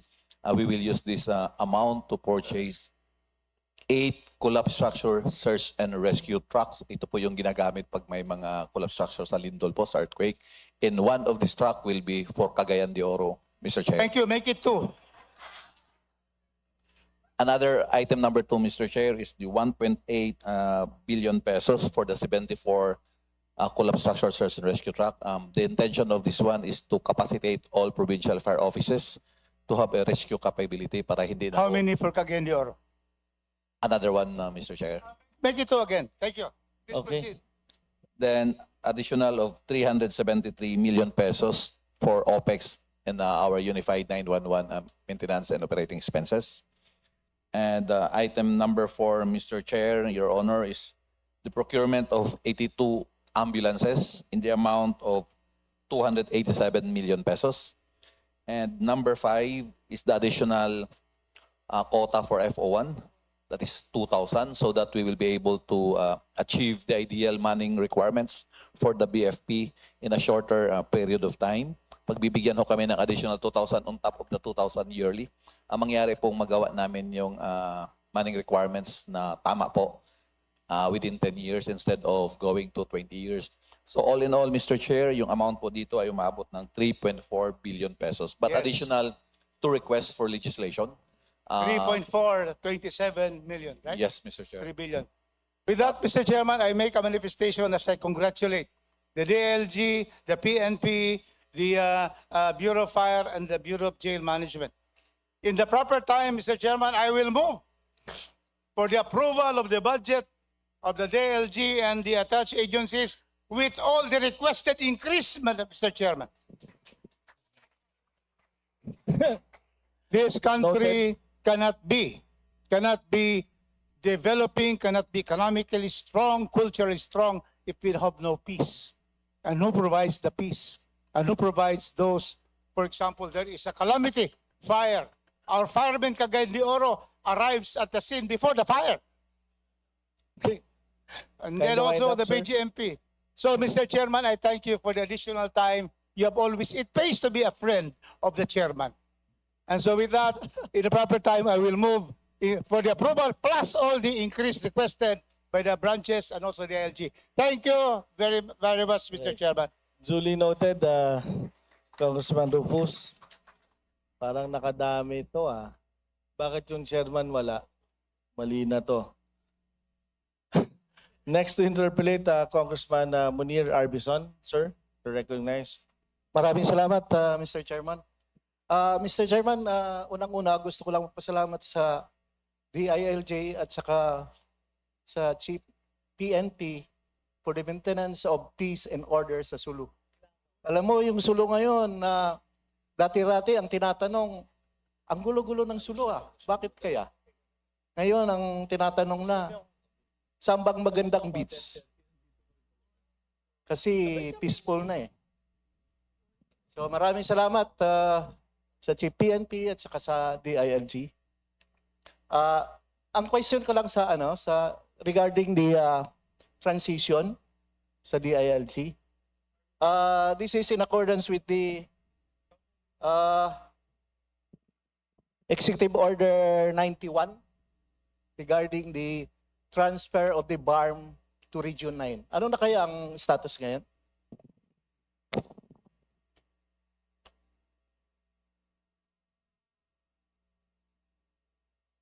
Mr. Chair, good afternoon, sir. The IRR was already signed. What we will do in the coming days is to release the memorandum circular for the guidance of the local governments in the province of Sulu, pertaining to Sulu being now part of Region 9. But as far as the local government sector is concerned, we have already started coordinating and working with the local governments of Sulu as far back as late 2025. We have already oriented our field officers pertaining to the programs that the DIL is implementing, the local government sector is implementing, Mr. Chair. And we also have already oriented them on the policies pertaining to the local government support fund, to the programs of the DILG in the disaster risk reduction and management, Mr. Chair. Actually, ang problema ngayon ng mga empleyado natin sa DILG, hindi nila alam kung saan sila. Kasi as of now, ang nagsusweldo sa kanila, BARM pa eh. That's correct, Mr. Chair, because the arrangement is until the end of the year, it will be the Bangsamoro Autonomous Region of Muslim Mindanao, which will be providing the salaries for all the affected personnel, not only of the DILG, but all national government agencies. But for the local government sector, as I mentioned, I do believe we will have no problem with that, Mr. Chair, because the warm bodies or the personnel complement of the Ministry of Interior and Local Government in Sulu is almost the same as the structure of the regular provinces under the DILG, Mr. Chair. So I'm not really sure, sir, about other national government agencies. Nakasama na ba yung nakasama na yung personal services nila sa budget ngayon? For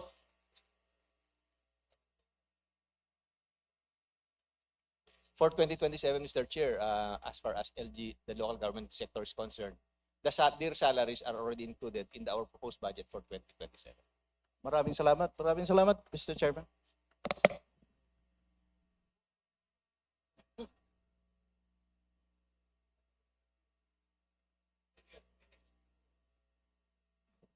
Thank you, Congressman Arbison. Next, we have Congressman Brian Yamsuan. Wala. Congressman Miro Kimbo. You have the floor, sir. Thank you very much, Mr. Chairman. Maiksi lang yung tanong ko actually. Right now, nag-meeting kami we had the initial meeting with the Department of Budget and Management when the budget was presented. So we have a recurring issue not only in our city but in other cities as well. At tinuturo kami sa inyo to find a resolution. Ang nangyayari kasi sa amin is marami kaming mga programs under the GA ng 2026, even 2025, na hindi kami nabibigyan ng building permit.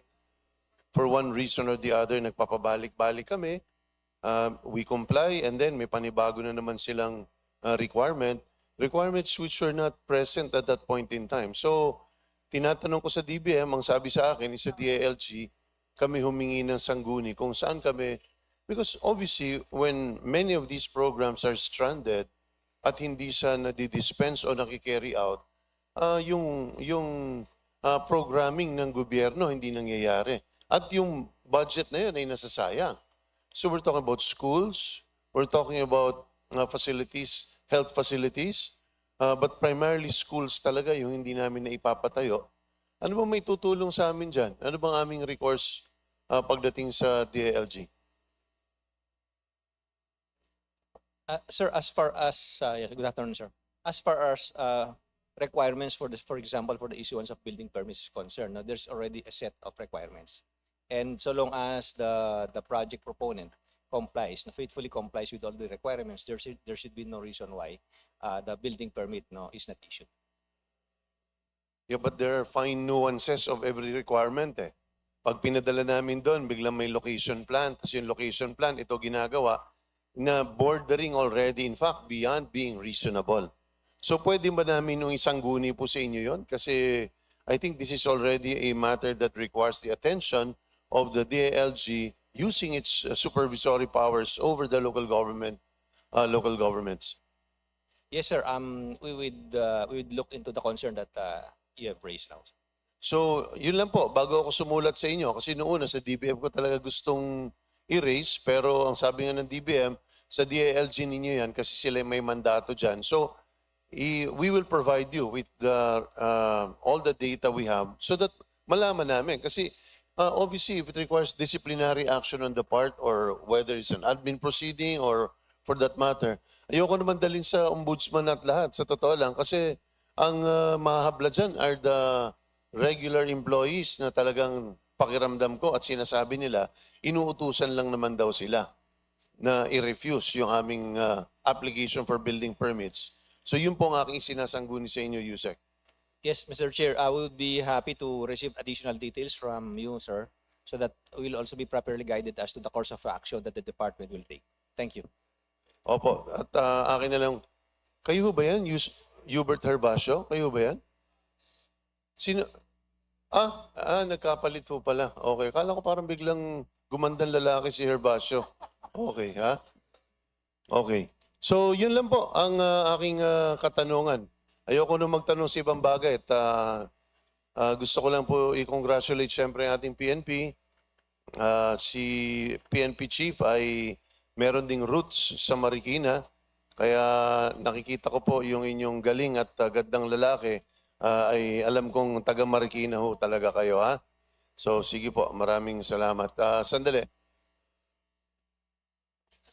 Okay, yun lang po, Mr. Chairman. Yun lang po ang akin. At umaasa ako na makakatanggap po kami ng karampatang aksyon manggagaling po sa inyo. Makakaasa ho ba kami?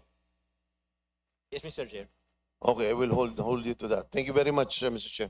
Thank you, Chairman Kimbo. Next to interpolate from the minority, Congressman Robert Nasal. Thank you, Mr. Chair. Good afternoon to the DILG. Mr. Chair, I will focus on immediate public safety concerns and whether the funds already available to the DILG are actually translating into protection and services on the ground. Mr. Chair, napapanahon na po ito. Today, several schools have shifted to online classes because of reported security concerns. After the recent incidents of violence involving schools, understandably po, takot na yung mga magulang, teachers at mga estudyante. PNP's proposed expenditure program increases from 226.55 billion to 242.53 billion or almost 16 billion more. So ang tanong ko po, with an additional 16 billion, ano ang magbabago sa actual security ng ating mga paaralan? Before, meron po tayo nung concept ng one barangay, one police. Can the PNP develop a one school, one police program where every school has a designated police officer or police team responsible for that school? Hindi ko po sinasabing may nakatayo na police sa gate buong araw. Ang gusto po natin may police na kilala ng principal at teachers, may direct number silang tatawagan the moment there is a threat. Regular and school visits, tumutulong sa safety orientation, etc. Can the PNP pilot this immediately in high-risk or densely populated school areas and eventually ensure that every school has an identified police officer or police team? Mr. Chair, Your Honor. Yeah. The increase in appropriations for the Philippine National Police is in the amount of 15 billion. Kindly speak closer, Chief. 15 billion, Your Honor, Mr. Chair. And this 15 billion transcends to the 12 billion of that 15 billion is part of the 5% increase as granted by the President through executive order, the second tranche. So yun lang po yung increase na yun. So we have an increase of 3 billion. Yung 3 billion po ay some are allocated to capital outlay. And the bulk of the increase on this 3 billion for MOE, yun po ang flesh of the skeleton sa isang tao na magpapagalaw sa isang tao, for that matter, for the Philippine National Police, ay ang tinatawag naming per capita, which is we have requested for 5,000 per capita for police station per personnel. But we're able to get 2,500 from the current 2,000.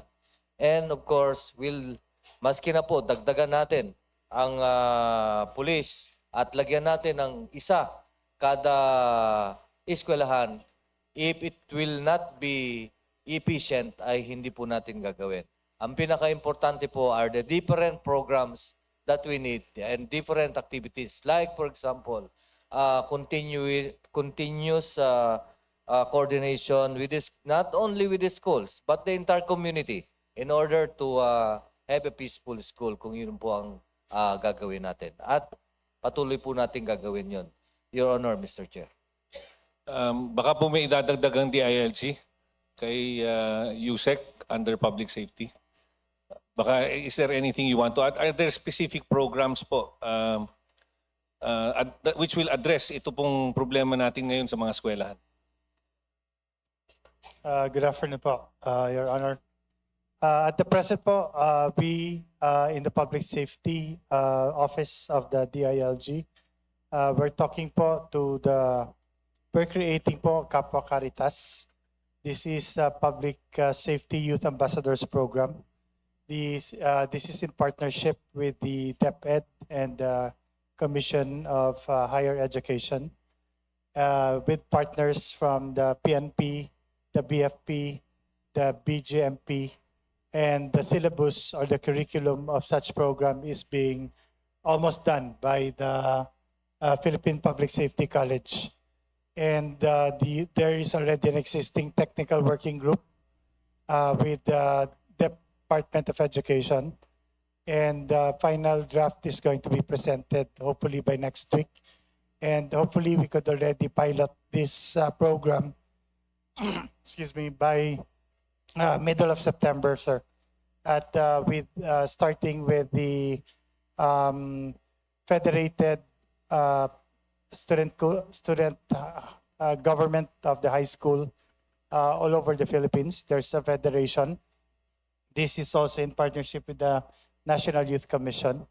And this is going to be done at Camp Vicente Lim, hopefully by the middle of September, that then we can download this all over the country, in all the public high schools in the country, Your Honor. So you're saying, USEC, Mr. Chair, through you, na meron pong specific program na that will address ito pong violence na nangyayari sa mga eskwelahan? Yes, this is Kapwa Caritas, means Kapwa for peers, and Caritas for compassion. So where else can we get the necessary information and the necessary action towards preventing violence inside the campus is from the peers themselves, and by tapping the student high school or the student organizations, especially the student council, wherein they have already the existing mandate from their peers, sir. Meron po ba tayong interagency cooperation, Mr. Chair? Because I read in one of the, meron po ako nabasa na meron FBI advisory na meron pong mga online groups na sila po ang nag-i-instigate sa mga bata. And this has been happening in America already. Meron ba tayong information na nakukuha from other agencies abroad para to address this? Yes, sir. Can I address this to USEC JP Salvahan for the for Yes, more please. information about this, sir? Thank you. Thank you, Mr. Chair. Your Honor, insofar as the question on the plans or programs of the department to address school violence, we have been coordinating with the Department of Education to conduct a nationwide simultaneous active attack drill incident. It was supposed to be launched this week, but due to the bad weather, it was rescheduled, and the guidelines are being fine-tuned. Aside from that initiative with the Department of Education, we've been coordinating also with the Department of the Information and Communications Technology also with the National Telecommunications Commission, to address these malicious social media sites to block them or to regulate the use of by them of children. In addition to that, Mr. Chair, Your Honor, that the department is also working on a draft joint memorandum circular together with the Department of Education to install or allow barangay tanods to go inside schools during school hours to ensure visibility and prevent any malefactors from instituting any violence against children. And also, Mr. Chair, we are enhancing the capabilities of the Unified 911 program by procuring additional vehicles. These are response vehicles in the form of light motorcycles, patrol vehicles, and ambulances to immediately address any calls for emergency, especially in schools, Mr. Chair. Thank you. Ang sabi po kasi, what I've heard from reports is that, Mr. Chair, these are community games. So parang ang nangyayari, the children are playing games and then meron silang community within that game that are instigating na meron silang gawin in real life. Tapos ang nangyayari, pagka ginawa nila, nare-reward sila sa game. Ganun po ang nangyayari. Ganun po ba yung information na natatanggap niyo? The Secretary has mentioned po in media statements that there are reports that there are these types of community games, first-person shooter games, wherein the players are being recruited or instigated to perform acts of violence. And these are precisely the subjects of the discussion with the DICT and the NTC to prevent children from accessing those malicious sites, Mr. Chair. Related po doon, no? Still on school safety. Lagi nating sinasabi that gun ownership is a privilege that comes with responsibility. Kapag ang licensed firearm ay napunta sa kamay ng unauthorized person or a minor or is used in a crime because it was not properly secured, iniimbestigahan ba automatically ang registered owner? Kasi po, for 2024 and 2025 and to date, no, ilang kaso na ba yung nasampa for violations involving irresponsible possession, storage, transfer, or access to firearms? Ilang licenses na ang nasuspend or na-revoke?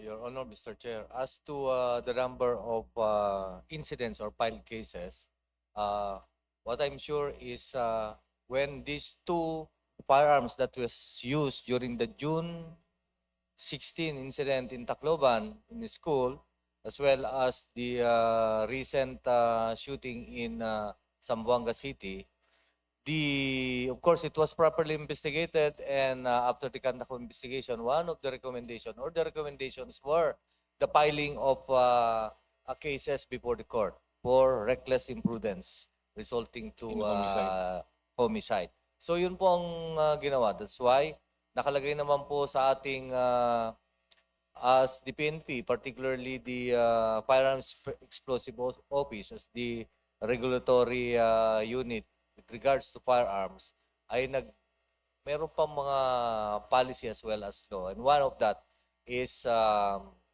yung involvement or how to secure firearms that are legally obtained or yung merong registration as well as and these firearms should be kept kailangan secured na secured.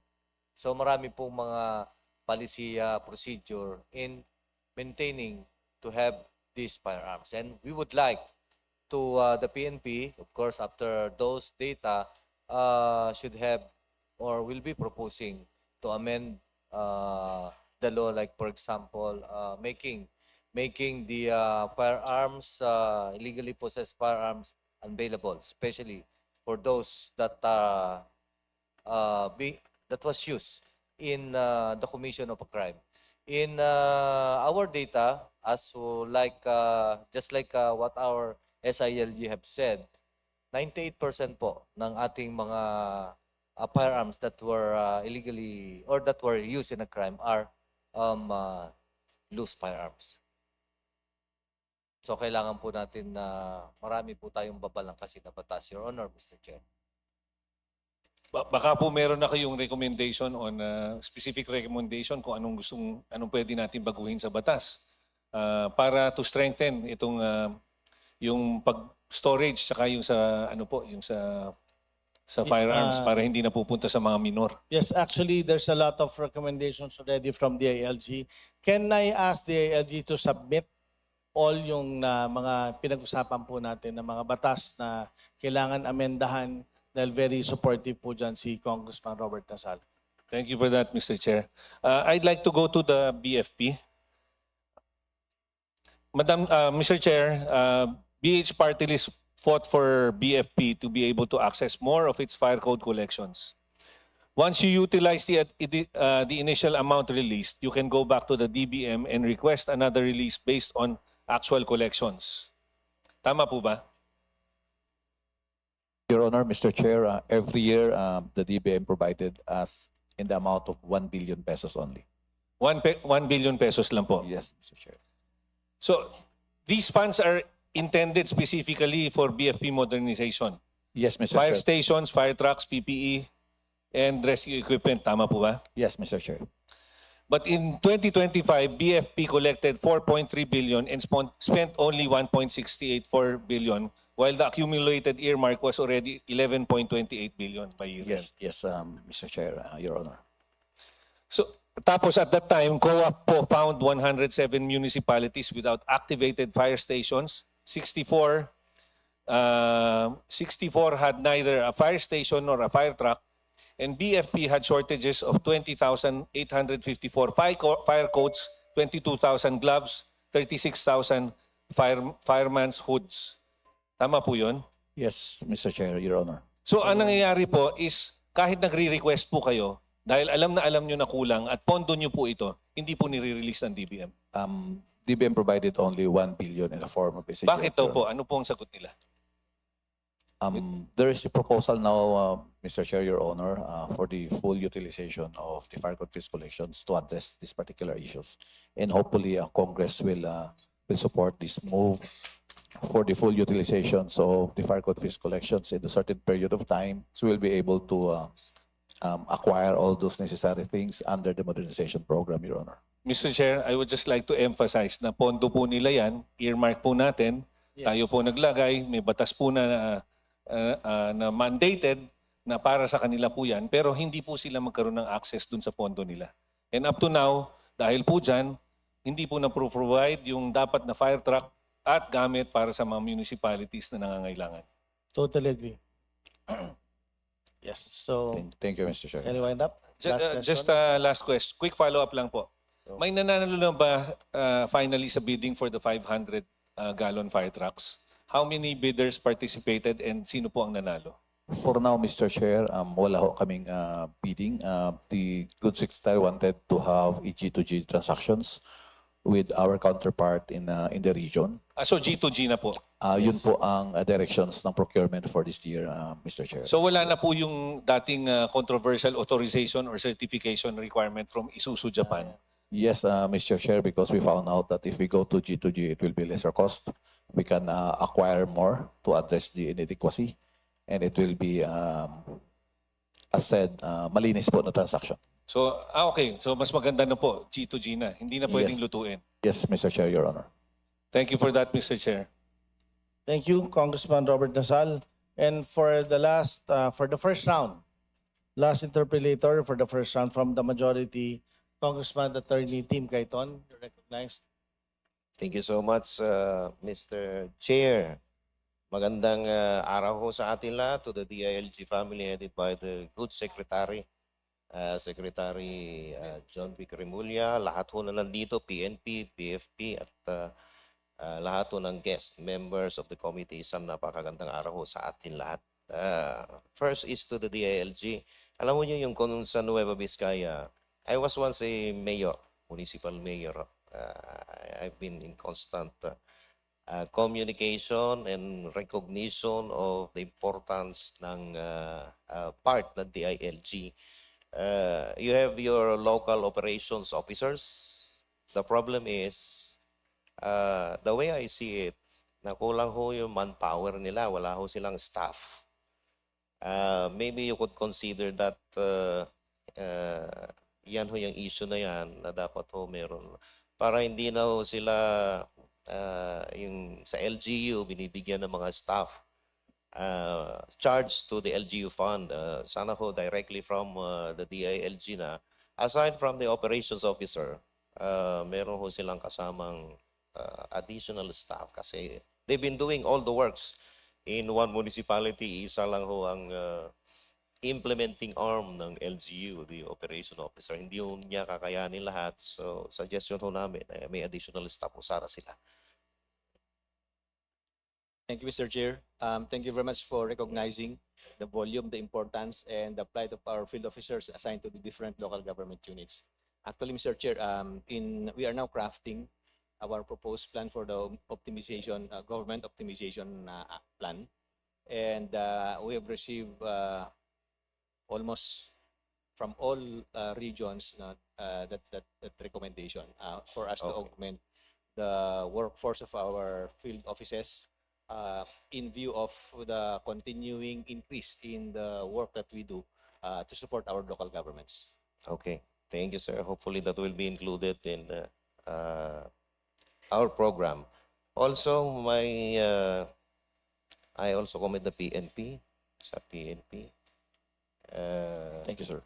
Kay Sir Nartates, dahil ho, including the regional director, Sir Rodriguez, dahil yes, dahil ho yung issue ng peace and order sa Nueva Vizcaya, especially there's ongoing mining operation and a lot of people barricading the area and cases filed. Marami na hong kaso na na-file at dahil sa presence ng PNP doon, including the provincial director. I commend the provincial directors for the excellent performance. PD Paul Bumeditivo. Sana ho maituloy-tuloy ito. Ma-monitor yung issue ng mining sa Cebu, Nueva Vizcaya. Dahil ho, the issue on environmental protection, nagiging issue na ho ito ng peace and order. So, kung pwede ho meron hong interagency linkaging ang PNP and at the same time, ito ho sa DNR. Ayun ho lang ang request ko. And to the BFP. Yes, BFP. General Kwanso, yes. please take your seat.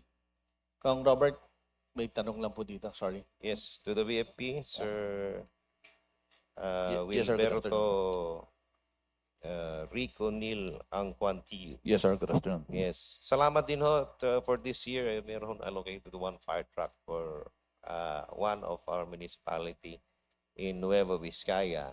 And syempre ho, still we are in dire need of fire truck and fire stations for Jadi, Alfonso Castañeda, and also for the provincial government. Kailangan po nila ng additional fire truck.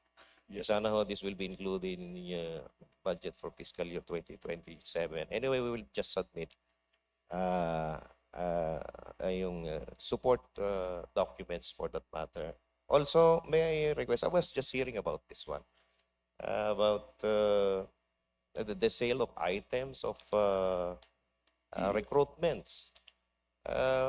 All this is a hearsay. I was hearing about it. May we know if this matters reached your office? Yes, sir. Just recently, sir, nagkaroon po ng entrapment operation na ginawa po sa Region 3. One of our personnel engaging to anomalies and corruptions.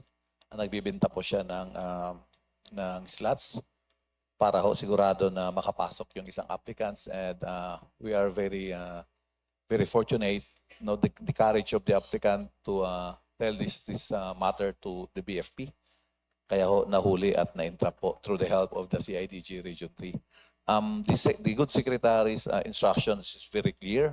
eradicate all forms of corruptions and anomalies, not only in the recruitment but as well as on the procurement of fire trucks and other equipments by the BFP. Ito ho yung ginagawa ng BFP ngayon, sir. Nililinis po natin ang ating hanay. The Oplan Santindig is working the mechanism to ensure that anomalies and corruptions are being undertaken and addressed immediately.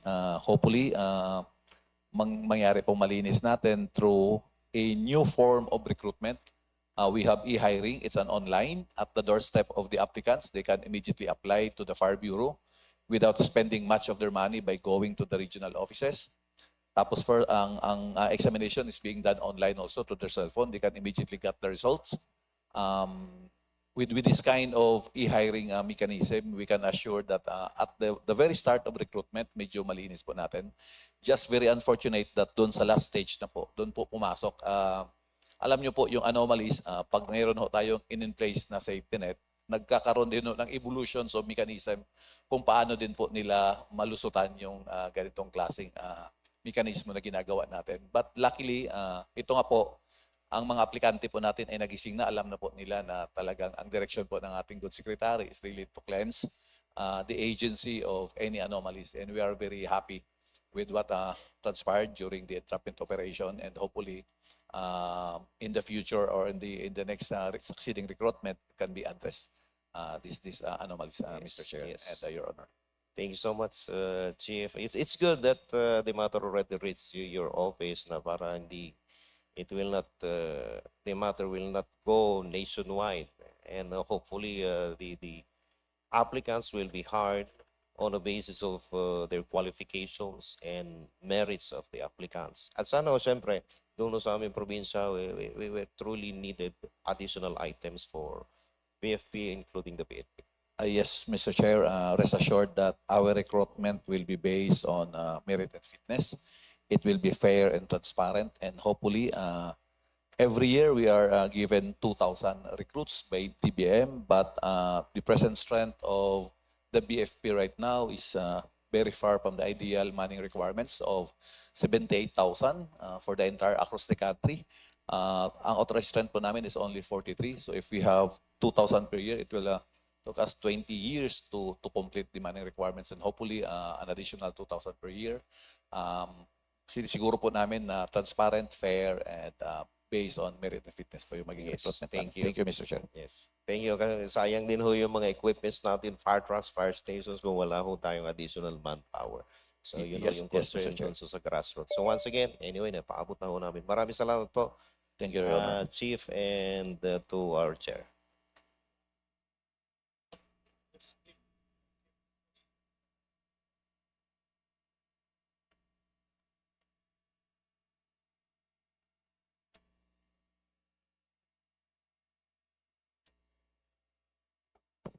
Thank you, Representative Tim Kaiton and the LG family. Now we proceed to our second round. Acknowledge Representative Dada Kiram Smula. Maraming salamat po, Mr. Chair. May katanungan lamang po ako muna sa NYC, sa National Youth Commission. Nariyan pa po ba? Pagpaumanhin po. Mr. Chair, kung maaari po, wala pa po akong tinatanong. Yung oras ko po, tumatakbo na. Okay, papaulit po natin. Sabi niyo po, Mr. Chair, magiging magaan kayo ngayon sa oras. Ito pong mga katanungan ay nanggaling din po sa ating mga akbayan youth, members po natin. Based on the research of our office from the PSA, 17.4% of Filipinos aged between 5 to 24 years old are currently not in school. That figure is alarming considering that public education is already free for all school-age children, while tertiary education is also free due to the University Access to Quality Tertiary Education Act.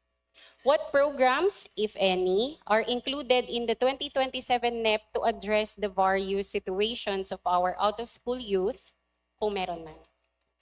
Madam Chair, actually, most of the events that we presented, all the out-of-school youth are invited. In fact, we are pushing for the legislation of the Magna Carta of out-of-school youth. We're a very big supporter of that. We do have, let's say, for instance, the Pride parades that we did. We worked with out-of-school youth as well. We always invite Akbayan youth also for our West Philippine Sea activities. So, marami ma'am naman, hindi naman po kami restrictive sa events. Definitely nag-agree po ako dyan. Dahil active na active po ang ating NYC. Isa pang katanungan, are there any planned coordinations with other government agencies to ensure that our young learners will either be afforded or an opportunity to resume schooling? For those of working age to be gainfully employed, absent exploitation or discrimination? Madam Chair, we are currently under the National Advisory Council. We are the secretariat. We are with DepEd being the chair, and we've raised these concerns in the National Advisory Council. We hold this every quarter, and on the part of NYC, since we are limited sa advocacy and policy outside of supporting the Magna Carta of out-of-school youth, we do have. It's like micro events like kamustahan. So it's not necessarily in line with the educational standards, but we do come up with programs that entail the economic standing of the youth given na wala po silang school. So we have youth entrepreneurship program. Meron po kaming 2.5 million allocated for 2027. It's a bit small, pero we can make do with it. At the same time, we're partnering with DOT and DTI. So for the Philippine National Creative Youth Summit for next year. And ang goal po namin is matap po yung mga youth natin, lalo na yung out-of-school youth for arts and crafts. So things where they can earn without having to finish school for now, ma'am. And balita ko nga ang DTI may programa sila para sa ating mga youth, yung age 18 to 30 years old. Yes, ma'am. We have the Young Farmers Challenge, if I'm not mistaken, with the Department of Agriculture. Maraming salamat, Mr. Chair. Dadako naman po ako sa isa sa mga nakakaligtaan ding commission, ang National Commission on Muslim Filipinos. Napansin ko po mula kanina, wala po halos nagtatanong sa kanila. Kaya tinake ko po talaga tong opportunity for a second round para maitanong naman sila, no? Unang-una, gusto ko po, Mr. Chair, i-congratulate si Secretary Sabudin for his reappointment as the Secretary of the NCMF. Palakpakan naman po natin siya. Thank you. Naging matagumpay rin po ang Hajj operation for 2016 and I believe so itutuloy po ito ni Secretary Sabudin ngayong 2027 hanggang matapos ang kanyang termino. With that, napansin ko po napakalaki ng nabawas, no? Na pondo sa inyo. Malaking bahagi po ng budget ng NCMF ang nakalaan para sa Hajj operation. Ngunit may mga ulat na kulang sa suporta sa mga medical needs ng mga pilgrims. Lalong-lalo pa, 30 days silang nasa pilgrim. Tapos, nabalitaan ko, binibigyan lang daw ng isang pirasong biogesic kung kinakailangan. Babalik na lang kung kailan kailangan ulit, no? With that, in this record, no, magkano ang eksaktong bahagi ng Hajj operations budget na nakalaan para sa medical needs ng pilgrims ngayong 2027 po? Thank you, Madam Chair. On our NEP for 2027, it was allocated only 616,000 pesos for medical expenses, which is equivalent to 95 pesos only per capita or per pilgrim on our projected 6,000 pilgrims for this 2027. So, Madam Chair, so that's why we need to increase this budget. Although the NCMF proposes 6.1 million to support the medical expenses of the pilgrims. So, but it is already included in our tier 2. Hopefully, we can submit, if you may consider us, we're going to submit our enumerated list for our proposed tier 2 budget in connection to our NEP. Mr. Chair, nakakalungkot no, 95 pesos para sa 30 days. Sakaling senior citizen na, mahina na ang tuhod, 95 pesos para sa gamot. napakakulang po ng budget nito, Mr. Chair. At kailangan pong tugunan nito, Mr. Chair, kasi nasa ibang bansa sila, no? At trabaho po ng ating gobyerno na alagaan din po sila. Hindi po dahil sa relihiyon lang yung ginagawa nilang practice na to, trabaho po, mandato po ng NCMF yun. Hindi po nila masesecure ang buhay ng ating mga pilgrim kung wala po silang pondo or sapat na pondo para i-secure yung buhay nila, no? With that, Mr. Chair, if I may be allowed, gusto ko lamang pong i-take yung opportunity na pakinggan naman po ang ating good secretary na ano pa po ang nabawas sa inyo, Mr. Secretary. Actually, yung IASP namin, but we request, Madam Chair, if not all this not approved, at least we have our 3 top priority programs to be considered by the House. The first one is the Madaris, a traditional education for madrasa, which is 87.5 million, a continuing project. And the second is the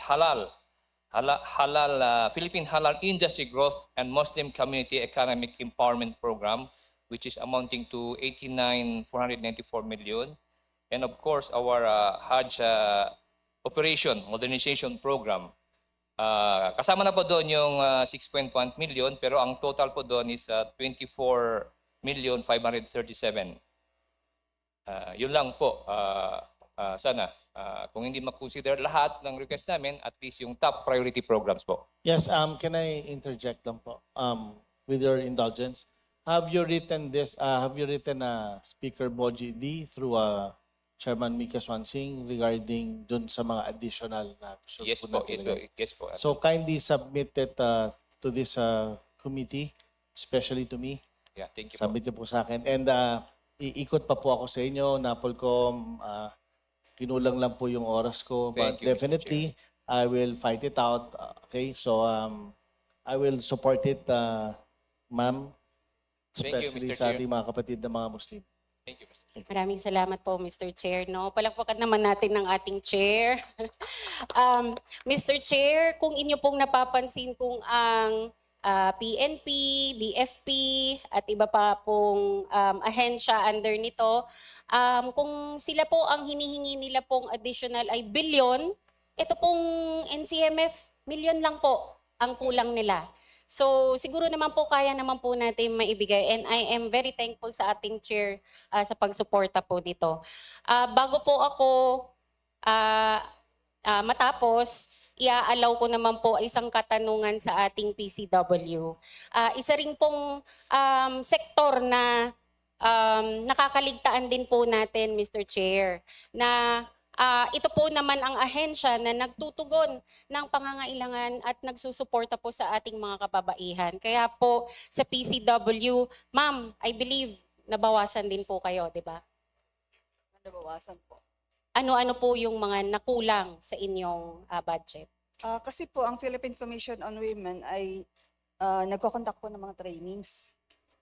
Kasama ang mga local government units, kasama ang national government agencies. So may balak po kami sanang yung aming ginagawa na mga webinars with around 1,000 participants each webinar, magkaroon kami ng center for gender research and for capacity building.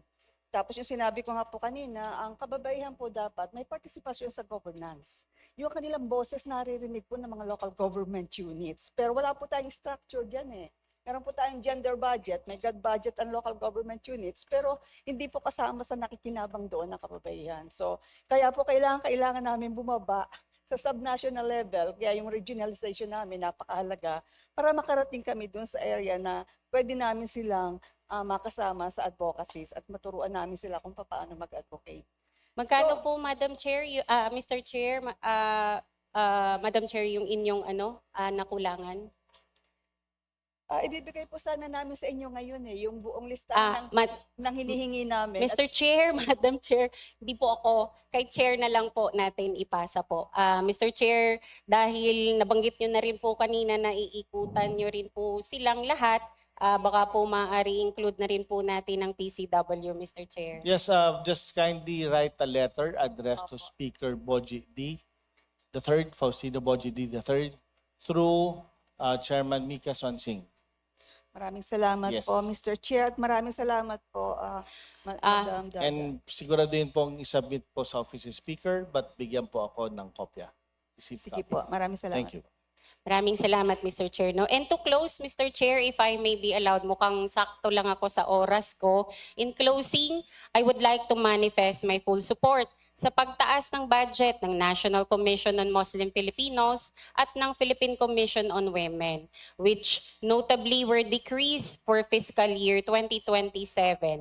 Ang NCMF ay mahalaga para sa karapatan ng Muslim Filipinos, habang ang PCW naman ang pangunahing ahensya na nagtataguyod ng gender equality at karapatan ng kababaihan. Parehong kritikal ang kanilang mandato para sa inclusive development ng bansa. Kaya't buong suporta po ako sa pagdagdag ng kanilang budget upang masiguro na ang Muslim Filipinos at kababaihan ay lubos na protektado at empowered. Maraming salamat, Mr. Chair. Thank you. Next to interpolate from the majority, Bong Teves. It's not here. From the minority, Representative Sara Elago. You recognize, ma'am. Maraming salamat, Mr. Chair. Magtatanong po ako tungkol sa implementation ng solo parents cash subsidy. May tala po ba ang DILG kung ilan sa ating mga local government units ang nakakapagbigay ng monthly cash subsidy para sa mga qualified na solo parents? Based on the latest data that we have, Mr. Chair, we have a total of 15 provinces, 105 cities and 535 municipalities which are providing support to solo parents in compliance with the Solo Parents Act. Mr. Chair, meron po bang mechanism ang DILG para po matiyak na sumusunod nga sila sa kanilang mandato sa ilalim ng Expanded Solo Parents Welfare Act? Ang katulad po ng sinabi ninyo, hindi pa lahat. At nabahagi po ba sa inyo kung ano yung mga challenges pagdating sa implementation nito? Kung hindi po ako nagkakamali, Mr. Chair, ang DILG sa ang Department of Social Welfare and Development issued a joint memorandum circular in 2024 as a guide of the local governments to comply with the provisions of the Solo Parents Act. The normal challenges that LGUs face, Mr. Chair, is the usual. They are having difficulty, they have constraints as to the funds that they are going to allocate to support the solo parents. Tama ho ang nabanggit, no? Talagang malaking suliranin, no? Ang sapat na funding. Sa totoo lang, marami ho tayong local government units ang gustong-gusto na magawa yung kanilang obligasyon na makapagbigay ng monthly cash subsidy na 1,000 pesos kada qualified na solo parent. Ngunit dahil nga sa kanilang mga constraints din pagdating sa budgets, hindi po talaga lahat ay nakakapaglaan ng pondo para rito. Kaya po sa tamang oras, magpo-propose din po tayo, matagal na po natin sinusulong. Unahin na po muna natin yung sa 3rd, 4th at 5th class municipalities ay mabigyan po ng karampatan na tulong pagdating sa paggampan sa monthly cash subsidy para sa solo parents. At hingin na rin po natin ang ulat mula sa DILG kung paano matitiyak hindi lang po yung implementation ng monthly cash subsidy, pero maging yung issues po na may kinalaman sa mga diskwento, iba pang mga benepisyo, at mga challenges pagdating sa registration sa mga solo parents ay pag-aaralan po ng representasyon na ito para makita kung ano pa yung mga gaps na dapat nating punan sa pagpapatupad ng batas. Ngayon naman po, Mr. Chair, nandito rin po ba ang Local Government Academy, ang LGA? Nais po natin magtanong kung magkano ang nakalaan para sa mandatory training programs sa Sangguniang Kabataan para sa susunod na taon. At natitiyak po ba natin na ang lahat ng mga nagnanais na makakuha ng mga mandatory training na ito ay nabibigyan po natin ng karapatang suporta?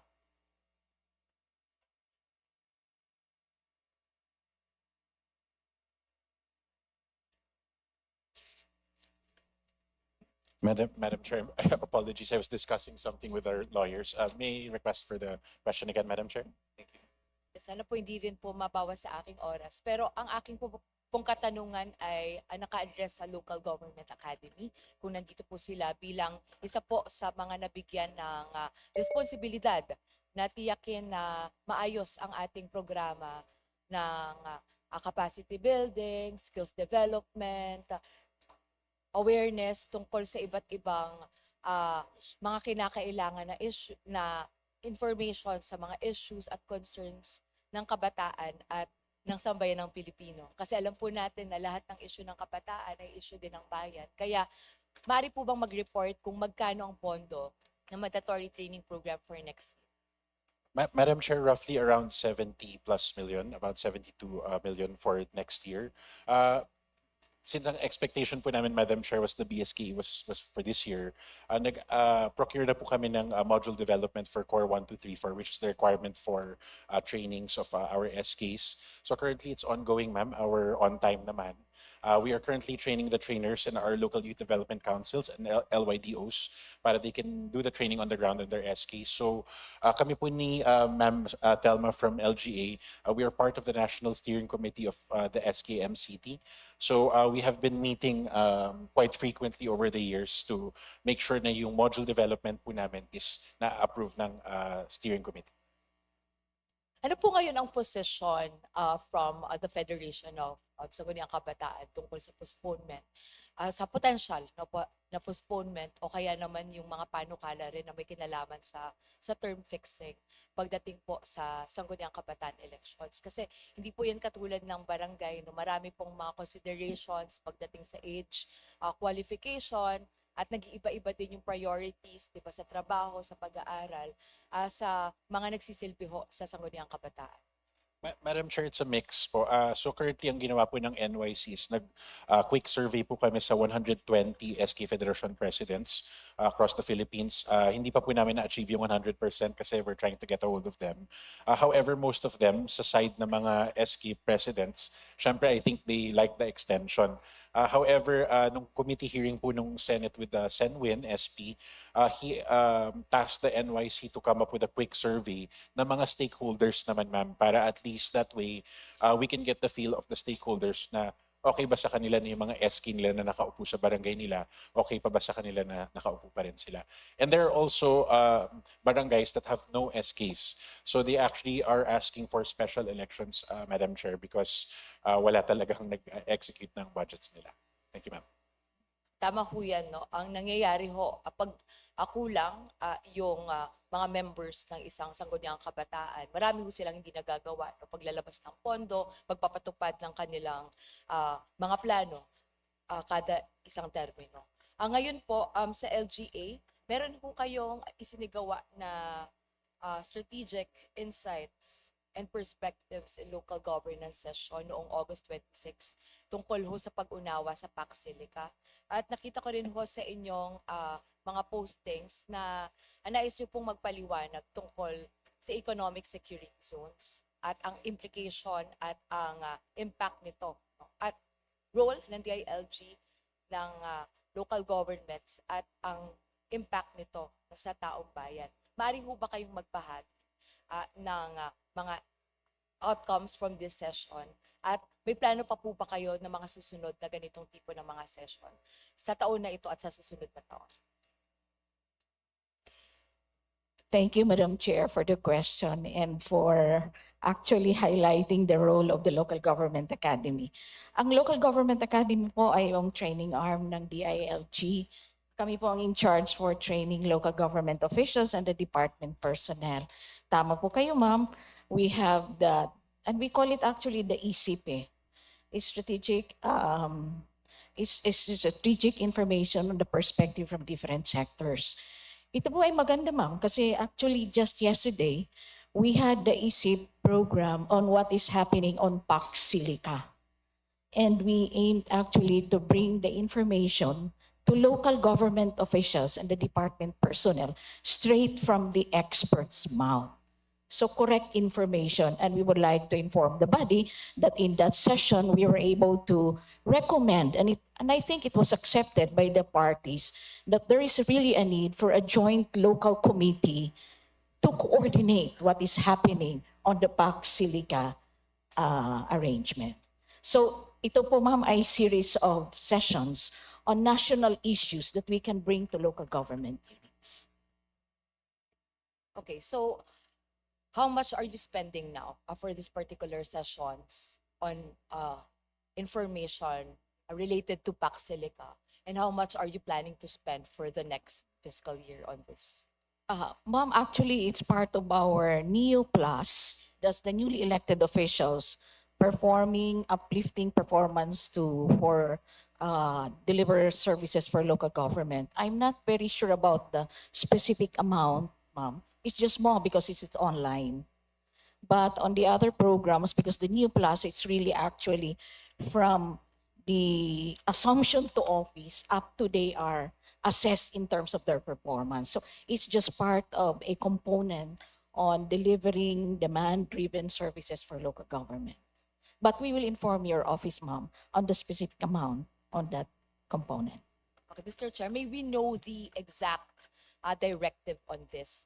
And what is the basis for that particular directive, given that the framework agreement has not been signed on PAC Silica? Ang narinig po natin na target from information dito sa House, nasa November daw po ang target. So, ibig sabihin po ba ngayon pa lang, meron na po sa inyong atas na magbigay po ng information tungkol dito sa PAC Silica? Oh, actually, ma'am, it was just a claymore from our field officers and local government on information on what is happening on the PAC Silica.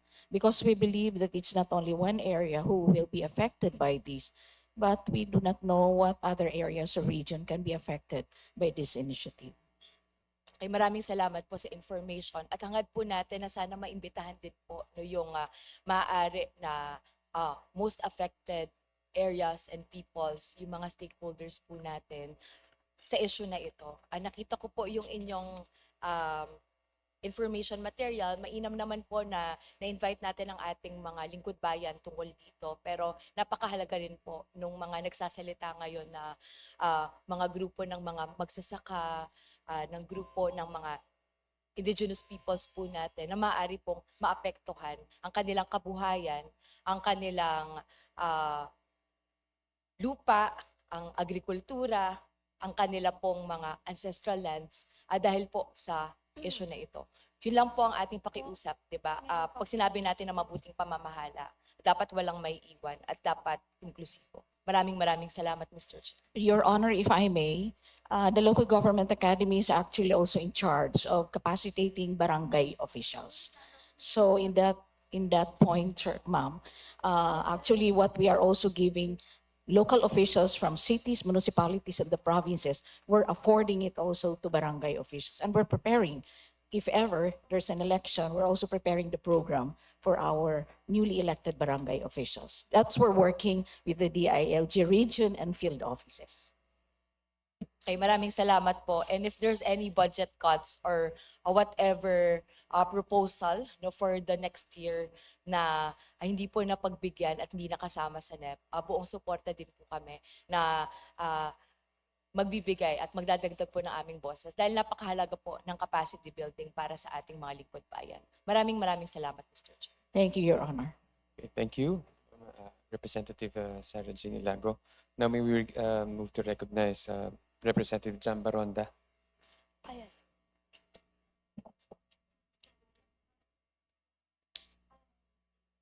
NYC.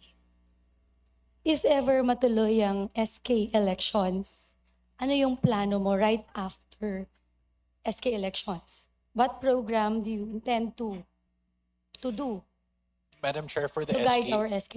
Madam Chair, for NYC, we still have continuing training. Meron pa rin kami mga electives that we offer dun sa mga bagong SKs. Pero may bago kaming programa, Madam Chair.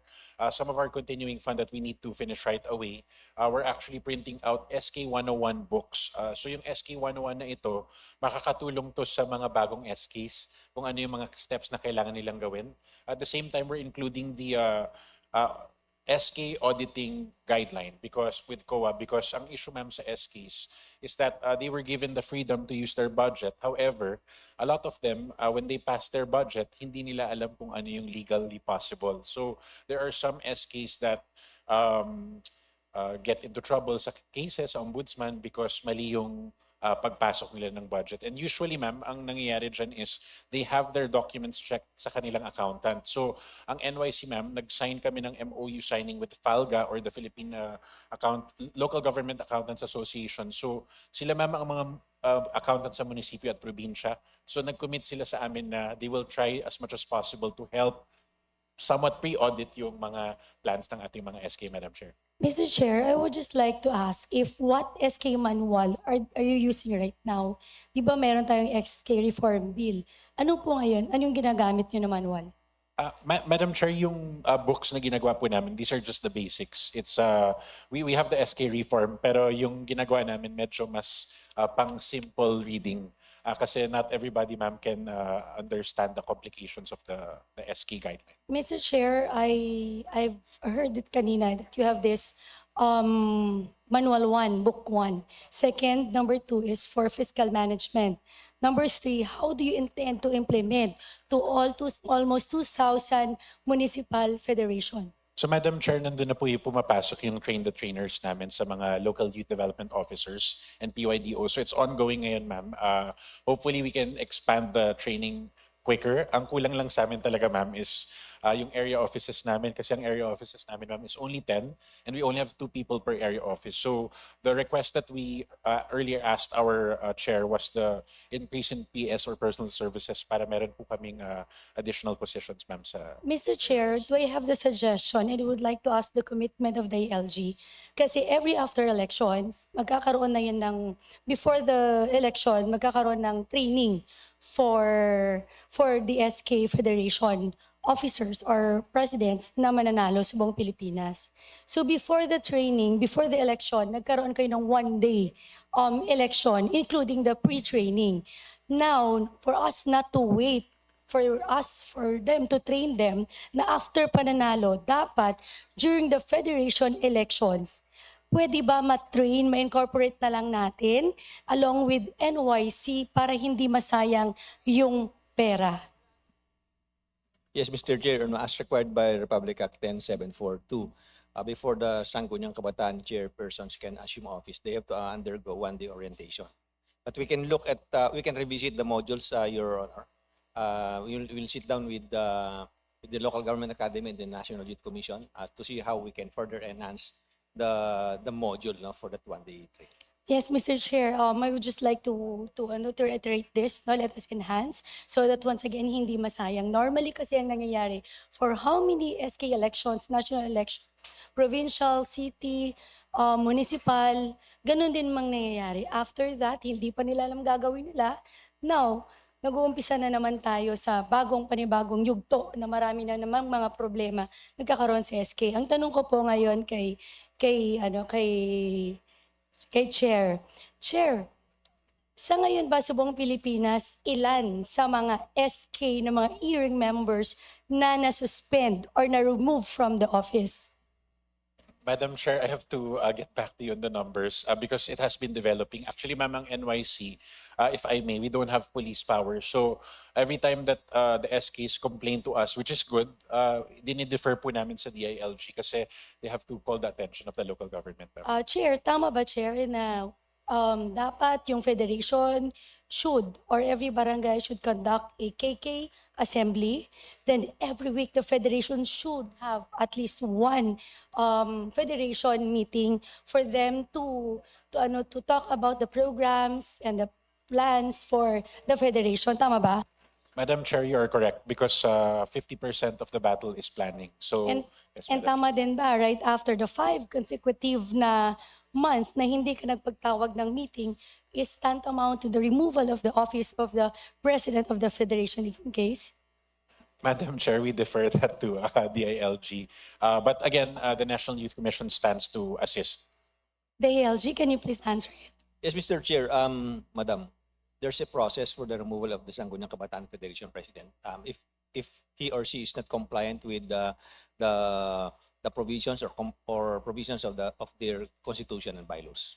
Yes, actually, we are bound by the Constitution and bylaws of the Sangguniang Kabataan. So can you please reinforce that every SK Federation should make sure that they will be submitting the report on a yearly basis so that that will be our base also to push forward na i-make sure na yung federation should conduct a hearing every year and should make sure that this hearing member, yung mga SK chairman, SK president na hindi nagsasubmit or nag-conduct ng monthly meeting, failure to do that kasi tantamount of removal from their term of office. Kasi that's the only thing for us to make sure that this SK chairman, SK president, hindi masayang yung pera ng gobyerno na sinugsweldo natin sa kanila. Remember, ang SK president for highly urbanized city receiving also 160,000 a month plus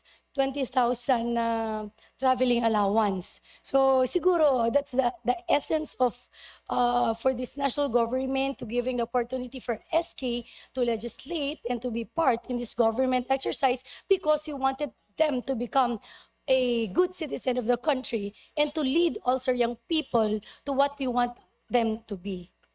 Thank you, Mr. Chair.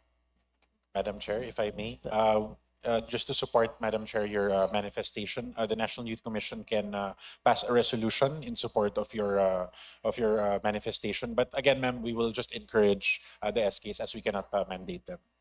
Mr. Chair, Mr. Chair, may I Yes. just inform the Honorable Congressman that we have already issued several memorandum circulars for the guidance of the Sangguniang Kabataan. But with the manifestation of the good congressman, we will issue another round. Thank you very much for Mr. your speedy Chair, I action. would just like to ask the ALG to if they have any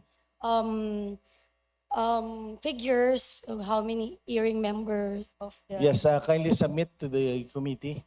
Thank you. Before I end, Mr. Chair, I would just like to commend, of course, Chairman Ortega for being so active and for our youth in the city who participated in your several youth forum and assembly. And I look forward to collaborate with you so that we can guide our not only SK but out of school youth. Last ko na lang na tanong pala.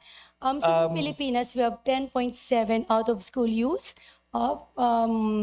Bakit lumaki ang figures natin? Madam Chair, actually, we tried to get the data. According to DepEd, they are limited to the out-of-school youth na nag-apply sa DepEd schools or CHED schools tapos lumabas. So actually, the data is still flawed because there's probably a bigger amount of OSYs na hindi po ready. Mr. Chair, if this is not too much to ask, can you please also include in your priority the out-of-school youth na hindi na grade senior high dahil nagka-problema talaga sa curriculum or wala talagang pera? Madam Chair, if I may, if you would like to manifest to our committee chair, you can include some funding so that we can allocate to our policy and research division to execute this, Madam Chair. Okay. Thank you. Yeah.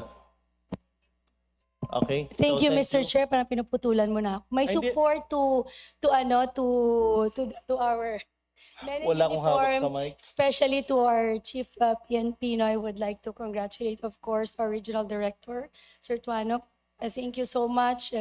Ngayon, so ang dami ng mga drug, parang nahuli nyo sa droga. Ang tanong ko lang, kung paano, anong support na ibibigay natin to make sure na makontinue ito hanggang sa yung mga nahuli, nakukulong natin. Mr. Chair, Your Honor, the police operation and program with regards to the campaign against illegal drugs is continuing. Diyan po ang aming supply reduction and demand reduction. At tuloy-tuloy po yan, not only for the for this on our campaign against illegal drugs, but as well as more particularly on the maintenance of peace and order to ensure the negation or for the occurrence of focused crime. Lalong-lalo na itong in lowering the occurrence of focused crime, napaka-importante na i-address natin yung firearms as well as illegal drugs because this is the denominator of crimes. Lastly, Mr. Chair, I would Okay, like wrap it again up, to thank, please. of course, the LG family and of course the PNP, Sir Nartates. Meron po kaming natapos na condo for PNP doon sa Iloilo City. Ginawa po natin yan, kasama po yung DPWH. And I would like you to invite also, together with our RD2, this end of September, kasi natapos na rin yung tulong na binigay namin with DPWH, yung command center for Western Visayas at Iloilo City, Campo Delgado, sir. So again, thank you so much, Mr. Congratulations, Chair. ma'am. Kang Jam, thank you. At So- saka yung, ang alam ko, yung May condo pa- units yung walang elevator. Sa Iloilong ginawa namin, may elevator. Okay, Thank you. are you done na talaga, ma'am? Thank you, ma'am. Love namin po yan si Kong Jam. Next to interpolate is Congressman Edgar Irice. He's not around. So we have Representative Antonio Tino. Congressman Tino, you have the floor, sir. Hindi na ba? Okay, go, sir. Thank you, Chair. Well, una kaugnay po sa BJMP. So, kanina may niraise akong issue and regarding yung problema nga sa mga records, no, yung karpeta. At may initial na napaabot din tayo sa BJMP. However, may nakausap, actually nandito sila ngayon, grupo ng mga former detainees at mga advocates for detainees' rights. And they brought something to my attention na tama po ba na mayroong patakaran ng BJMP regarding visits na ang pinahihintulutan nyo lang ay ang family. Yung mga pamilya ang pwedeng bumisita. Pamilya lamang ang pwedeng bumisita apart from yung legal representation or lawyers. Tama po ba? Mr. Chairman, Your Honor, per policy, Mr. Chairman, Your Honor, the lawyer, the doctors, and the direct family of the PDL are allowed to visit. And the PDL can also request to the warden kung may gusto pa siyang mag-visit sa kanya. But hindi po pwede, Your Honor, na pupunta yung bisita doon na hindi nag-request yung PDL natin. Well, Chair, ito nga yung nakakarating sa amin na ulat na kakaiba yung patakaran nyo with regard to non-direct family members. At ang sinabi rin sa akin na hindi ganito ang patakaran ng Bucor, halimbawa. No, na mas kayo pa, BJMP, ang may napaka-striktong patakaran na mainly direct family ang pwede. Pero may iba pang requirements kapag hindi direct. Ngayon, bakit issue to? Marami pong may mga kaso po na meron tayong mga detainees na yung hindi maaring nasa ibang isla, malayo ang kanilang direct family. Ibig sabihin, kahit halimbawa, best friend ka, kababata mo, hindi basta-bastang pwede mong bisitahin. Ganun po ang inuulat sa amin. Mga konkretong instances sa Bohol at saka sa Negros. Ganun daw po. No? At sinasabi rin na ang Bucor hindi ganun. Mas paigpit pa kayo sa Bucor. Bakit ko hina-highlight to? Sa Bucor, alam natin, yun ay para sa mga convicted. Okay? Whereas ang BJMP, detainees, innocent until proven guilty in the end. Diba? So bakit po mas mahigpit pa kayo? At hindi ba ito paglabag sa karapatan? Parang inhuman, cruel and inhuman na naghihigpit kayo sa karapatan na mabisita kahit ng hindi direct family. Dahil nga hindi sa lahat ng pagkakataon ay readily nandyan bilang support system ang direct family.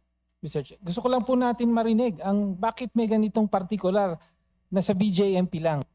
Mr. Chairman, Your Honor, hindi naman po namin pinagbabawal yung hindi direct family na bumisita sa jail facility natin. Ang pinahintulutan po natin yan pag yung PDL po natin mismo ay mag-allow sa person na yun na bibisita sa kanya. Hindi lang po natin ina-allow na automatic na pagdating doon wala siyang hindi naman inallow ng PDL yun na bibisita ka sa kanya. Baka kasi hindi naman gusto ng PDL yung tao na yun na bibisita sa kanya. Kaya we need the clearance first from the PDL na pwedeng bumisita sa kanya ng yung taong yun. Kaya kailangan ilista niya yung name na yun, isubmit niya sa warden natin para makabisita sa kanya. So ibig sabihin kailangan bago dumating kailangan meron authorization muna. Yes, sa bisita. sabihin muna ng PDL po na ito inaalaw kong magbibisita sa. Mr. Chair, hindi ba pwede na halimbawa dumating doon, gustong makita yung PDL, di simple lang naman yan eh. Itatanong lang naman sa kanya kung okay ba sa'yo na may bumisita sa'yo. Tama kayo, importante yung consent ng PDL. No? Pero then and there, pwede naman tanungin siya, gusto mo bang makita to? Pag sinabi niyang yes, if I can hindi ba satisfied na? Yun. Rather than kailangan muna ilista niya. Paano niya malalaman? Halimbawa, may grupo na gustong tumulong sa particular na individual na to. Hindi niya alam. Ito, paano niya marirequest yun? Can I interject Di po ba? lang with your indulgence? Ang tinatanong siguro, ano ba yung guidelines nyo po? May guidelines, may written guidelines po ba kayo? Standard operating procedure, Mr. Chair, Your Honors, regarding that matter. Na direct family, doctors, Can you submit lawyer. your standard operating procedure to this committee Yes, Mr. Chairman. so that I can furnish also Yes. Congressman Tino? But we are very willing to listen to those concerns, Mr. Chairman, Your Honor, and willing to sit down and study if we can make changes in our policy. Yeah, yung sinasabi ni Kong Tino, part ba yun ng guidelines yung mga biglaan? Hindi po pwede yung biglaan, Your Honor, because What's the reason? majority of our jail facilities are lack spaces for visitation, Your Honor. That's why ang inaalaw lang talaga natin Siniset muna yung- yes, yung direct family at saka yung doctor at saka yung lawyers niya, Mr. Chairman, Your Honor. Yeah, but submit yung standard operating procedure na please. Yes, we will submit, Thank you. Mr. Chairman. Thank you for that, Chair. Maraming salamat po for requesting the written guidelines or standard operating procedures. At thank you rin kay Director for openness to reviewing such guidelines. Ang gusto lang po natin i-balance, of course, sabi nyo may mga considerations kayo, pero kailangan din yung kilalanin na may mga karapatan ng mga PDL. So malinaw po ngayon, hindi ina-allow na biglaan may bumisita, talagang i-deny. No? So kailangan talaga nakalista ng PDL. No? Pero para sa amin, deprivation of rights yun. No? Lalo pa, itong mga individual nga na to, ano pa naman innocent. Kahit nga yung mga convicted, may karapatan . Okay. Another topic. Kanina po, wala na po si Secretary Remulla, pero he spoke about procurement of fire trucks, 1,500 fire trucks, G2G with Korea, nabanggit niya yon. At nabanggit din niya yung context na talagang matagal na controversial ang issue ng fire truck procurement sa BFP. In the previous Congress, alam ko, kahit wala ako rito, na may ongoing may committee investigation dyan. No? Because nga, controversial yung on the part of BFP, pati yung mga contractors involved. Okay, so, ang request lang po natin ay pwede po bang, ano po ba ang status nung binanggit ni Secretary Rimulya, pinal na ba to? May napirmahan na? May kontrata na? Awarded na ba? Meron na bang mga sino yung mga contractors, sino yung mga providers both on the part of Korea and the Philippines? Sino po ang pwedeng magbigay ng update and information? Yusek Paulo. Thank you, Mr. Chair, Your Honor. Kindly. Thank you, Mr. Chair, Your Honor. Insofar as the proposed government-to-government procurement po of fire trucks with the Republic of Korea, the department po is having advanced discussions na with the relevant agencies like the National Fire Agency of Korea, the Korea Fire Institute, and most especially po the Korea Trade and Investment Promotion Agency or the KOTRA. Sila po kasi talaga yung mag-open po ng bid po niyan. They will conduct evaluation. They will constitute 2 committees to screen the proposed suppliers based on the technical specifications that will be provided po by the Philippines to them. And then once ano po yan na vet pa po nila yan, they will send the recommendation of the suppliers. Wala pa hong suppliers na ina-identify ang Philippines because it will be the Korean government which will screen po itong mga suppliers po natin. So just to be clear, the suppliers Kindly will wind up, be sir. Identified by the Korean side, the Korean government. Paano ba 'yon?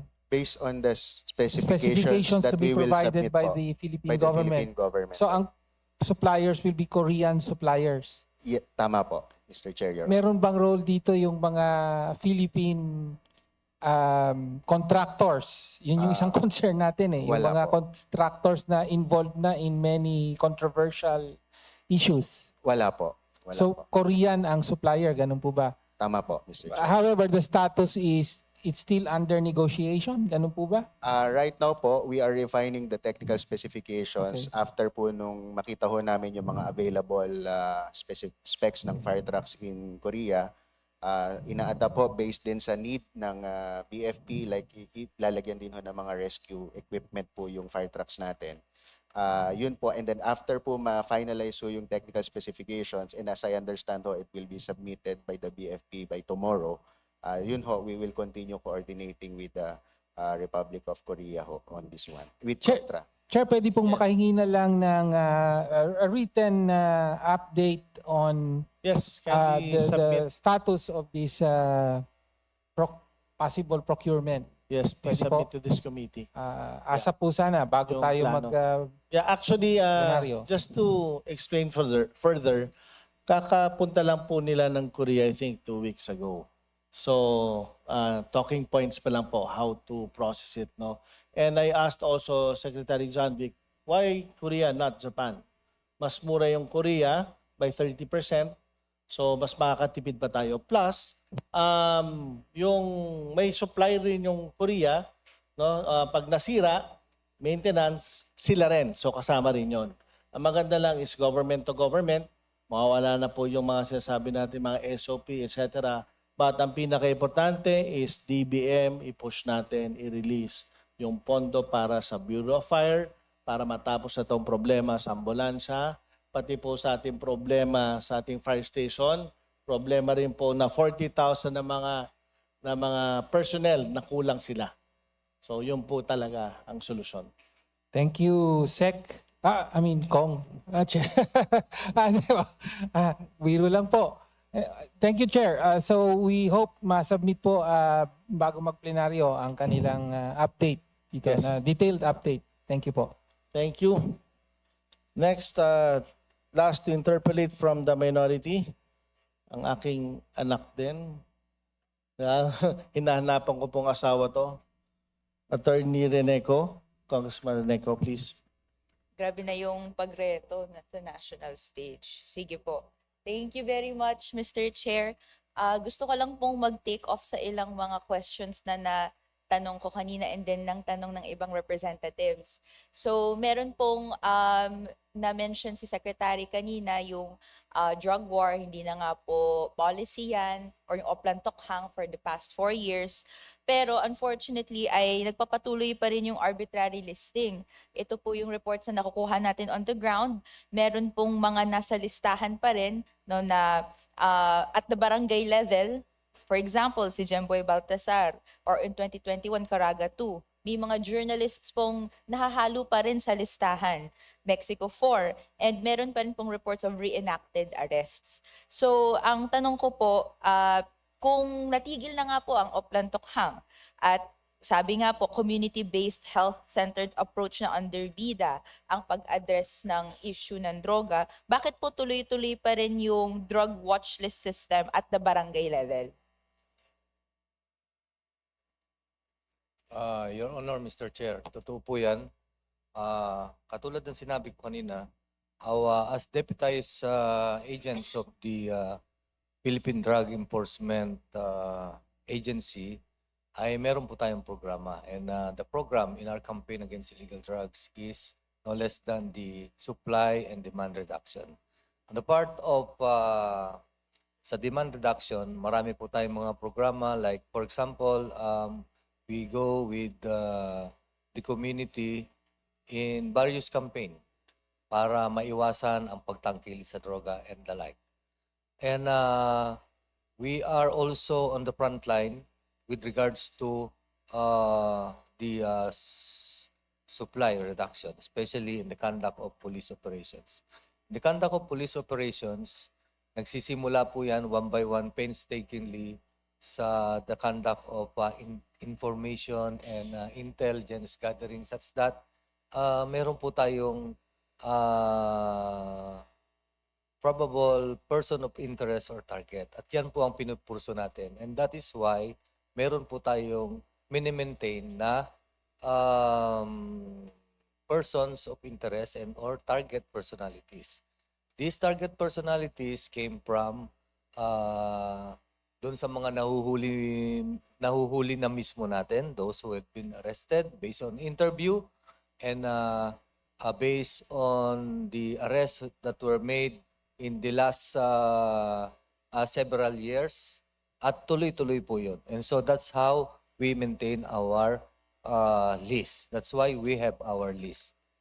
So, Mr. Chair, no Chair, Your confirmation na may nagtutuloy at nagko-continue na parang drug watch list system at the barangay level. So siguro dalawang tanong na lang po, paano po na-verify yung mga individuals na to? You mentioned a process, pero ano po siguro yung pagdetalye, paano nagagawa yun? And number 2, kunwari rehabilitated na, ano yung recourse nila para matanggal? No, dahil ang dulo naman po nito, wini-welcome natin no, yung health-centric approach, rehabilitation, ganyan. Ay, gusto natin we target the supply and hindi yung down to yung parang low-level demand, di ba? Ano po yung siguro sagot doon, Mr. Chair? Your Honor, Mr. Chair, we follow certain procedures, especially in the adjudication. And sinusunod po natin, especially in the conduct of police operations, marami na pong ibinigay, lalo na ang Korte Suprema, to ensure na wala pong EJK or wala po tayong sinasabing SBI system or whatsoever. Ang ginagawa mo natin ay an intelligence-driven police operation. Nandyan po ang ating body-worn camera. Nandyan po ang ating masticating or ang ating mga witnesses in the conduct of a police operation. This is being adhered to by our police officers, especially the PNP. Your Honor, Mr. Chair. Mr. Chair, ano po bang systemic administrative sanctions ang na-impose na ng DILG NAPOLCOM against police personnel that were involved in botched operations, reenacted arrests, and even sa EJK? Ano pong update dito, Mr. Chair? NAPOLCOM.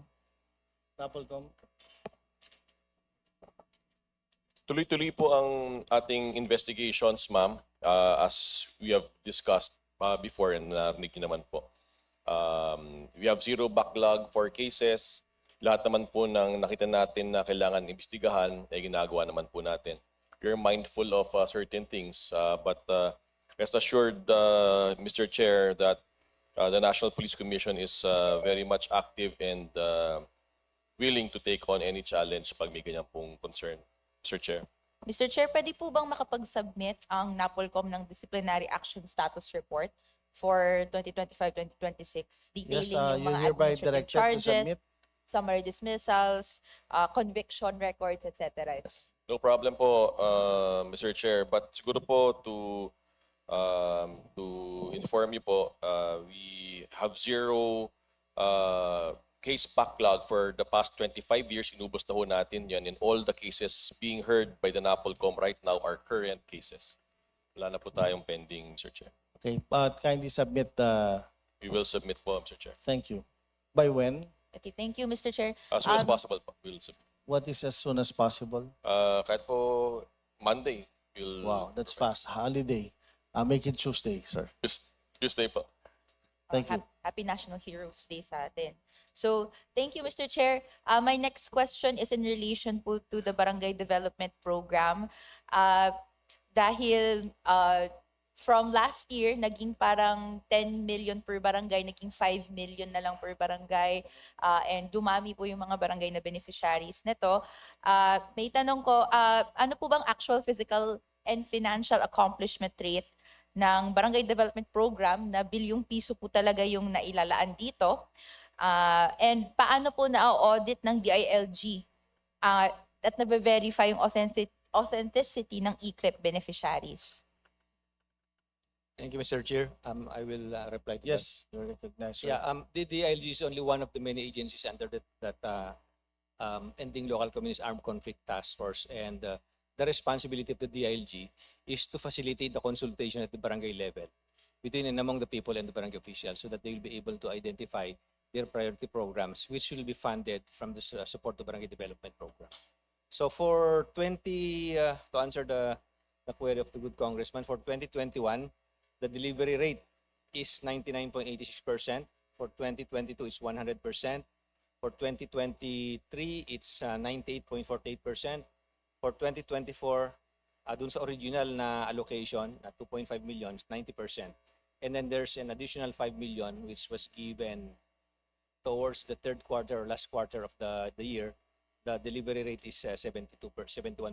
For 2025, our performance is at the level of 29%.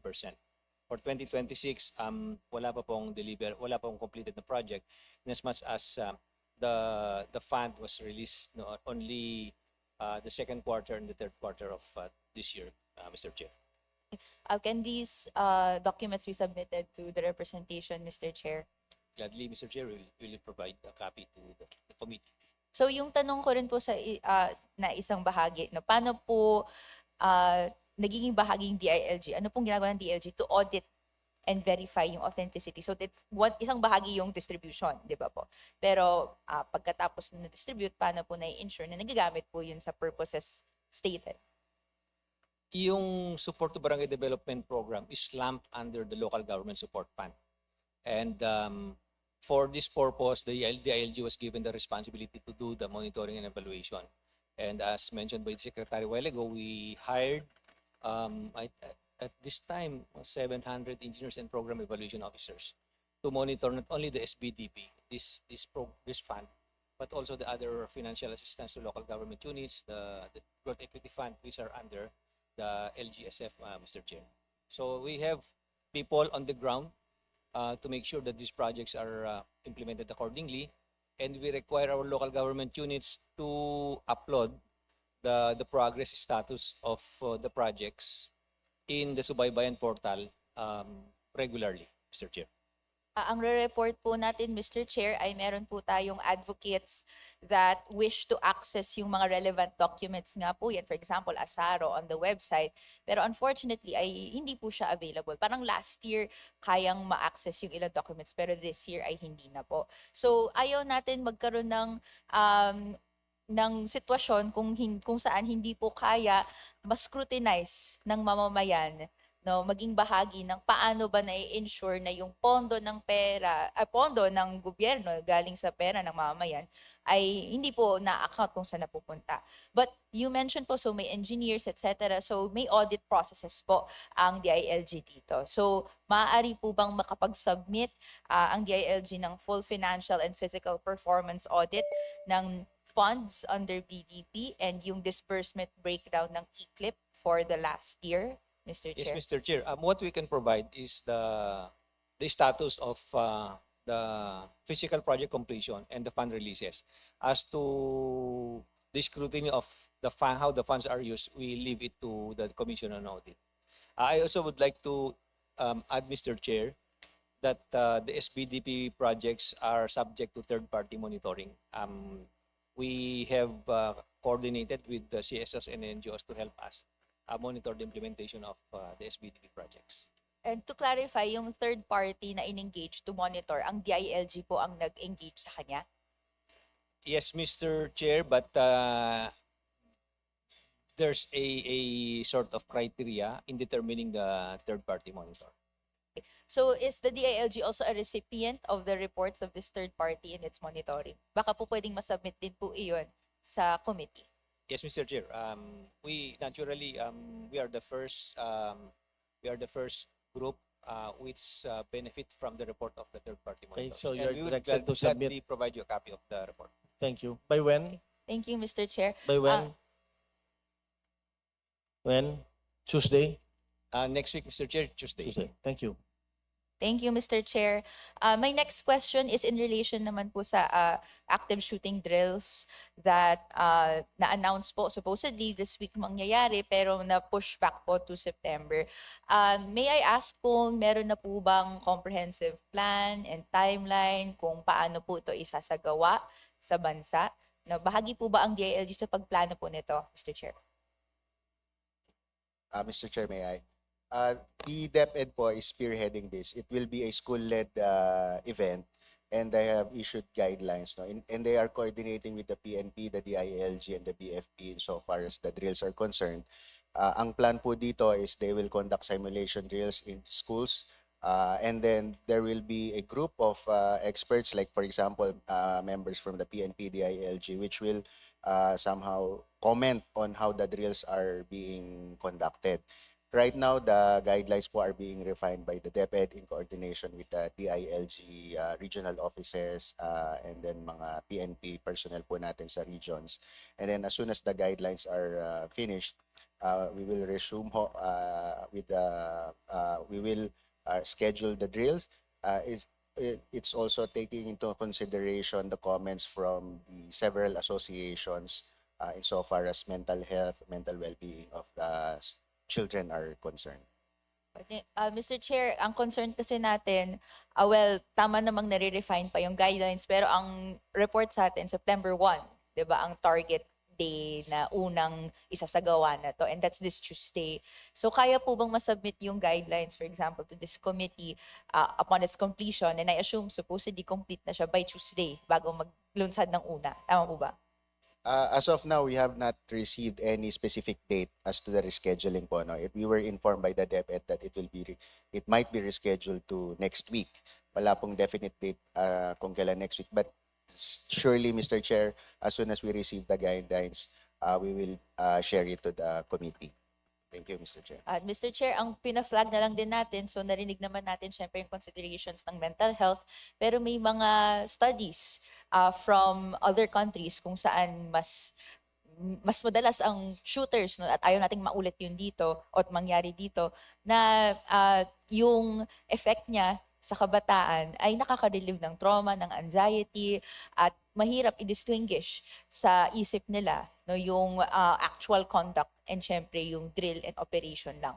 So yung paglabas po ng guidelines nito as soon as possible at ma-operate at mas scrutinize din po kung paano siya magagawa ay ina po ang pinakamatutulong, no, kung paano natin syempre ma-respondehan ito. Siguro last question, Mr. Chair, if I am allowed. Please. Thank you very much, Mr. Chair. This will be on the National Youth Commission po, Mr. Chair, because usapin din syempre yung the anti-political dynasty provision na nasa SK lang no? And meron din po now at least proposals after so long at the national level and all, applicable to all elective provisions. Mas mahigpit pa nga yung sa youth as it stands, no? But nonetheless, right now, we have reports on the ground na hindi rin naman or ang hirap din i-implement ito. May mga tumatakbo pa rin na bahagi ng political dynasties or even labag doon sa provision provided in law. Kasi what it's up to essentially any person to file at COMELEC ng complaint dito. So siguro ang tanong ko na lang, paano po ba makakatulong ng National Youth Commission sa pag-implement ng existing provisions in law para on the prohibition of political dynasties kahit sa sangguniang kabataan? Madam Chair, the law limits us, our mandate, to recommend or encourage. No? Just to share with you, baka magalit sa akin yung committee chair who's my cousin. Actually, I'm a member of the Anti-Dynasty Network, and it's not to go against sitting dynasties. It's really just more to push for equal rights for people to join politics. So what we do is we try to incorporate voters' youth suffrage programs. So in this case, this year, Madam Chair, may partnership kami ng Commission on Human Rights. Actually, they didn't have a budget. They only had 600,000. And the National Youth Commission actually realigned some of our funds to the amount of about 4.8 million. So they can do a regional youth suffrage program on their own. So for now, Madam Chair, I think that's the best we can do is to really educate them on the grassroots.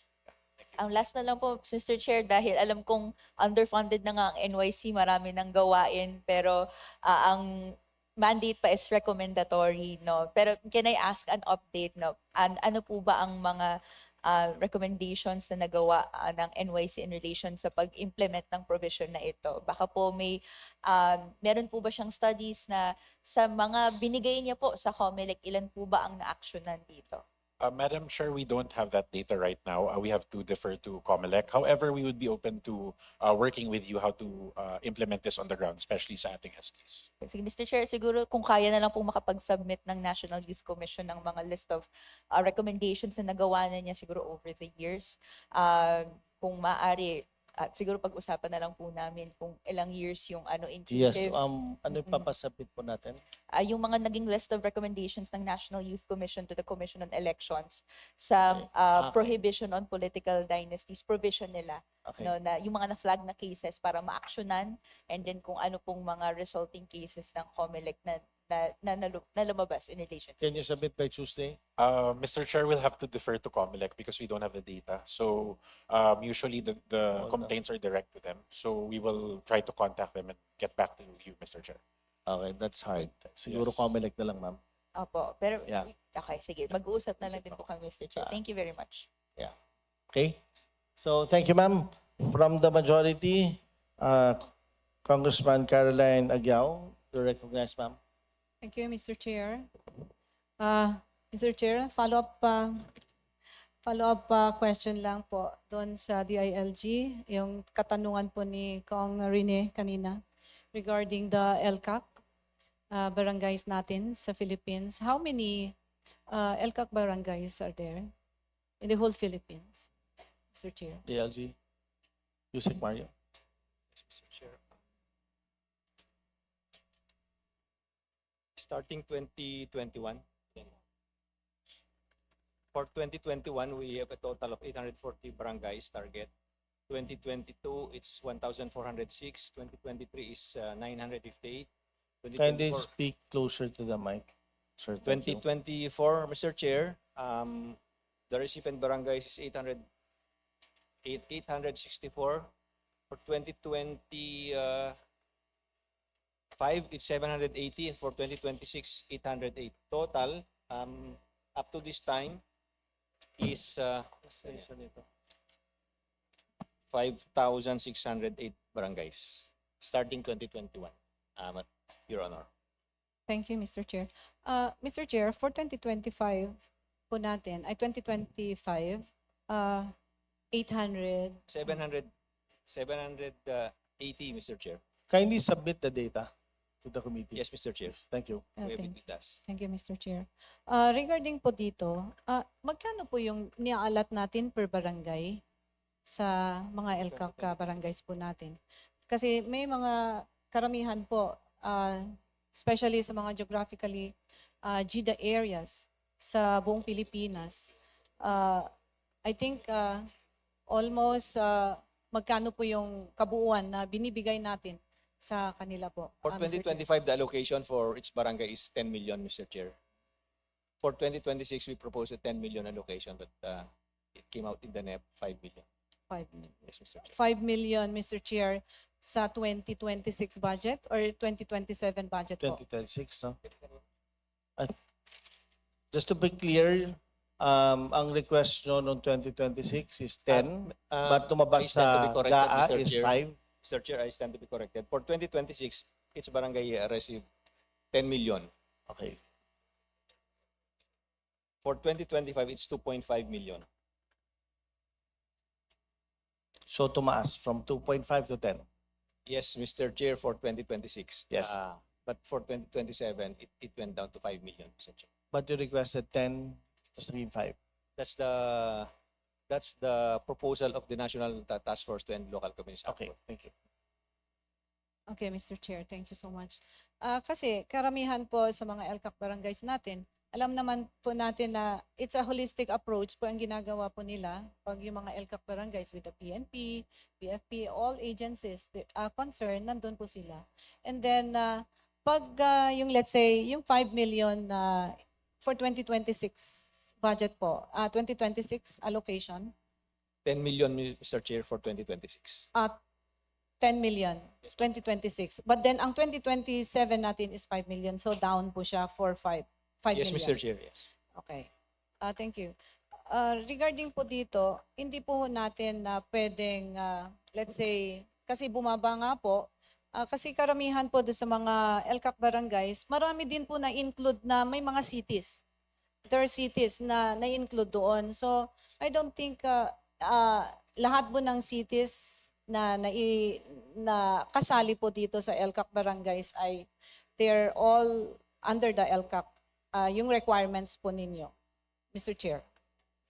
Per the guidelines, Mr. Chair, all barangays which are recipient of the fund have been, at one time or another, been under the influence of the communist terrorist groups. These are the barangays which are already cleared by the armed forces of the Philippines. So, Mr. Chair, yung mga binibigay ho natin sa kanila, let's say sa mga, yung fund na 5 million, na-chop-chop po siya kung ano yung kailangan, yung need po ng isang barangay. Di ho ba, Mr. Chair? That's correct, Mr. Chair. I already mentioned a while ago the consultation done at the barangay level so that the felt needs of the barangays are identified. Yeah, thank you, Mr. Chair. Pero let's say, mga BHS, barangay health stations, mga ganon, ang kailangan ho nila. Mga water system.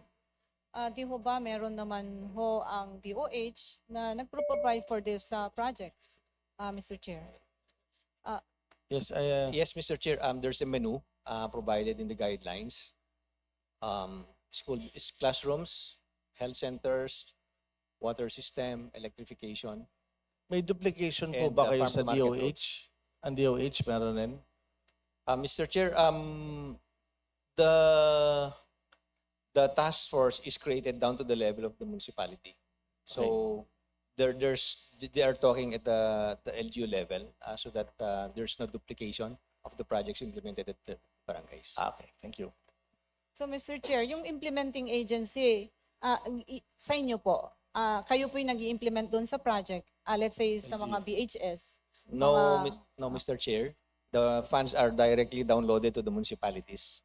It's the municipality, it's the LGU which implements the project. What we are tasked to do in the DILG is to monitor the implementation of the project. Monitor and supervise, yeah. Yes, Mr. Chair. Parang naging, Mr. Chair, parang maging LGSF na siya as a fund. So parang meron pa ring duplication.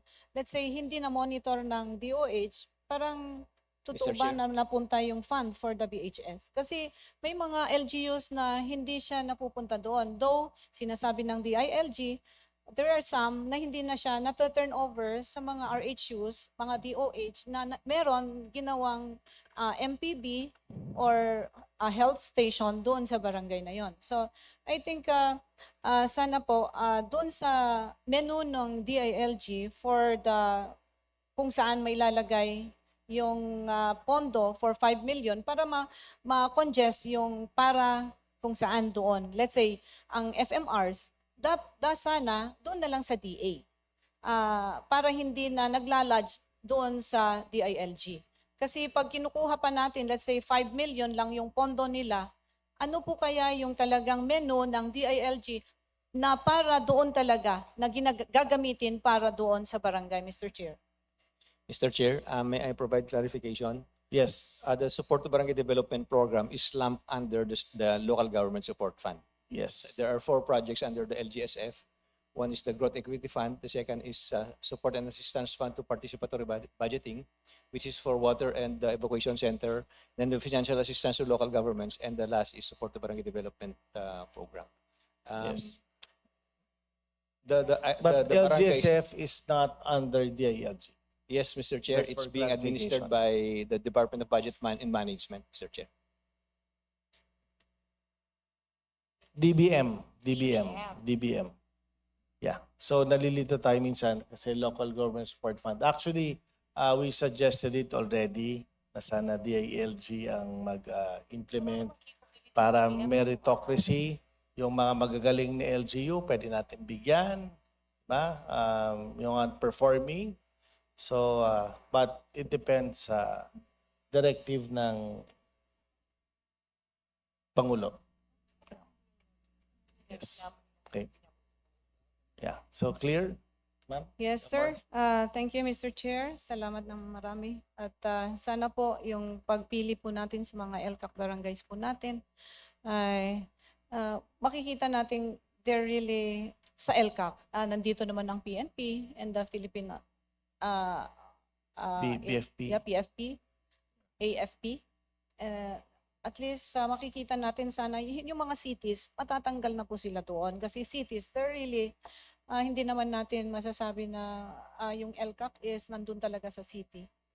Thank you, Mr. Chair. Salamat ng marami. Yes, thank you. Thank you, thank you. And for the last to interpolate for the majority, ang aking paborito, Congresswoman Ana York Pondo.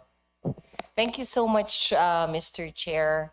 And thank you, Doktora, for giving me this time. Gusto ko lang pong batiin ang ating pong PNP family. And sayang po na wala si Sec John Vic.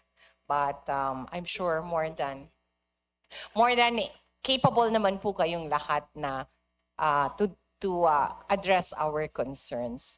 I would like to echo lang muna before I start my own questions. Maganda po yung suggestion and concerns regarding the LGSF. And ako po, I would personally support po na mapunta na po under the supervision of the DILG. Kasi po, meron po kayong tao on the ground more than DBM para po ma-monitor mabuti. At saka po, very important din po sa LGSF, yung mga timelines. Kasi po, pag binaba na po yung pondo, sometimes we do not have a deadline. And one of the things na hinahabol po natin is yung mas mabilis pong implementation na atin pong mga proyekto. So, ayun lang po muna. And again, I come from the 4th District of Pampanga, yung pinaka poong binabaha na lugar sa buong Pilipinas. And up to today, abot hita pa po yung tubig. And that will persist po for the next 3 to 6 months. So my question po for the DILG is, how are you preparing yourself and our LGUs? Kasi po, dati every 5 years, every 8 years. Ngayon po nagulat po kami na every year. So paano po kayo naghahanda dito? Can we clarify the question, ma'am? Ma'am, any question again? Yeah. How is the DILG capacitating itself and the various LGUs po for kasi hindi na siya disaster regular na po siya. So siguro, what are you planning to institutionalize na po? Hindi na po tayo dapat magulat. Kumbaga, kung kikilos po tayo sa araw ng baha, huli na yun. So we need to prepare.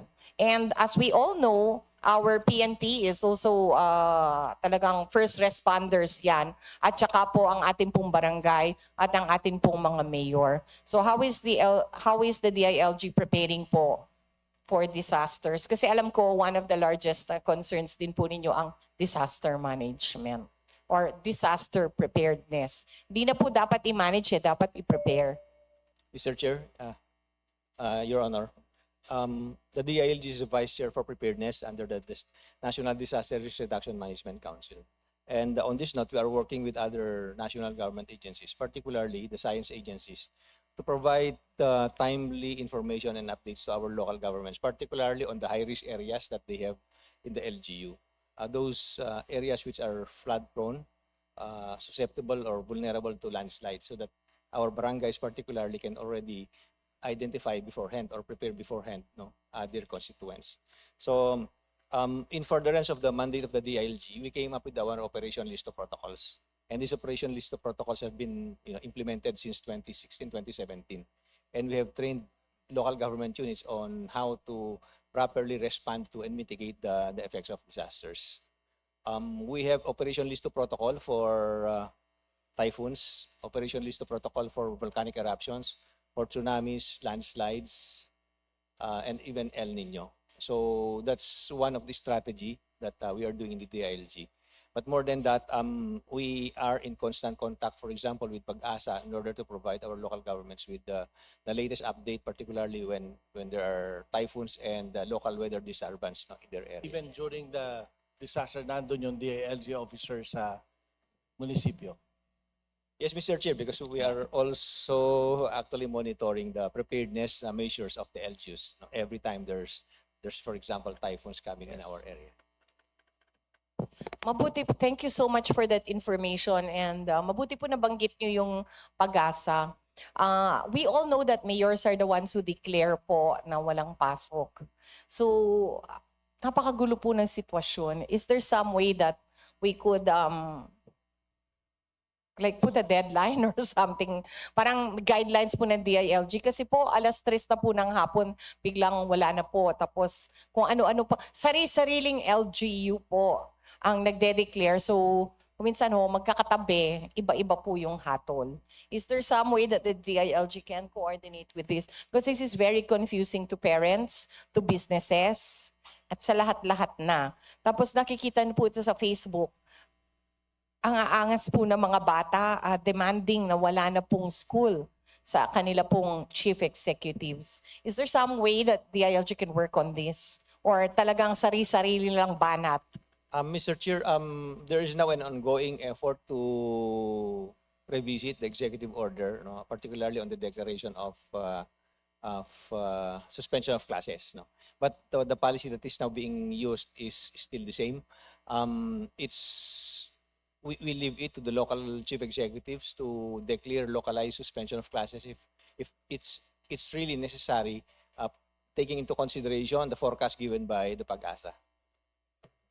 Late po ba talagang mag-forecast ng Pag-asa para sa ating po mga mayors? And di ba forecasting is a science? Di naman hinuhulaan yan. Well, there are, if I may, there are other apps na not only Pag-asa na pwede. May Windy, may iba-iba. So, minsan yun na po yung ginagamit rin ng mga ibang LGUs. So, yeah, yung ginagamit po natin. But, syempre, officially, Pag-asa pa rin. Hindi ho ba pwedeng we work out something na may deadline naman po? Yes, Mr. Hindi Chair. naman siguro dapat 1:00 ng hapon. Ideally, the forecast the basis for the suspension of classes should be 11 p.m. forecast of Pag-asa, so that the following day parents and students will no longer have to go to school before the suspension is declared. I do believe that Pag-asa is also doing its best to provide more accurate information to all local governments and to all our citizens. Yes. Thank you. Sa mga climate change threatened and forever flooded municipalities, first of all, I would like to commend the PNP sa kanila pong tulong sa amin sa 4th District of Pampanga. Napakasipag po nila, and they were with us last year and this year. And sila po nagbibigay ng libreng sakay. So gusto ko po silang pasalamatan. Now, the second question sa amin, I would also like to thank the BFP. Meron din po silang rinescue po na mga drowning victims. So my question is, pwede ho ba natin silang i-capacitate at i-train? At saka naghahanap po talaga sila ng mga gamit for water rescue. Can we identify po specific flooded areas like the entire Pampanga or maybe the 4th District of Pampanga? Kasi wala man ho kaming mga boats eh. Konting-konti lang po talaga, and I think that we should identify areas that need to be rescued po. Pwede ho ba yun? And can you share with us what you are doing po for water rescue, lalo na po sa flooded areas? Ma'am, good afternoon po. Yung Bureau of Fire Protection plays a very vital role pagdating po sa HIDR, especially on flooding. Yung nakikita nyo po na naka-tangerine are all BFP. Ang ginagawa po ng BFP ngayon, ma'am, continuous po yung capacity building po ng mga local disaster risk reduction management office ng mga LGUs nila. Isa po yan, ma'am, sa nakasama po sa listahan ng mga bibilhin po ng BFP. Pagdating po sa HIDR, kasama na po yung mga watercraft natin na magagamit automatically. That includes also the life vest. So hopefully po, madagdagan lang po yung pondo ng BFP para ho mabili natin yung ating kailangan po. Rest assured, susuportahan ko po yan. And is it possible po that we would give the boats at yung mga gamit po sa mga places na talagang alam po natin na binabaha? Ma'am, meron na ho kaming identified mga localities na constantly po, maliit lang na ulan, binabaha kagad. Like yung mga nandun po sa Project NOAA, for example. Yes, ma'am. Pagka po nadagdagan lang ho yung pondo at mabibili ho yung mga gamit namin, that will be distributed geographically kung ano po yung needs ng mga local fire stations natin. Kasi po sa amin, umaagos talaga yung tubig, and somebody drowned actually in front of me. At talagang kulang po yung gamit nila. So if you could support us po, we would be very grateful. Rest assured, ma'am, that we will do our best to help in the capacity building po ng mga local disaster reduction management office po natin, yung mga barangay disaster po. Constant naman po yung mga trainings namin sa kanila. And hopefully in the future, ma-acquire po namin yung mga necessary equipments, and that will be placed doon po sa mga localities na talaga hong tinatamaan po ng baha or whatever kind of hydromet hazards na meron po sila. Sige po, and we look forward to that. Sana po our PNP chief would look into that also. Thank you. So after climate change po, my next question is regarding po yung alam na po natin na talagang laganap na po ang mga threats sa bawat school po, ano? At araw-araw daw yung mga PNP nandun na ho sa bawat school checking up on threats. So my question is, paano po parang nagkaroon po ng access sa mga baril ang mga bata? And I believe these are registered firearms given to licensed personnel. Like yung isa po, yung tita niya was a nurse, a lawyer, and a policeman. A policewoman, and the other one po yung daddy niya po customs. How are you training po? Parang hindi ho unregistered, registered pa ho yung mga firearms. Tama po ba ako doon? Thank you for the last question.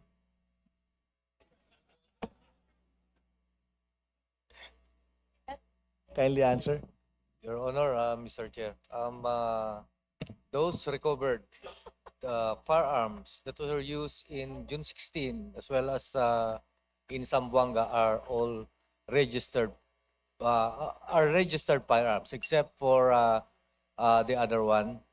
So the Philippine National Police, of course, in coordination with other law enforcement units and as a unit responsible for regulating these firearms, ginagawan po ng paraan with regards to several policy. As to when we say these are within the reach of children, of course, or minor, of course, nandun na yung indication. But that's why we have prepared cases against these personalities who are supposed to be the custodian of these firearms. And one of the recommendation was, of course, the enactment of law such that ma-repeal yung naging bailable ang ating violation of firearms, illegal possession of firearms. We are recommending that a higher penalty be imposed for those in possession of unlicensed firearms, especially so that unlicensed firearms are being used in the commission of crime. About 98% of the cases are or involving firearms are unlicensed firearms. Mr. Chair, Your Honor. And lastly, ano po yung maging role po ng barangay tanods and the barangay regarding this? Ito pong mga nagiging violence in schools. Just like the police. At may role po ba sila? Mr. Chair and Your Honor, ang alam naman natin ng peace and order ay shared responsibility of the community and the police. Kasi po, sir, sorry po, limited lang po ang pulis sa isang munisipyo eh. And they cannot be patrolling all the elementary schools. Though ako po as a parent, bahala na po yung ibang crimes, basta okay lang po yung mga kids. Pero again, that is not realistic. Pero kung tatanungin niyo po, gusto ko yun. Yes, sir. Yes. Mr. Chair, Your Honor, actually there are 42,000 barangays nationwide. Kung bibilangin na lang natin ang number of schools, there are of course more than 42,000. 42,000 schools. So let's say it's about 56,000 schools nationwide, including those private schools. So it is a must that we multiply each other, especially in negating the occurrence of crime and maintaining peace and order. Ang the best po dyan is the police, other law enforcement agencies working together with the community para po may capacitate at ma-deny na presence of presence of this police in the community, especially in the school. And if we have 230,000 and then say another times 3, 42,000 times 7 of barangay tanods, napakarami nun. But it is not the efficient way of maintaining peace and order. Yes, teamwork na lang. Sila muna yung una, tapos pag kayo na po yung re-rescue sa kanila. Mr. Chair, Your Honor, First true. defense. We are sitting together, engaging each other, and making sure that we have our security plan for that. May mga data po ba kayo regarding crime, kung ilan yung pinatay sa Manila, or actually it's going down? Napakagaling po ng police natin under the leadership of General Natates. Meron po ba kayong crime statistics? Like, pwede naman ho. Yes. Can you submit Yes, I'm actually curious lang po. to this committee? Mr. Like, Chair, I'm hoping pababa po. Actually, it is. Mr. Chair, we'll be submitting the data. But as far as I can remember, when we implemented and or launched our safer cities, lalong-lalo na yun ang utos ng ating SILG Remulla, bumaba po ang occurrence ng focus crime by 12%. If we're to compare a period of 1 year today and 1 year before this period, ay about 25% po ang reduction. So napakababa ho. That's why per tourist index, tumaas po yung natin ng tourist visitors dito sa Pilipinas. We're ranked by about 60%, 65%. As to the crime index bumaba po such that ang crime index nandito tayo sa ranking pang-rank 45%. Your Honor, Mr. Chair. Thank you. I am Thank you, sure ma'am. po. So I'm sure po pababa yun, and I would just like to see a listing po. Baka ho Central Luzon and Metro Manila. Opo. So that concludes po yung mga tanong ko. I would again like to thank our PNP po sa tulong po sa akin nitong dumating pong habagat. And sana po wag po kayong bibitaw sa amin dahil po talagang binabaha po yung aming lugar. And rest assured po of the full support to our Secretary Remulla and our Chief PNP po sa inyo pong budget. And to the DILG family, maraming salamat po. Okay, thank you, Congressman New York Bondok.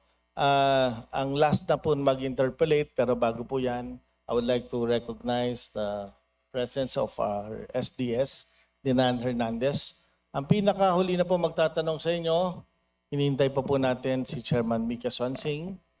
Pero habang wala siya, may clarificatory question lang po ako. Pwede pong magtanong sa DILG and even sa police. So, ayan. Yes, boss. May incident lang po sa amin pong district na may nagsulat na po ang mga winning contractors sa amin regarding yung mga hulihan na mga backhoe, mga equipment nila. So, hindi na po nila alam ang difference between excavation and quarrying. So, we have the letter already. It was received na by Secretary Vince Dizon. And for sure, tatanungin po ang DNR and then tatanungin po rin ng DILG, then ang ating kapulisan. Dahil ang involved po dito, ang tinatawag po sa amin na Sagip Kalikasan Task Force. So even po yung mga reblocking na mga daan, siyempre po gagamit ka ng backhoe, ang tawag po nila doon, quarrying na. And ang tinatanong po namin, are they allowed?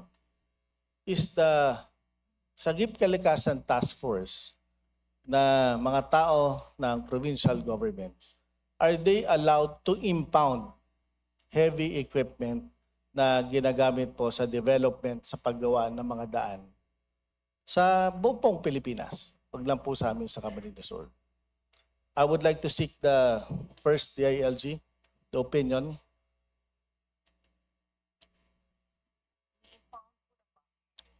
Yes. Meron pong contractor doon, 6 na po na backhoe ang nakuha dahil gumagawa po ng flood control. Yes. Thank you very And much. I will submit also a copy. Unahan ko na. Thank you very much, Mr. Chair. As far as confiscation of equipment belonging to some people engaged in quarrying or excavation, now the possibility of First, they're not engaged. What is the difference of excavation and quarrying? well, For example, sir, para mas malinaw, gumagawa po ako line canal. Is that quarrying or excavation? that is excavation, sir. Exactly. Now, when you quarry, Gumagawa po tayo ng reblocking. Is Well, that quarrying, excavation? I think that is also excavation. Your Honor. Excavation. Okay. Clearing po, dahil nag-landslide. May landslide sa bundok, nag-clearing po sa daan. Is that quarrying or clearing? Same answer, Your Honor, please. Okay. Ang tanong ko po ba, pwede po bang i-impound ng mga tao ng probinsya ang mga equipment na ito po yung ginagawa? Well, by and large, as long as the act is not illegal, it is not a travesty of any existing law. And plus, we have to remember, nagmayor po ako, any local ordinance, municipal, or even po, provincial, we cannot supersede any national law. That's correct, Your Honor. That's why I'm asking, are they allowed to impound, yes or no? I don't think that authority is vested on the part of the LGU. For Yes, that matter. kindly study it. Dahil ang next question ko naman po sa kapulisan. Meron pong incident po sa amin na private land, may backhoe rin na gumagawa ng fish pond. Kinukuha rin po ng kalikasan dahil yung po raw ay quarrying. Ano po ang aksyon na dapat? We would just want to clarify this. No? So, because in our area, just to tell you honestly, mas matatapang pang Sagip Kalikasan Task Force kaysa sa mga pulis natin. And that is the situation in our area. So, what should we do? Please give us your guidance. Mr. Chair, of course, the Philippine National Police nag-exist to enforce the law. In enforcing the law, of course, for example, we have these heavy utility machineries involved in excavation and or quarrying. If these machines are being used in the conduct of or in furtherance of illegal activities, whether this is in violation of the special laws, DNR laws, or local ordinances or local laws, we are bound to implement it. Yes. And sa pag-implement po nito, kahit po Sagip Kalikasan ang tawag, dapat po ay deputize po ng DNR. Am I correct? That's correct, sir. That is always in coordination with the appropriate agency. And for that matter, in that instance, that would be the DNR, Your Honor, and the LGU. Yes. Kasi ang alam ko po dyan, kahit deputize po kayo, hindi kayo basta-basta pwedeng humuli. Dapat kasama ang DNR, lalo na kasama rin po ang ating kapulisan. And even ang ating kapulisan, kahit deputize po kayo, may nahuli po tayong illegal logging, ay sinosurrender po natin sa DNR. Ngayon po, ang nangyari po sa amin, basta kinukuha yung backhoe, nandun na po sa Kapitolyo. So, ang gagawin na lang ay kakaso. Alam naman po natin, pag nagkaso, matagal, bulok na po yung backhoe. So, ang tanong lang po namin yung immediate. Can we run sa PNP pag may ganito pong insidente? It is a national government project na gumagawa po ng daan. Doon po kasi kami nagugulat dahil siyempre gagamit ka ng backhoe pag nag-reblocking ka. Pero pag ganon ay nangyayari po itong insidenteng ito sa amin. So I'm just letting you know that this is happening in my district. There are contractors na 6 na po yung nakuha. Po, 2. Pero ang pinakamalupit yung isa pero hindi po nakuha dahil hiniram lang yung backhoe niya at nagpapagawa ng fish pond sa private land. Okay? And nagsumbong po sa polis. Ang sabi ng polis, nasa gitna po sila. Okay? So, pumasok. I mean, the backhoe is nandun po sa loob. That's trespassing already. So, sana lang po, ma-actionan lang po ito. Sir, you can investigate. Sir, wag lang po kayo maniwala sa akin. Ito po yung mga report lang po sa amin. But, mas matindi po ang intel po ninyo kung nangyayari po talaga ito sa amin. Yes, Your Honorable Chair. Yes. Okay. So, thank you, sir. We'll just give you a copy na lang, the ILG and PNP. Yun po yung pinaka-importante na sana po maturuan po natin yung ating kapulisan kung anong gagawin. Even sa DILG, siyempre may supervisionary powers din tayo over LGUs. So let's look into this because sobra na po itong nangyayari sa aming pong distrito.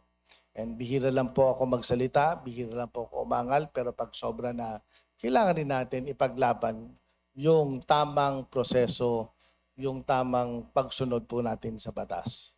And that's why I'm very happy to defend the DILG family. I'm very much contented sa lahat ng achievements nyo po. Keep it up. And sinasabi ko sa inyo, paglalaban po natin yung ating mga hirit. Kung makikita nyo po, pinagtsatsagaan ko po yan na para makita. It's not easy, especially now, the fiscal space na meron po tayo ay napakaliit. Kung last year po, naniwala po kayo sa akin, mas malaki yung pwede natin ibigay. And sa BFP, ipaglalaban po natin yung inyong pondo. BJMP, mag-uusap pa po tayo. Ayusin pa po natin ito. And even other agencies. No? So, while waiting for Chairman Mika Swansing, I would like to recognize our SDS, Dinan Hernandez, for his manifestation. Thank you, Mr. Chair. Napakaseryoso ng ating chairman. Palakpakan po natin ating chairman. Patapos na yung budget nyo. No, hindi ako magtatanong. I just read this. It's a magmamanifest lang ako ng support, no? So I manifest my full support for the approval of the budget of the Department of Interior and Local Government, the Philippine National Police and its attached agencies.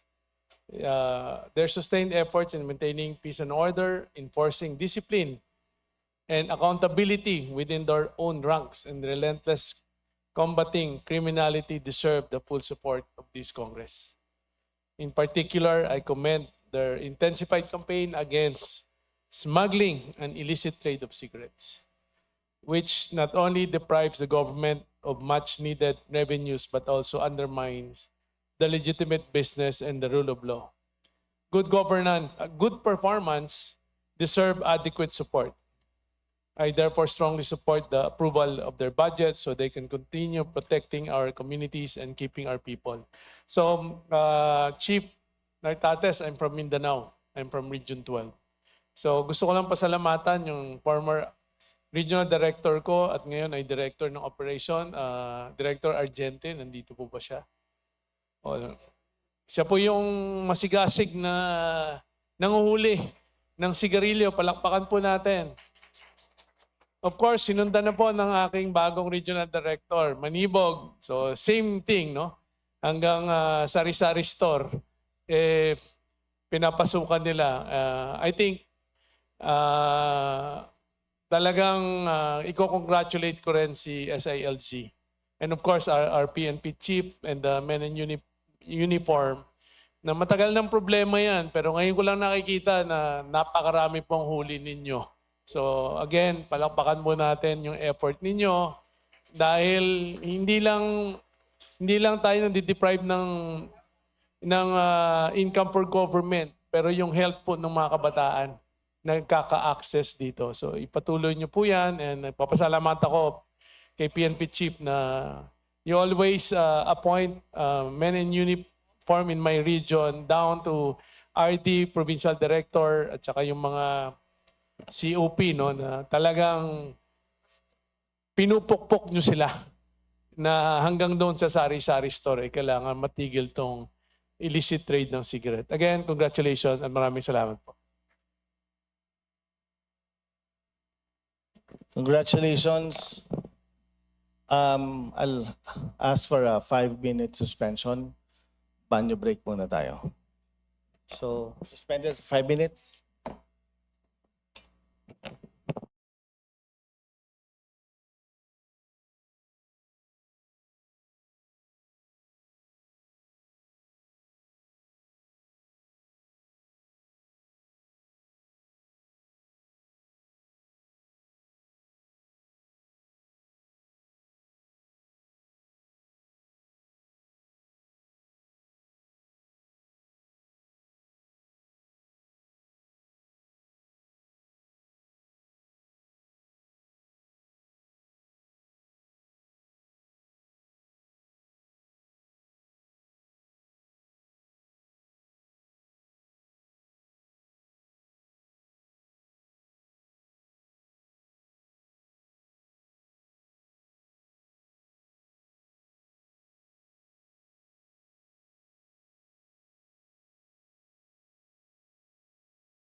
As I was told by Kong Arnie, tapos na po, wala na pong ibang mag-i-interpolate. And hindi po ako mag-i-interpolate, I promise. I support the budget of DILG. Alam niyo naman po yan, we're always very supportive. Last year, we took care of the subsistence allowance. We funded it totally, completely under the 2026 General Appropriations Act. And for us naman po, talagang long overdue and well-deserved po talaga yon for our military uniform personnel. So hopefully po, napapakinabangan na po at nararamdaman na po ng ating mga kasamahan yung karagdagan po na subsistence allowance for 2026. So moving forward po, coming into 2027, we want to, the Committee on Appropriations and myself, we'd like to once again express our support for the budget of the DILG. You're doing such important work for our country, ensuring peace and order all throughout the country. So, and making sure the LGUs din po are working closely with the national government in terms of all of the priorities po in serving our countrymen. So, hindi pa ako mag-interpolate. I'm just here to express my support. And actually, baliktad po, I am here to ask actually what else we can do for the DILG moving forward as we go through the deliberations. So, siguro po ang nabanggit na po ni Kong Arnie, he's had discussions as of course the person who will be defending the budget of the DILG. He's had the discussions with the different with the DILG and all the attached agencies with regard to the additional requirements or proposals or additional budget for consideration that you would like to put forth. So siguro po sinabi na po yan ni Kong Arnie. I don't know if you'd like to say it to me, kung ano po yung laman ng wish list ninyo, or would you just prefer to write to the committee? Sulat na lang po. Okay. In terms of logistics po, I'll just request if we could have the request for additional consideration by Thursday po ngayon, by the first half of next week, if possible, because one of the major reforms that we've done in the Committee on Appropriations is we are now institutionalizing the Budget Amendments Review Subcommittee, which openly deliberates on all the requests for institutional amendments emanating from the agencies. So yun po sana yung request namin as we are targeting to convene the BARC in about a week or so before the plenary, para po mahimay na namin yung mga budget requests po at saka maisama po namin for consideration of BARC. So hopefully po, if it's okay po, by the first half of next week, if we could have those. And siguro, Kong Arnie, if I may, this is actually one of the engagement models that we have been doing since last year, which is to give the civil society organizations the opportunity to pose questions to the agencies through the Committee on Appropriations. Just to clarify din po, siguro we've seen some feedback with regard to the engagement model this year. Siguro po ang kaklaruhin ko lang po, for the record, this is the first time that the Committee on Appropriations received questions emanating from the CSOs. Ngayong araw pa lang po yung una na natanggap namin because siguro po, just to clarify, meron po kasing perception that it's the Committee on Appropriations who is handling all of the direct coordinations with the civil society organizations.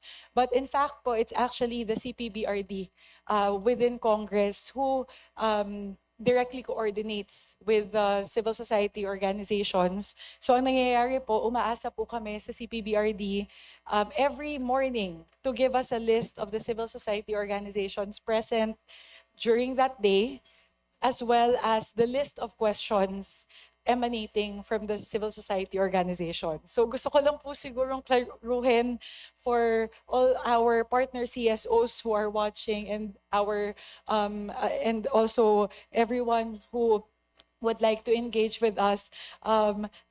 nito pong mga nakarang araw, wala po kaming natatanggap na mga tanong galing po sa mga civil society organization. So that's something that we have to coordinate with CPBRD with moving forward.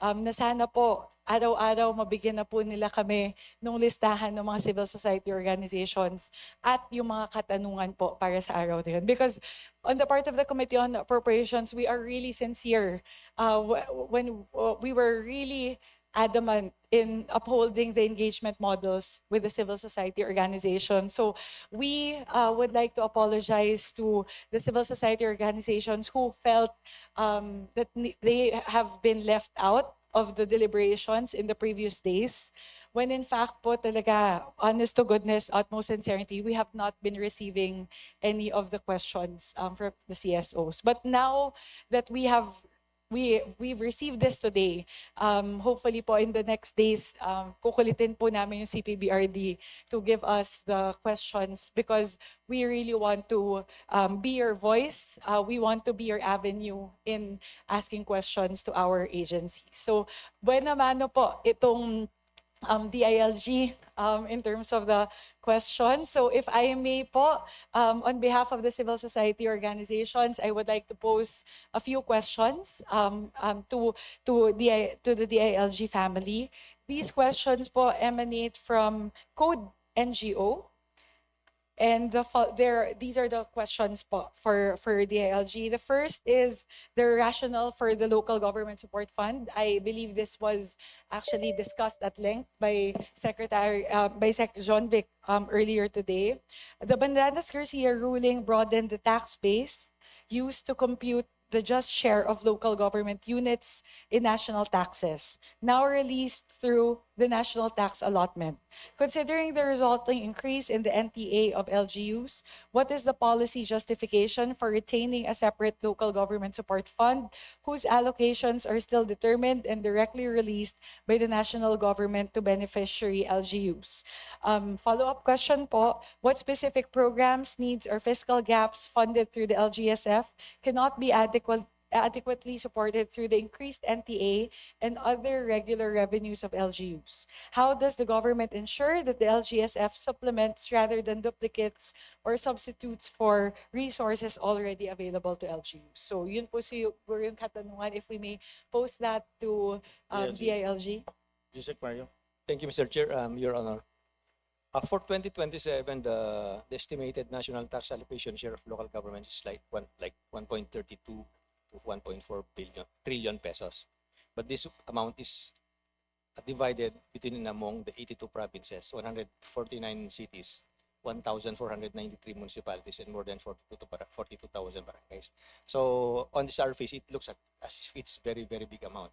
But when divided between those local governments that I mentioned a while ago, it will not really be enough to fund the priority projects of the local governments, considering that there are devolved functions that are given to LGUs. So the local government support fund, which will be like 58 billion for 2027, will be an additional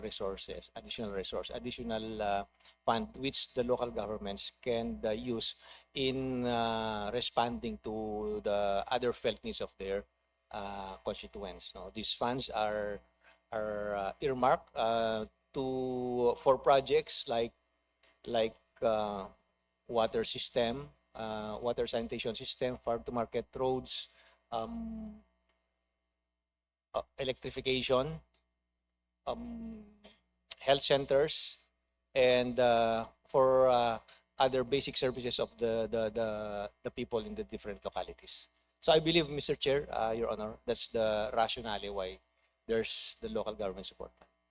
Just to clarify po, I believe this was something that Sec. Remulla raised earlier today, that for the record, the ILG, what is the role that the ILG plays in LGSF? Para lang po malinaw. Yes, Your Honor, Mr. Chair. The local government support fund is directly released to the local governments. The DILG's task is to, per the General Appropriations Act, is to do the monitoring and evaluation in the implementation of these projects. So for that purpose, as I mentioned a while ago, we have a fund allocated for the hiring of engineers and project evaluation officers, which we deploy to our provinces and regions to help us monitor, to ensure the faithful implementation of all those projects funded from the LGSF. So in terms of validation po, vetting, receiving all of the proposals, that is done by DBM. Yes, Your Honor, Mr. Chair. There's a portal created by DBM where LGUs can submit their project proposals. So just to answer the last question of our CSO partner, hindi po DILG yung kasi po ang tanong, how do we ensure that these are not duplicates, duplicate projects? So the vetting, the validation, all that process is not handled by DILG, but rather DBM. So we can, perhaps we can also pose that as a question to the DBM. That's later correct, on. Mr. Chair, Your Honor. It's the LGUs themselves which identify the priority projects that they will fund from the LGSF. Yes. Through the portal. Thank you po, Yusek. So we'll move to the next question. This is with regard to community participation, project validation, and oversight, also from Code NGO. Could the DILG explain the complete process for identifying, endorsing, validating, procuring, and monitoring projects funded under the LGSF, particularly the FALGU, to the Barangay Development Program? At what stages are local development councils, local sanggunians, accredited civil society organizations, sectoral representatives, and affected communities meaningfully involved? What safeguards are, ang haba, mayroon pang sorry. What safeguards are in place to ensure that projects respond to documented community needs, are aligned with local development plans, do not duplicate existing national government or LGU programs, and are protected from conflicts of interest and undue influence in procurement? Last paragraph po, the 2027 National Expenditure Program also proposes 563.925 million for the DILG's monitoring and evaluation of LGSF projects, as mentioned by Yusek earlier. What measurable outputs, public disclosure requirements, and accountability mechanisms correspond to this allocation? Will CSOs and community representatives be formally involved in independent project monitoring and validation? Yun po. Yes, thank you, Mr. Chair, Your Honor. As I mentioned a while ago, the identification of priority projects, the procurement for these projects now are lodged with local governments. What we are doing in the DILG is to just make sure that the projects are not cost projects and that they are properly implemented. To do that, we came up with a 3-tiered monitoring of all these projects. The first party monitoring is done by the local project monitoring committees. This is the mandated committee that should be in the local government unit, and the local project monitoring committee is composed of LGU functionaries and civil society organizations. The second tier is second party monitoring, that is us. And as I mentioned a while ago, and it was also mentioned by the good congressman a while ago, by the good chair, that there's an allocation of 563 million for the MIALGO monitoring and evaluation of LGU projects. So the 560 million is used for salaries of the engineers and the project evaluation officers that we hired to do the monitoring on the ground, because the field officers of the DILG really do not have the technical know-how to do the monitoring themselves. And the third party monitoring, the third tier is the third party monitoring.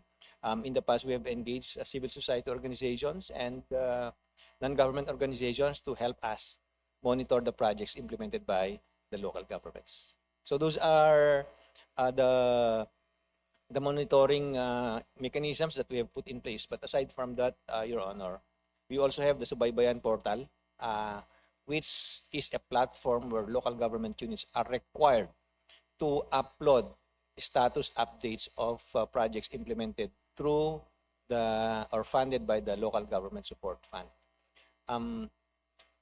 Yes, that's already the safeguards that we have put in place to ensure the integrity of the implementation of all these projects. Thank you, Yusek. Thank you for clarifying. Next is with regard to participatory budgeting.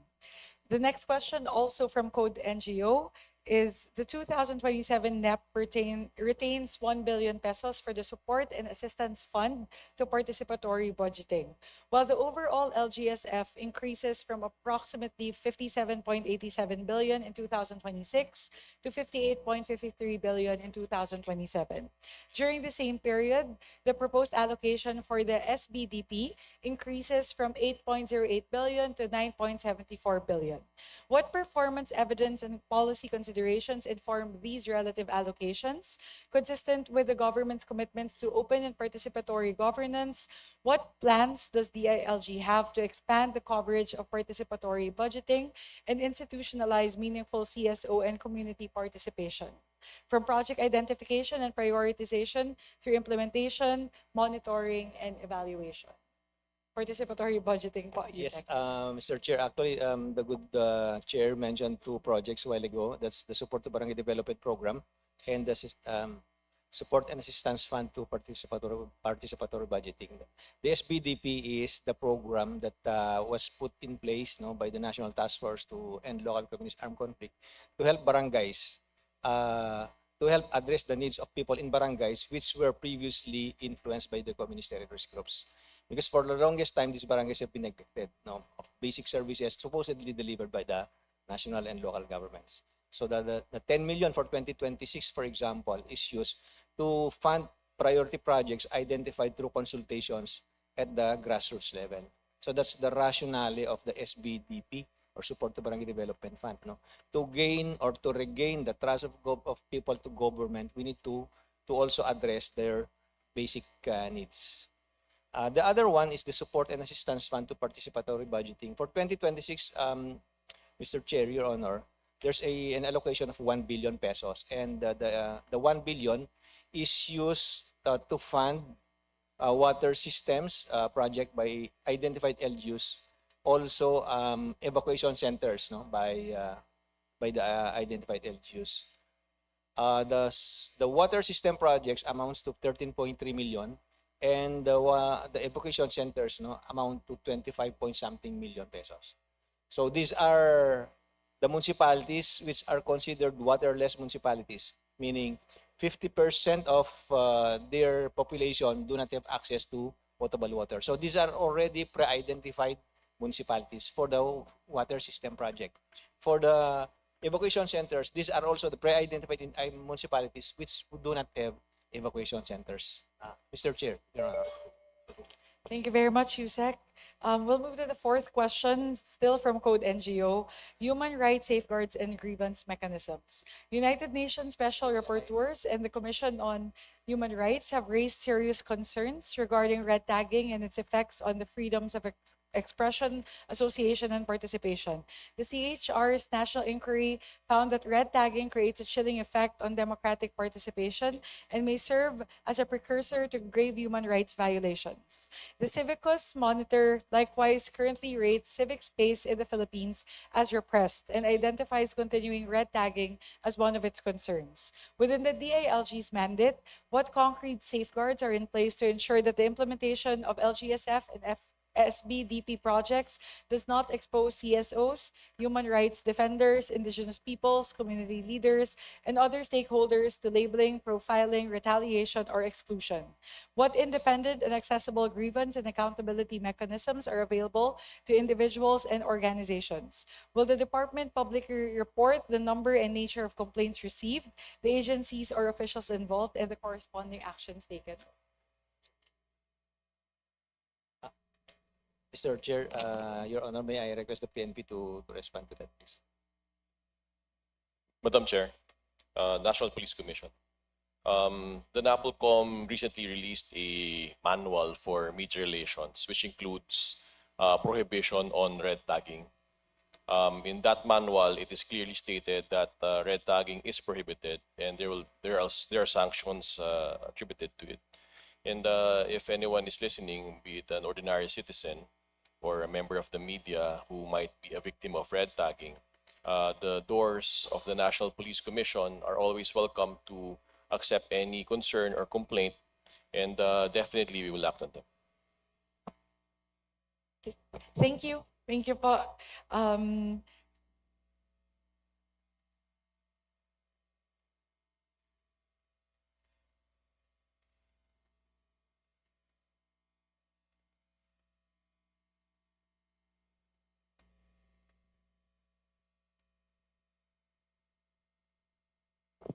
Thank you, Com. Thank you so much. So I hope that clarifies the question. Next is the fifth question, also from Code NGO, which is the basis for the proposed increase in the SBDP budget. So same program po. The 2027 NEP proposes 9.74 billion for the SBDP, an increase from the 8.8 billion appropriated in the 2026 General Appropriations Act.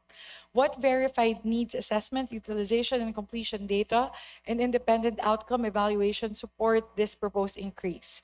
Could the department please provide the following information? First, the objective criteria for selecting beneficiary barangays and projects. Second, the proposed allocation per barangay and per project. Third, the physical and financial accomplishment rates of project funded in prior years. Fourth, any unresolved audit findings, implementation delays, or complaints. Fifth, evidence that completed projects have resulted in measurable improvements in basic services, community welfare, and sustainable peace and development. Will the DILG publish project-level financial and accomplishment data in an accessible open data format and enable independent validation by CSOs in affected communities? Yun pa. That would be the last question. Thank you, Mr. Chair. On the surface, Your Honor, it appears that the allocation for SBDP increased for 2027. But actually, the allocation per barangay decreased. Because in 2028, the number of barangays covered is 808. But for 2027, the number of covered barangays is 1,904. So actually, we are asking 19-point-something billion pesos so that each barangay will have 10 million allocation, just like in 2026. But unfortunately, the allocation was reduced to 5 million. So it really did not increase. Actually, it decreased, Your Honor. And as to the mechanisms that we have put in place in order to ensure the faithful implementation of all these projects, I already mentioned a while ago, the process of monitoring and evaluation and the platform and the engagement with civil society and non-government organizations. Thank you, Mr. Chair. Thank you very much, Yusek. So what we'll do po, we'll share a copy of the questions to DILG, and just in case po there are other information that our CSO partners wish to post or any more information which they wish to request from DILG, at least po mayroon tayong basehan dito po sa kanilang mga katanungan. Those would be the questions po, Kong Arnie.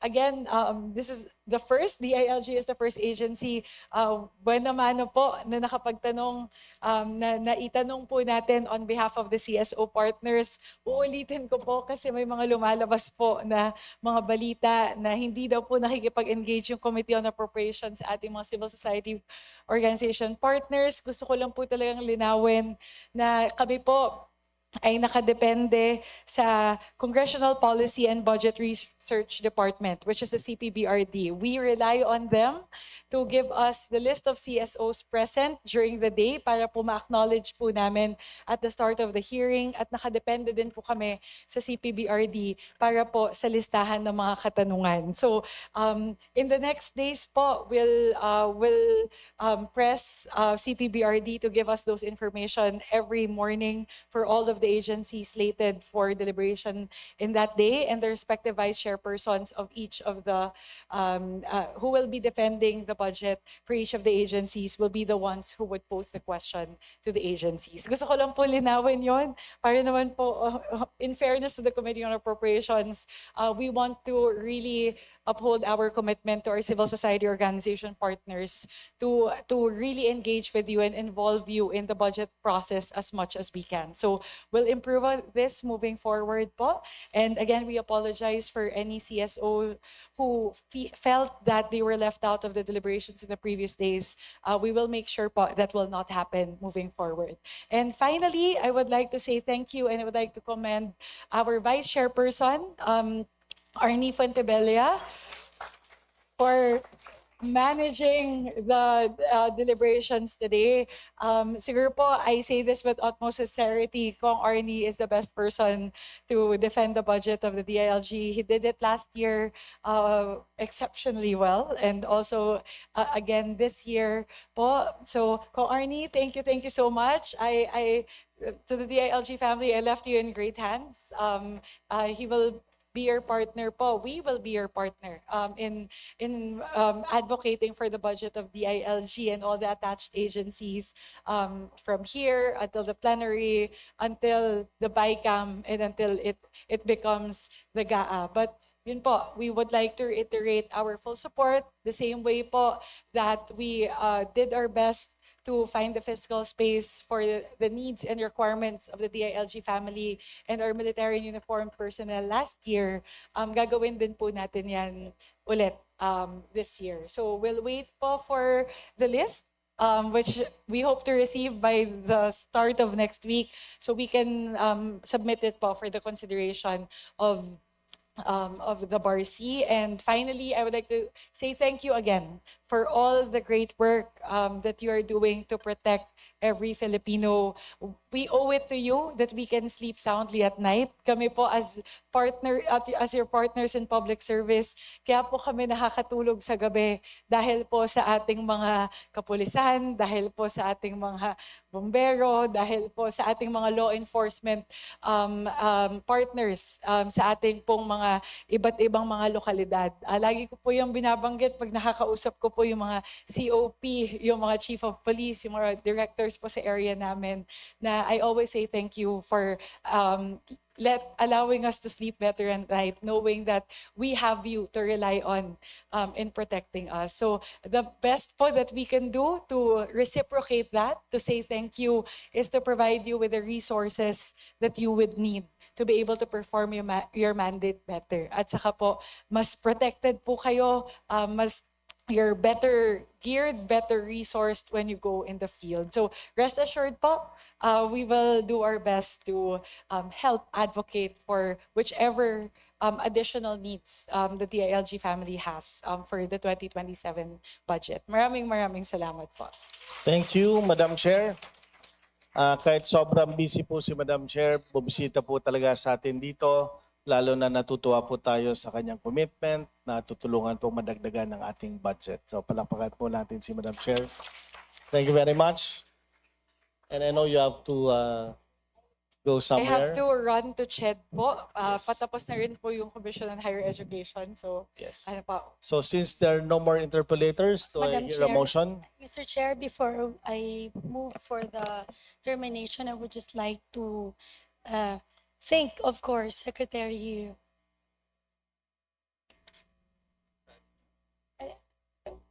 I would like to just thank Secretary Mulya, of course, I would like to appreciate for welcoming my former Ilonggo Yusek Jed Mabilog, the ALG family.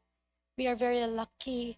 You are very lucky to have served the ALG alongside with one of the best leader of the ALG. Again, thank you so much. Okay, ma'am. Motion? I would motion? like to move that the committee on will to terminate the hearing of the proposed fiscal year 2027 budget of the Department of Interior and Local Government, including its attached agencies, under House Bill number 10858. So move, Madam, Mr. Chair. Do you have a second? Julia seconded. Is there objection? Since there are no objection, motion is approved.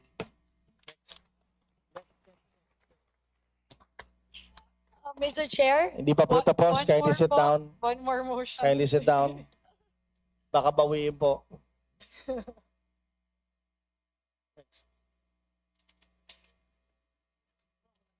Mr. Chair, I move that we suspend hearing the committee in Romaldes Hall on House Bill number 1058 until Tuesday, September 1, 2026 at 9 a.m. So move, Madam Chair. Julia seconded.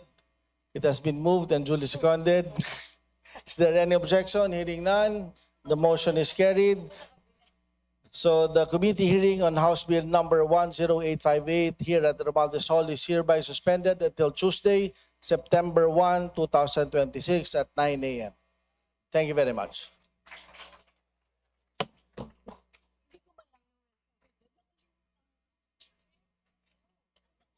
Thank you.